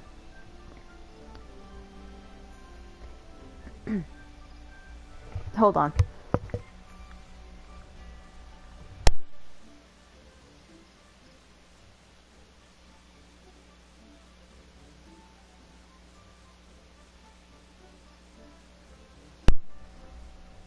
Can you hear me, Eva? This is Minfilia. An officer of the Order of the Twin Adder contacted me with news of your enlistment. It wasn't like I was visiting or anything. My congratulations, Private Bartage. I have no doubt that you are eager to make the acquaintance of your new comrades, though I'd ask that you pay a visit to your old ones first. Remember, though you are now a serpent of Gridania, you are no less a scion. Pray return to the Waking Sands at your earliest convenience. There are some friends here. We shall be waiting. Yeah, get used to the phrase, pray return to the Waking Sands, by the way. Yeah, you got friends in other places? Yeah, you can go now, that's fine. I would suggest speaking with High Serpent Commander Versailles Helwa before you depart. He may provide you with assistance on the journey ahead. He's that really tall dude right over there.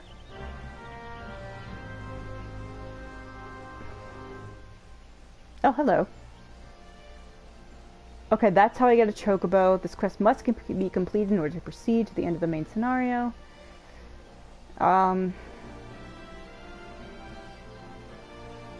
Serpent, private, third class. Okay. Delivery missions unlocked. That's how you can climb in the ranks. You just bring stuff to the personnel officer.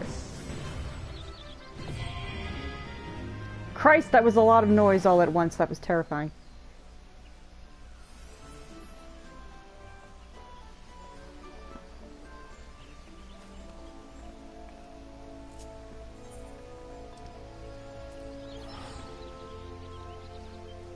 I'm trying to think of where I want to stop it for the night.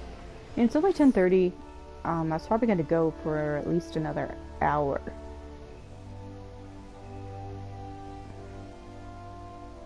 At least another hour. Or at most, actually. I should say at most.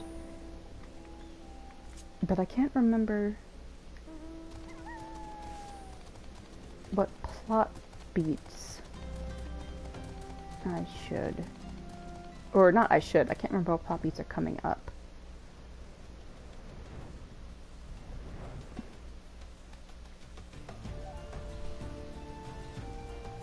I also can't remember who she wants me to meet. I have most of Realm Reborn pretty solid in my head. But it's these like little steps in between some significant things. Like you forming a grand company, you meeting Louisoire's grandchildren, that I can't quite recall.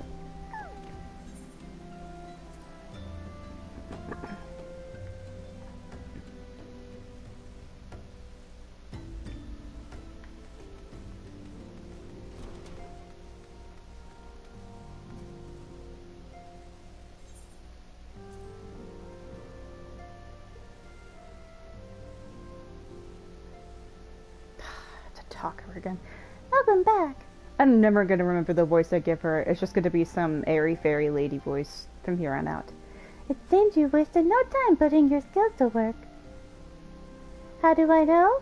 Why, the link pearl I gave you is also a two-way radio. I mean one way. I mean, maybe it's not a radio at all so much as a listening device. So I guess that is a radio. Anyway, the recruitment officer called to regale me with the tale of your heroics. The pride in his voice was palpable. We scions are truly fortunate to have you with us, Eva.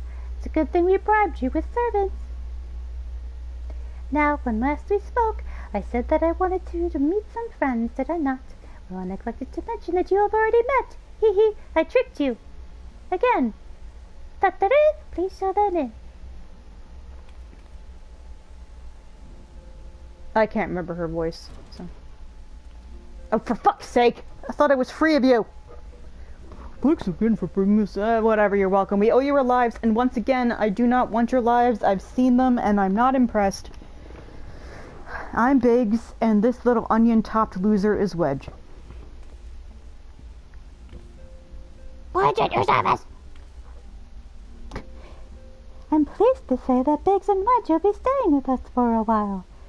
And when I say pleased, please see it in giant air quotes.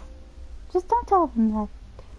Magitech-driven contraptions, such as airships, have grown ever more vital to the city-states of Eorzea. As a neutral party, have I stressed yet that we are neutral and not politically affiliated with anyone? I might be lying a little, tee-hee. Anyway, as a neutral party, it was judged that we scions should serve as the keepers of this technology, and no one else. See how neutral we are? Of course, for this we need the knowledge of experts, and so we requested the assistance of Garland Ironworks, who very kindly sent us 2 of their finest engineers. Our happy family continues to grow.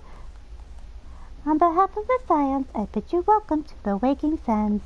All I do here is welcome and greet people, because I am basically a glorified secretary. Like every soul here, I love Eorzea, and I count myself blessed to have been given this chance to stand with you all and fight for the future of the realm. Of course, when I say fight, see double air quotes there, 'cause I mean it even twice less than I did before the pleasant thing. I don't know where that sentence went. It kind of got away from me. I stopped paying attention to myself. Never have I known such fulfillment, such happiness. That says a lot about my life, I guess.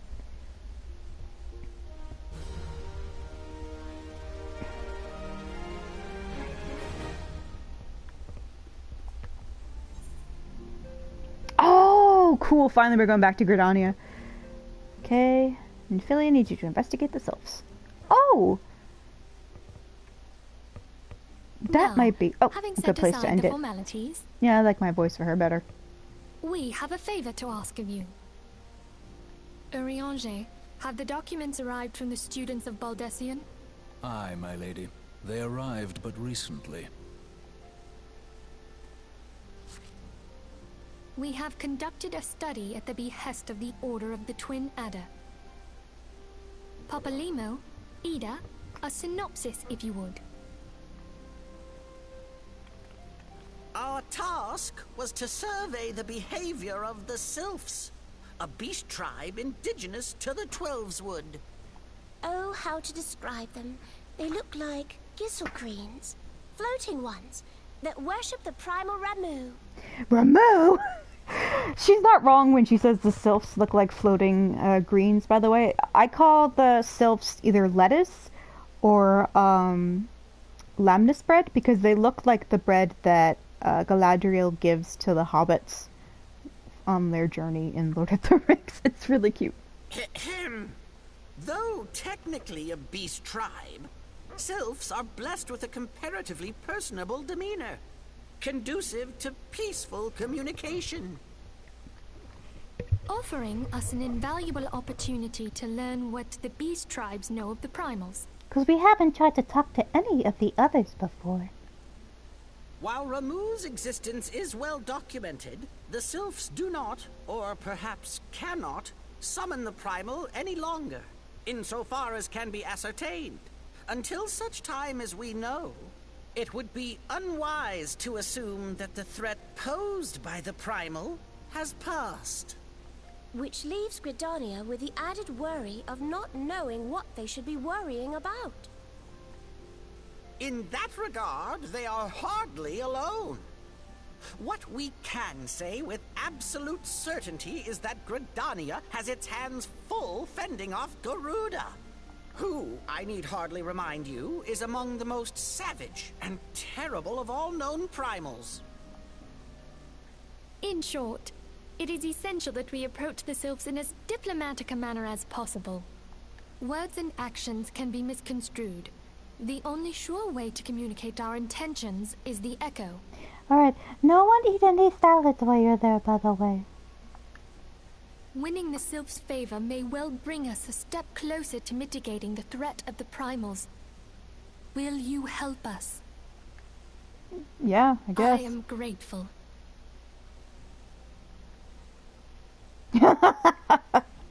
You know what most Lalafels do have higher registered voices. The guys have more like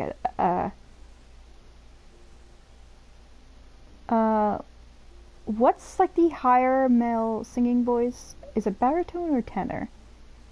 They have like a higher registered voice, but not high pitched. So yeah. Lovely. Well, as much as I'd like to help, I'm afraid I would be of little use to anyone in Gridania. A veritable babe in the woods. I find it impossible to follow paths, you see. Ida and Papalimo, however, should be able to see the forest for the trees. Is that not so, Minfilia? I mean, yes, but that's not what that saying means, Thancred. Indeed. You are willing? I'm not even going to honor him with a look. Leave it to me. Us, Ida, us!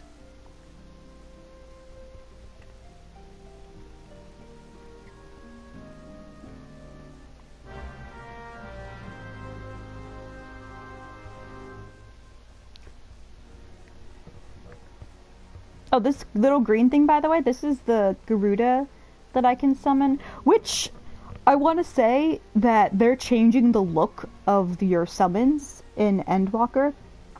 Oh, yeah, Lalafell, like, waddle march away. It's, all of them do. It's so humiliating for them. Anyway, they're changing what the summons look like in Endwalker, where it's these little dudes are gonna go away, and you can, when you call forth, your form of a primal, it is actually the primal as it is in the game, just in a smaller form, and you can adjust how big or how small it is. So it's kind of more like a traditional summon in Final Fantasy, only I would say it's probably more like how it is in 10, just without an active time bar, so you don't have to wait to load up summon casting things. Yeah, with every expansion they adjust jobs slightly. So Summoner, I really like the changes they have planned for Summoner. I really like the changes they have planned for Astrologian, and those are the two classes I care about the most. Other ones are getting changed, or just not being touched at all, and I have most of those that they're not adjusting. And I actually don't know what they're changing for the tank classes that I do. I should probably look into that. Anyway, oops. Anyway, yeah, so it's the summons, they're gonna look so fucking cool in Endwalker. Oh my god, I'm so excited! Okay. Alright, so I have to go back to exactly where I was. Fantastic. Love when the game lets me do that.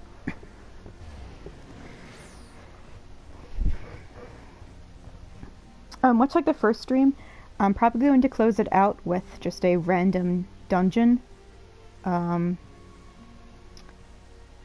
I'll have to have my fingers crossed so that it won't be like an important one from Shadowbringers, or no, it won't be an important one from Shadowbringers, or like from Stormblood or something. I doubt that. Oh.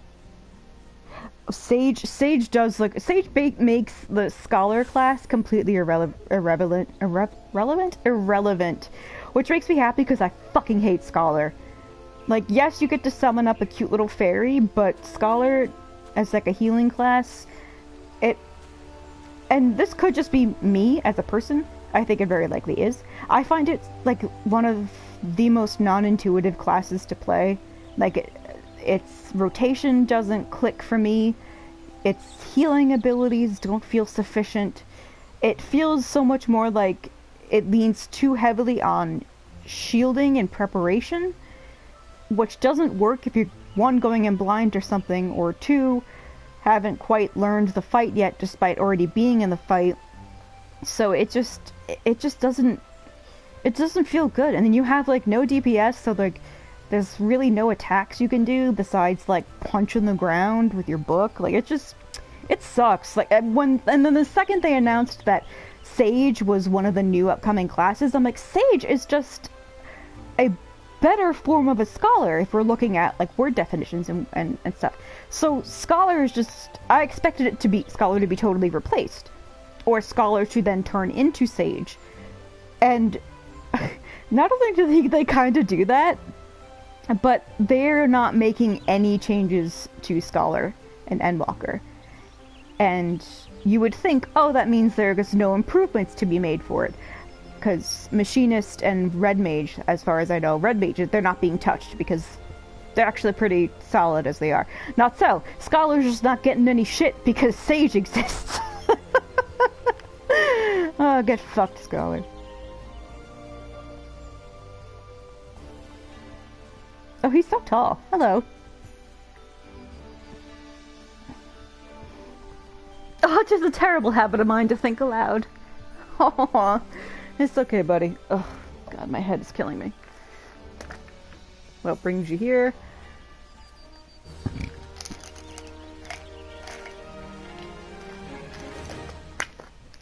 Hold on, I need to take some Excedrin.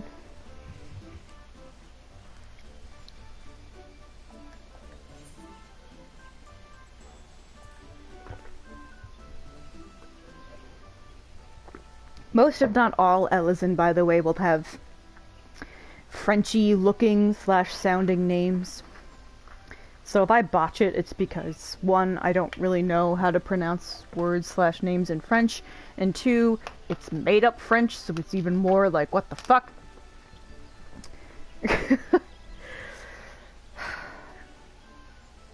Well, if it isn't Lieutenant Bartage reporting for duty. See, like, Lieutenant is the title I have in my game, but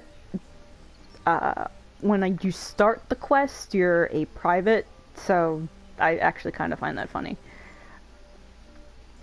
Reporting for duty, that's the zeal I like to see. Thanks, buddy.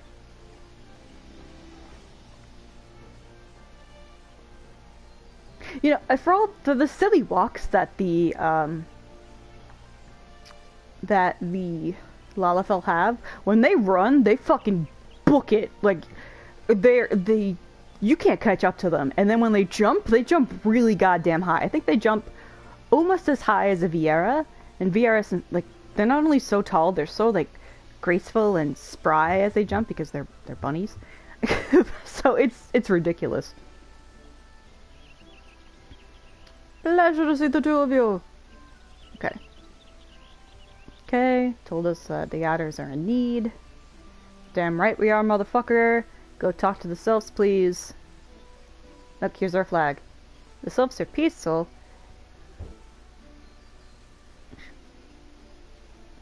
And that's why something about Ramu makes us scared. I don't know.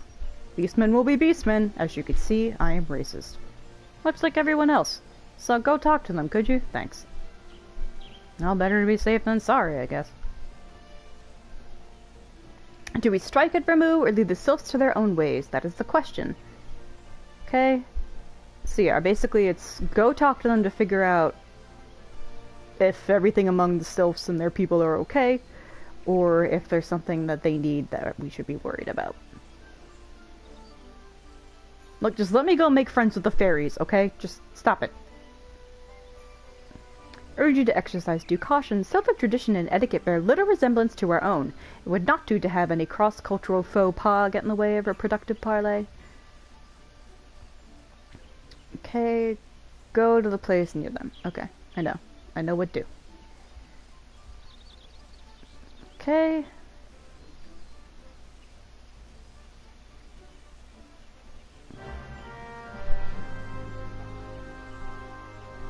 Okay, bye.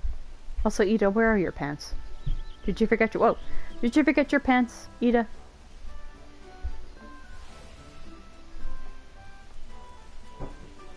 I'm just looking at the names. Oh!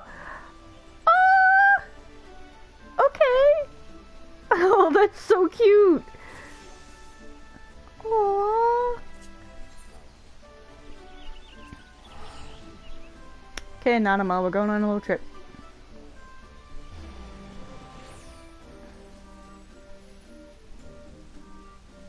I just realized I have a whole repertoire of outfits that I could be making my girl wear.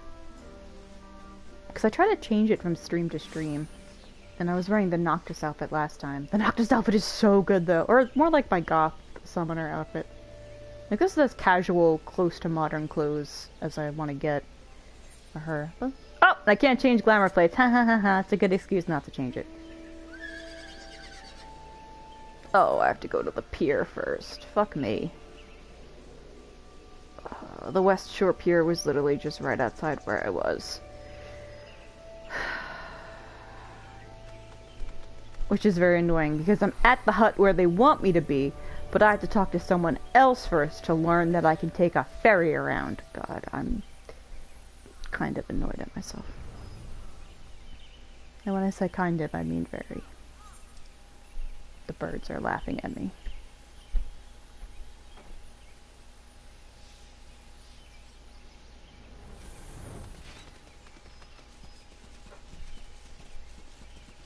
Oh yeah, take me back to Paradise City, where the grass is green and the girls are pretty. God damn it.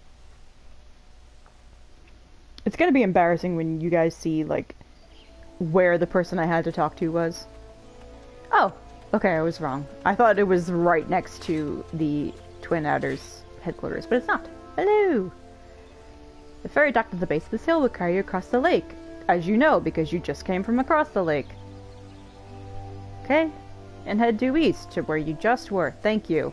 God damn it, game.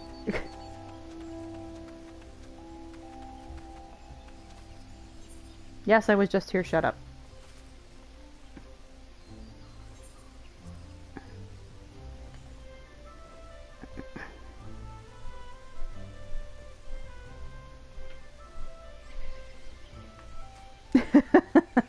Okay, now I can go where I'm supposed to be. Oh, Jesus!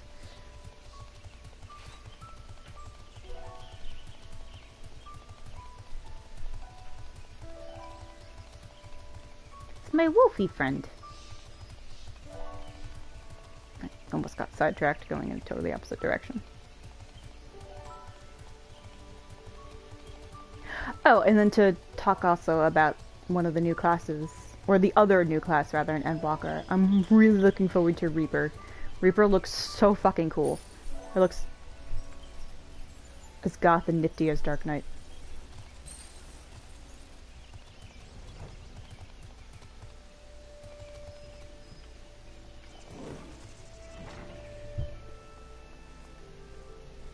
Oh, whoa, camera. Hey, Ameline. Okay, they're wary, earn their trust. If you earn their trust, they're really nice. So go earn their trust. Yeah, I have to... I'm almost, like... I'm getting quiet because I'm slightly concerned. I'm like, well, what are the changes to Dark Knight? Because Dark Knight, if I have to pick a tank class that I consider my main tank class, it would be Dark Knight, with Gunbreaker at a really close second. And I'm like, I don't want to have to relearn things, which I doubt it. I doubt they would do much to change them, but whatever. Alright, what do you want, Rolf? They're peculiar folk. Okay, my brain don't work. It's like, oh, I'll tell you how they are. Oh, wait, sorry, I can't answer your question. Go talk to other people. It's like, just say you don't fucking know. Sylphs have a different concept of etiquette. Okay, so they're a playful, tricksy lot, like most pixies. Okay. Okay.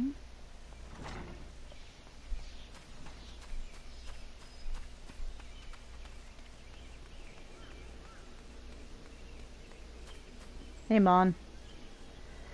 Sylphs are tricksters and troublemakers. If you tell them to stop, they'll just laugh.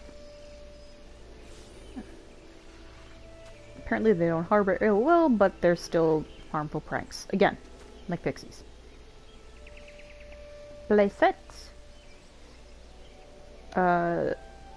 Sylphs sustain themselves by bathing in the sun. Aww. So you can't win your way to their heart through food. So yeah, they like games. And that's about, and they like the sun. That's about it. And nothing brings people together quite like a little toe tapping. A sylph told me long ago that dancing is a time-honored greeting among their kind. Oh, okay, so I have to go, when I meet the sylphs, I have to dance for them. Still here? Oh, that's great.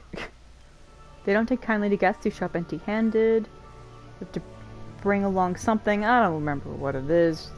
My wife was talking about some shit. Speak to Rosa. Her memory should be more reliable than mine.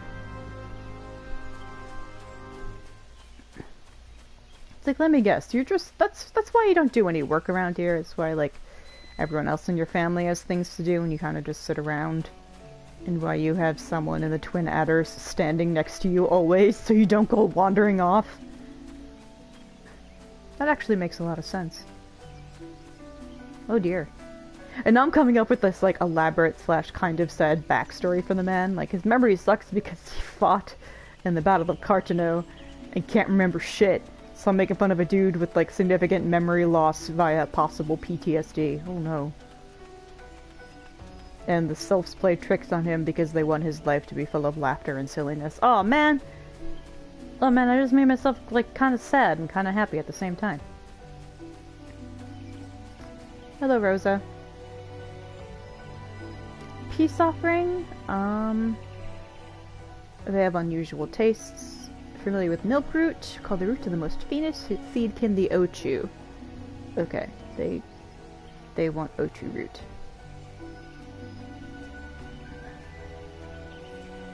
Thanks, Rosa.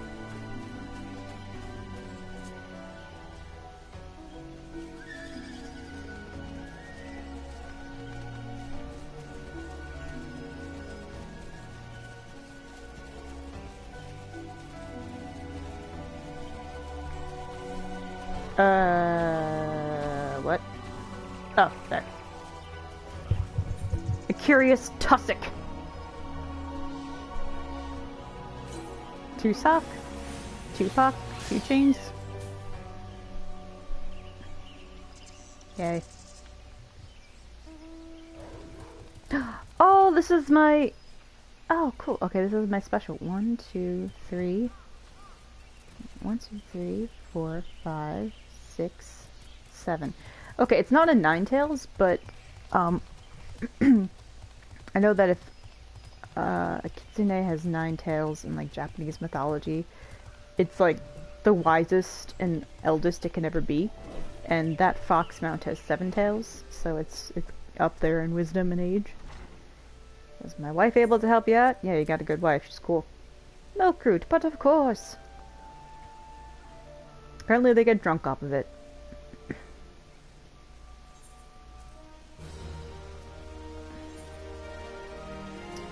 Yay.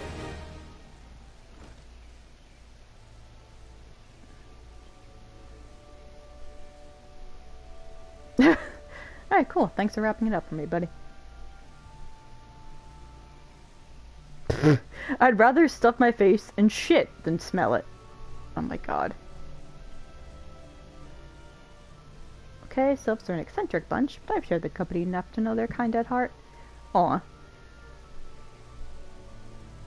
Alright, stop by when you're done. Ugh. Pass along my safety to the winged ones. Alright, what does your tall, handsome friend want with me? Seen a reason to delay your mission, but I am delaying it. Okay, Calyxio, intermediary. And here's a letter from Kane-senna. Okie doke. Kane-senna just wrote a letter to the sylphs to explain stuff.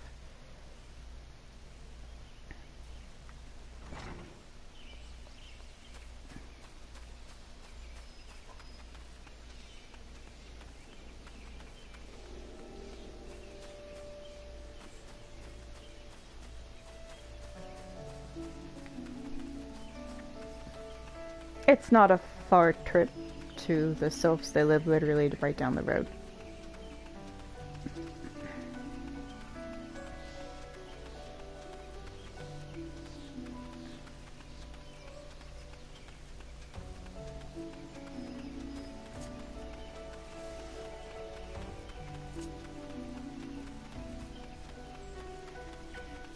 Hello.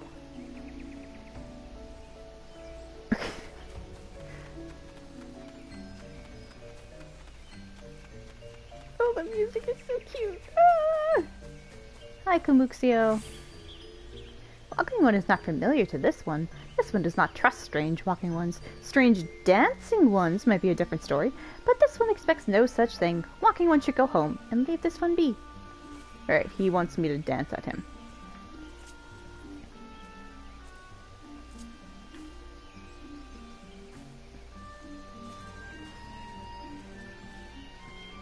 This walking one is foolish one. Walking One should go home before this one becomes angry. Oh, right, I have to do, like, the regular dance for him. Even though I have really cool dances to show off, I'm just supposed to do this dance. Like an idiot.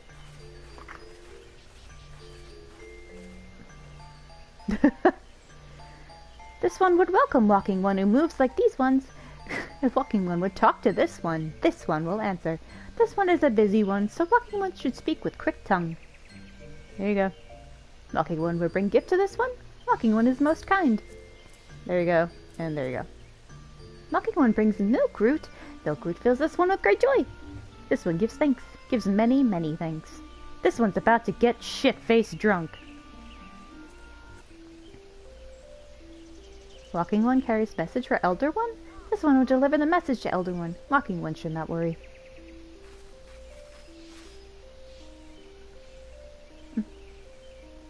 Hello there!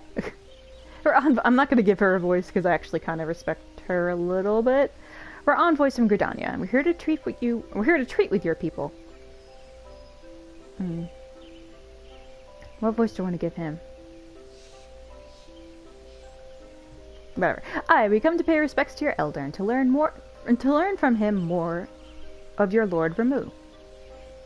Who are these ones? These walking ones come from Gridania? Walking One became a dancing one and brought milk root, but Walking One tricks this one. This one does not like tricks. This one will speak no more. Elder One is busy. Walking One should go home. Go home, you say? But the sylphs of Little Solace have always welcomed Gridania envoys with open wings. The letter carried by Eva here is an oath of peace penned by the Elder Seedseer herself. Still you would refuse us? Just do a fucking dance, dude. This one's reasons are no business of Walking One's.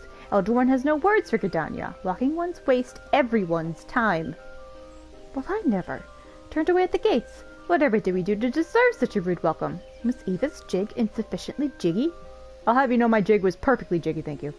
I'm as baffled as you, but something tells me recent events have our erstwhile fluttery friends feeling uncommonly wary. It would seem we've no choice but to ask around and see how we might earn their trust. Yeah, thanks for undoing all my hard work, fuckers.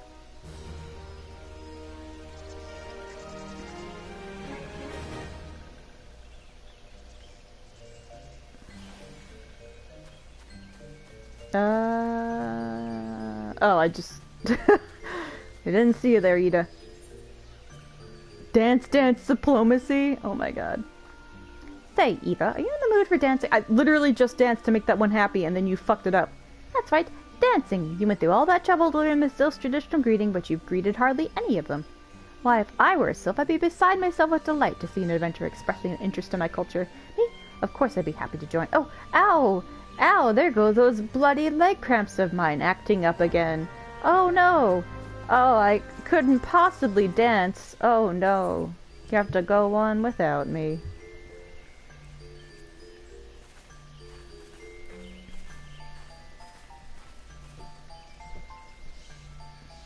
Ooh, Walking One knows Jolly Dance. Jolly Dance fills this one with good cheer.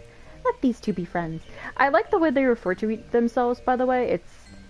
It's obvious that they don't use like I, me, we, or even you. It's just a total detachment of self. Like this one. It's similar to how one of the alien races in Mass Effect talk to itself because they're like a hive mind. Only the sylphs are not a hive mind. There is, however, a beast tribe that are a hive mind, but we don't meet them yet.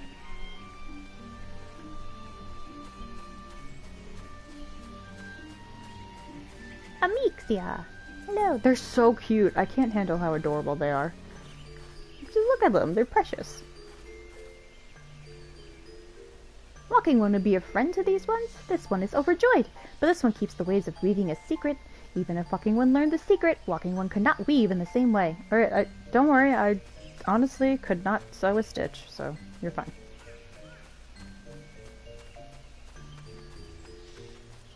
Hey, Alexia. Oh, no, I blew her a kiss. Oh, I didn't mean to do that. Oh, don't get angry with me. No. There we go. Okay. They weren't mad. They're like, well, if that's how you greet your other walking ones, just go there then.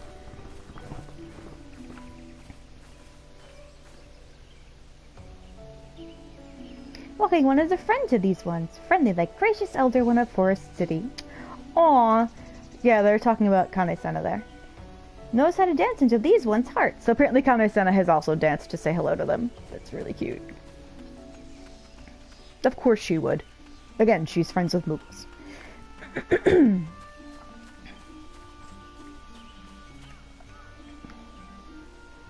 Eva, would you like to hear the good news or the better news? The good news is that your lovely dancing has brought smiles and high spirits to all of Little Solace. The better news, why, I've thoroughly recovered from those accursed leg cramps. Onward to our next adventure. Ugh. Lying little shit. Up. I didn't want to talk to you. Sorry, not yet. Papa Lebo has an idea of how I can make them more of my friends. Tales of good deeds spread quick. Okay. Sylphs have their fair share of troubles. I think I'm gonna stop the stream after I'm done getting these sylphs to trust me. So we're winding down a bit here. In case you guys were wondering whether or not you should sleep soon. You can sleep soon. Okay. Inquiring with Hira and Media, one of the Gridanians who resides here, and she's most likely to know what the sylphs need. Hey, Media. Praise be to the elementals. I cannot express how happy I am to see an adventurer with a truly gentle heart. The sylphs of Little Solace are sorely in need of aid. Pray hear me out. Of course, dude. I think they're great. Being a temporary settlement, Little Solace wants for amenities, not least a stout set of defenses. Consequently, beasts from moms around are free to wander in and terrorize the hapless residents. The Zias Gorlins and Gall Gnats that roam these parts are especially troublesome, but slaying one of each should serve as a warning to the rest. Easy, isn't it? Furthermore, perhaps you could gather 3 brownie brushes as well. They play an important role in Sylphic culture. I do not claim to know the details, and what with such feral beasts prowling the forests, they are not easily come by. When you are done with the deeds, seek out Kumuxio. He is slow to warm to outsiders, but your good intentions will not be lost on him. My own experience speaks to this. Okie doke, this is gonna be so easy. It'll be kind of like ridiculous. Okay, let's see. 1. Oh, you guys want to try? There you go.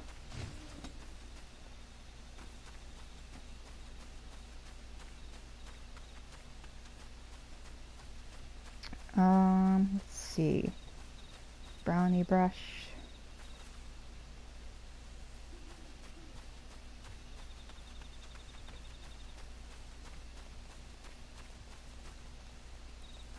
The pitter-patter of little feet.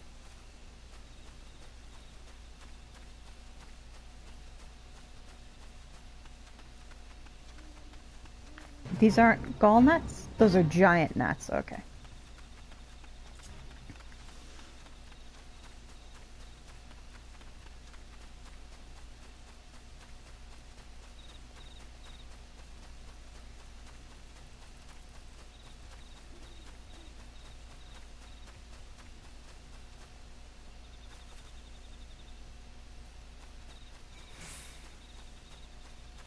Oh no, they are changing something about Scholar. Scholar just gets like a sprint spell that can cast on other people, and guess what? It's totally pointless. Because also guess what? You could just cast sprint on people if you're a dancer, a machinist, an archer. So not only is Scholar getting only one new ability, it's an ability that other classes already have.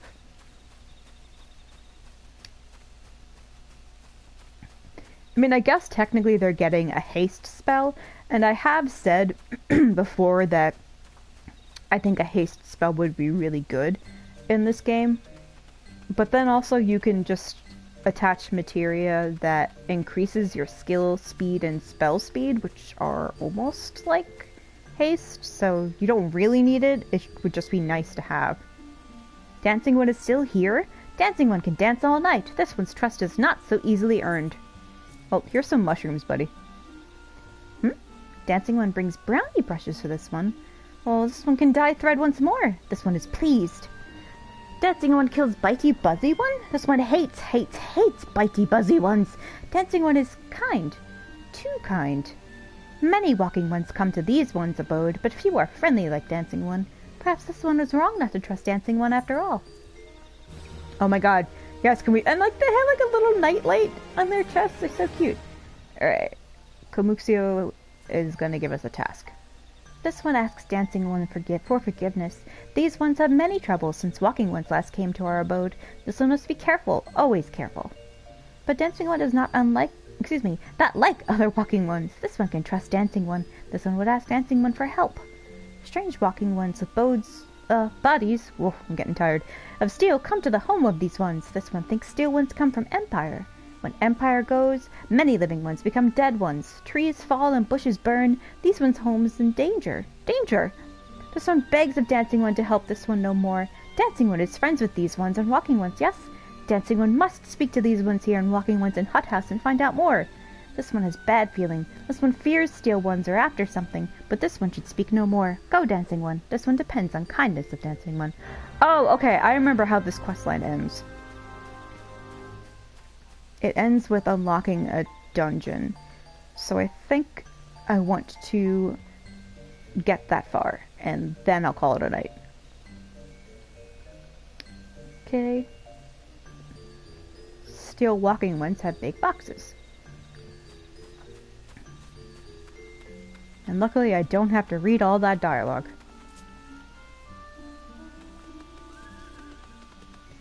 It is, once again, one of those interim quests that doesn't need to be read word for word.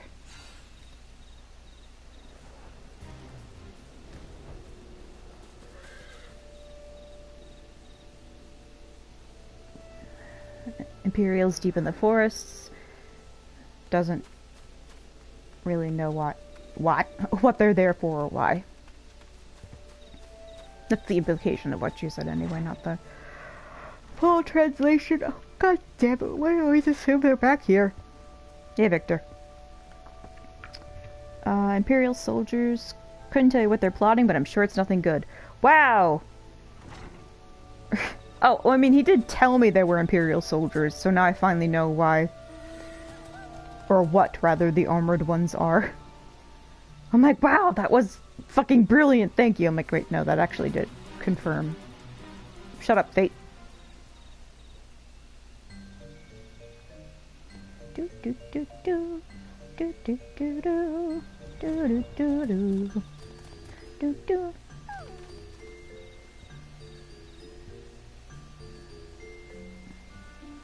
Okay.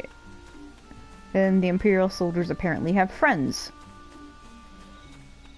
that are working with them.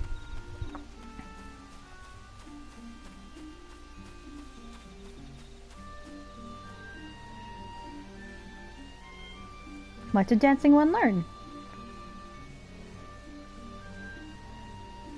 Still walking ones come from the Empire, and they carry boxes that go walking deep, deep through trees. Still walking ones are up to nasty, no good things. Okay, I know the forest. They try to hide, but I'll find them. Okay, and they're gonna mark them on my map. Thanks, buddy. I'm just trying to picture a tiny little sylph holding a pencil or something. And, like, having to use both hands and just, like, drawing a very shaky X.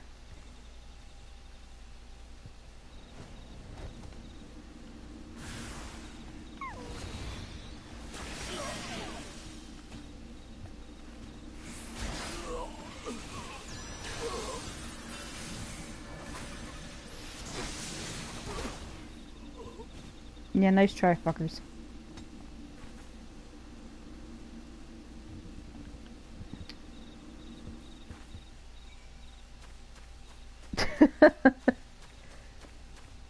They hid that really well. You know, for all of, like, the Imperials' terrifying hold on half of the planet, some of their lesser soldiers are, like, really fucking stupid. Dancing on his back. This one breathes sighs of relief. Dancing One found something. Yeah, here you go, buddy. It's a quartermaster's log. Supplies and material to be delivered. Dancing One found paper inside a box. Oh, and they could read our language. Message paper has names of food and rocks. Food and rocks are inside the boxes. This one knows. This one does not understand. Food and rocks mentioned all come from home of these ones. How does Steel Walking Ones know to find them? Is there sneaky one hiding behind this one's wings? Snooping one selling secrets to Steel Walking Ones? This one fears for this one's home. But Dancing One has helped this one much today. Dancing One must promise to always be friends with these ones. Yeah, I'm always gonna be your friend. You guys are awesome. Okay. Here's some kind of important stuff. Helpful One arrives at a good time. This one needs Helpful One's help. I'm not Dancing One anymore. I'm now Helpful One. One of these ones named Claxio ventured outside Little Solace alone. Alone is unsafe. Helpful One must find Claxio. Claxio struck west after leaving the settlement. Hurry before Claxio ends up in the belly of a beastly one.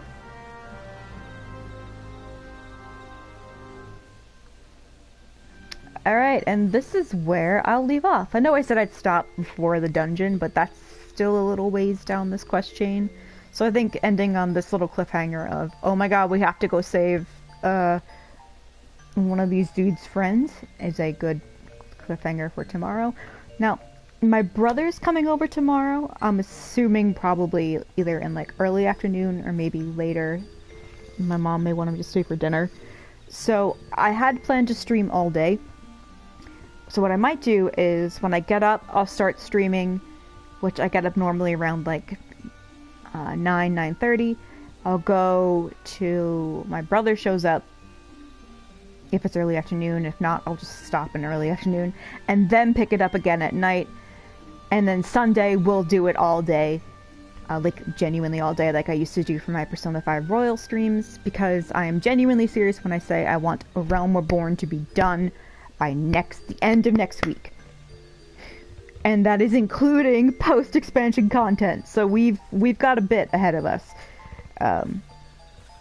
Yeah. So, I thank you for coming out and hanging out with me. It's been really nice. I lost my train of thought again. And I'm apparently in a fate that I didn't ask to be in, so I'm gonna fly out of here. Bye.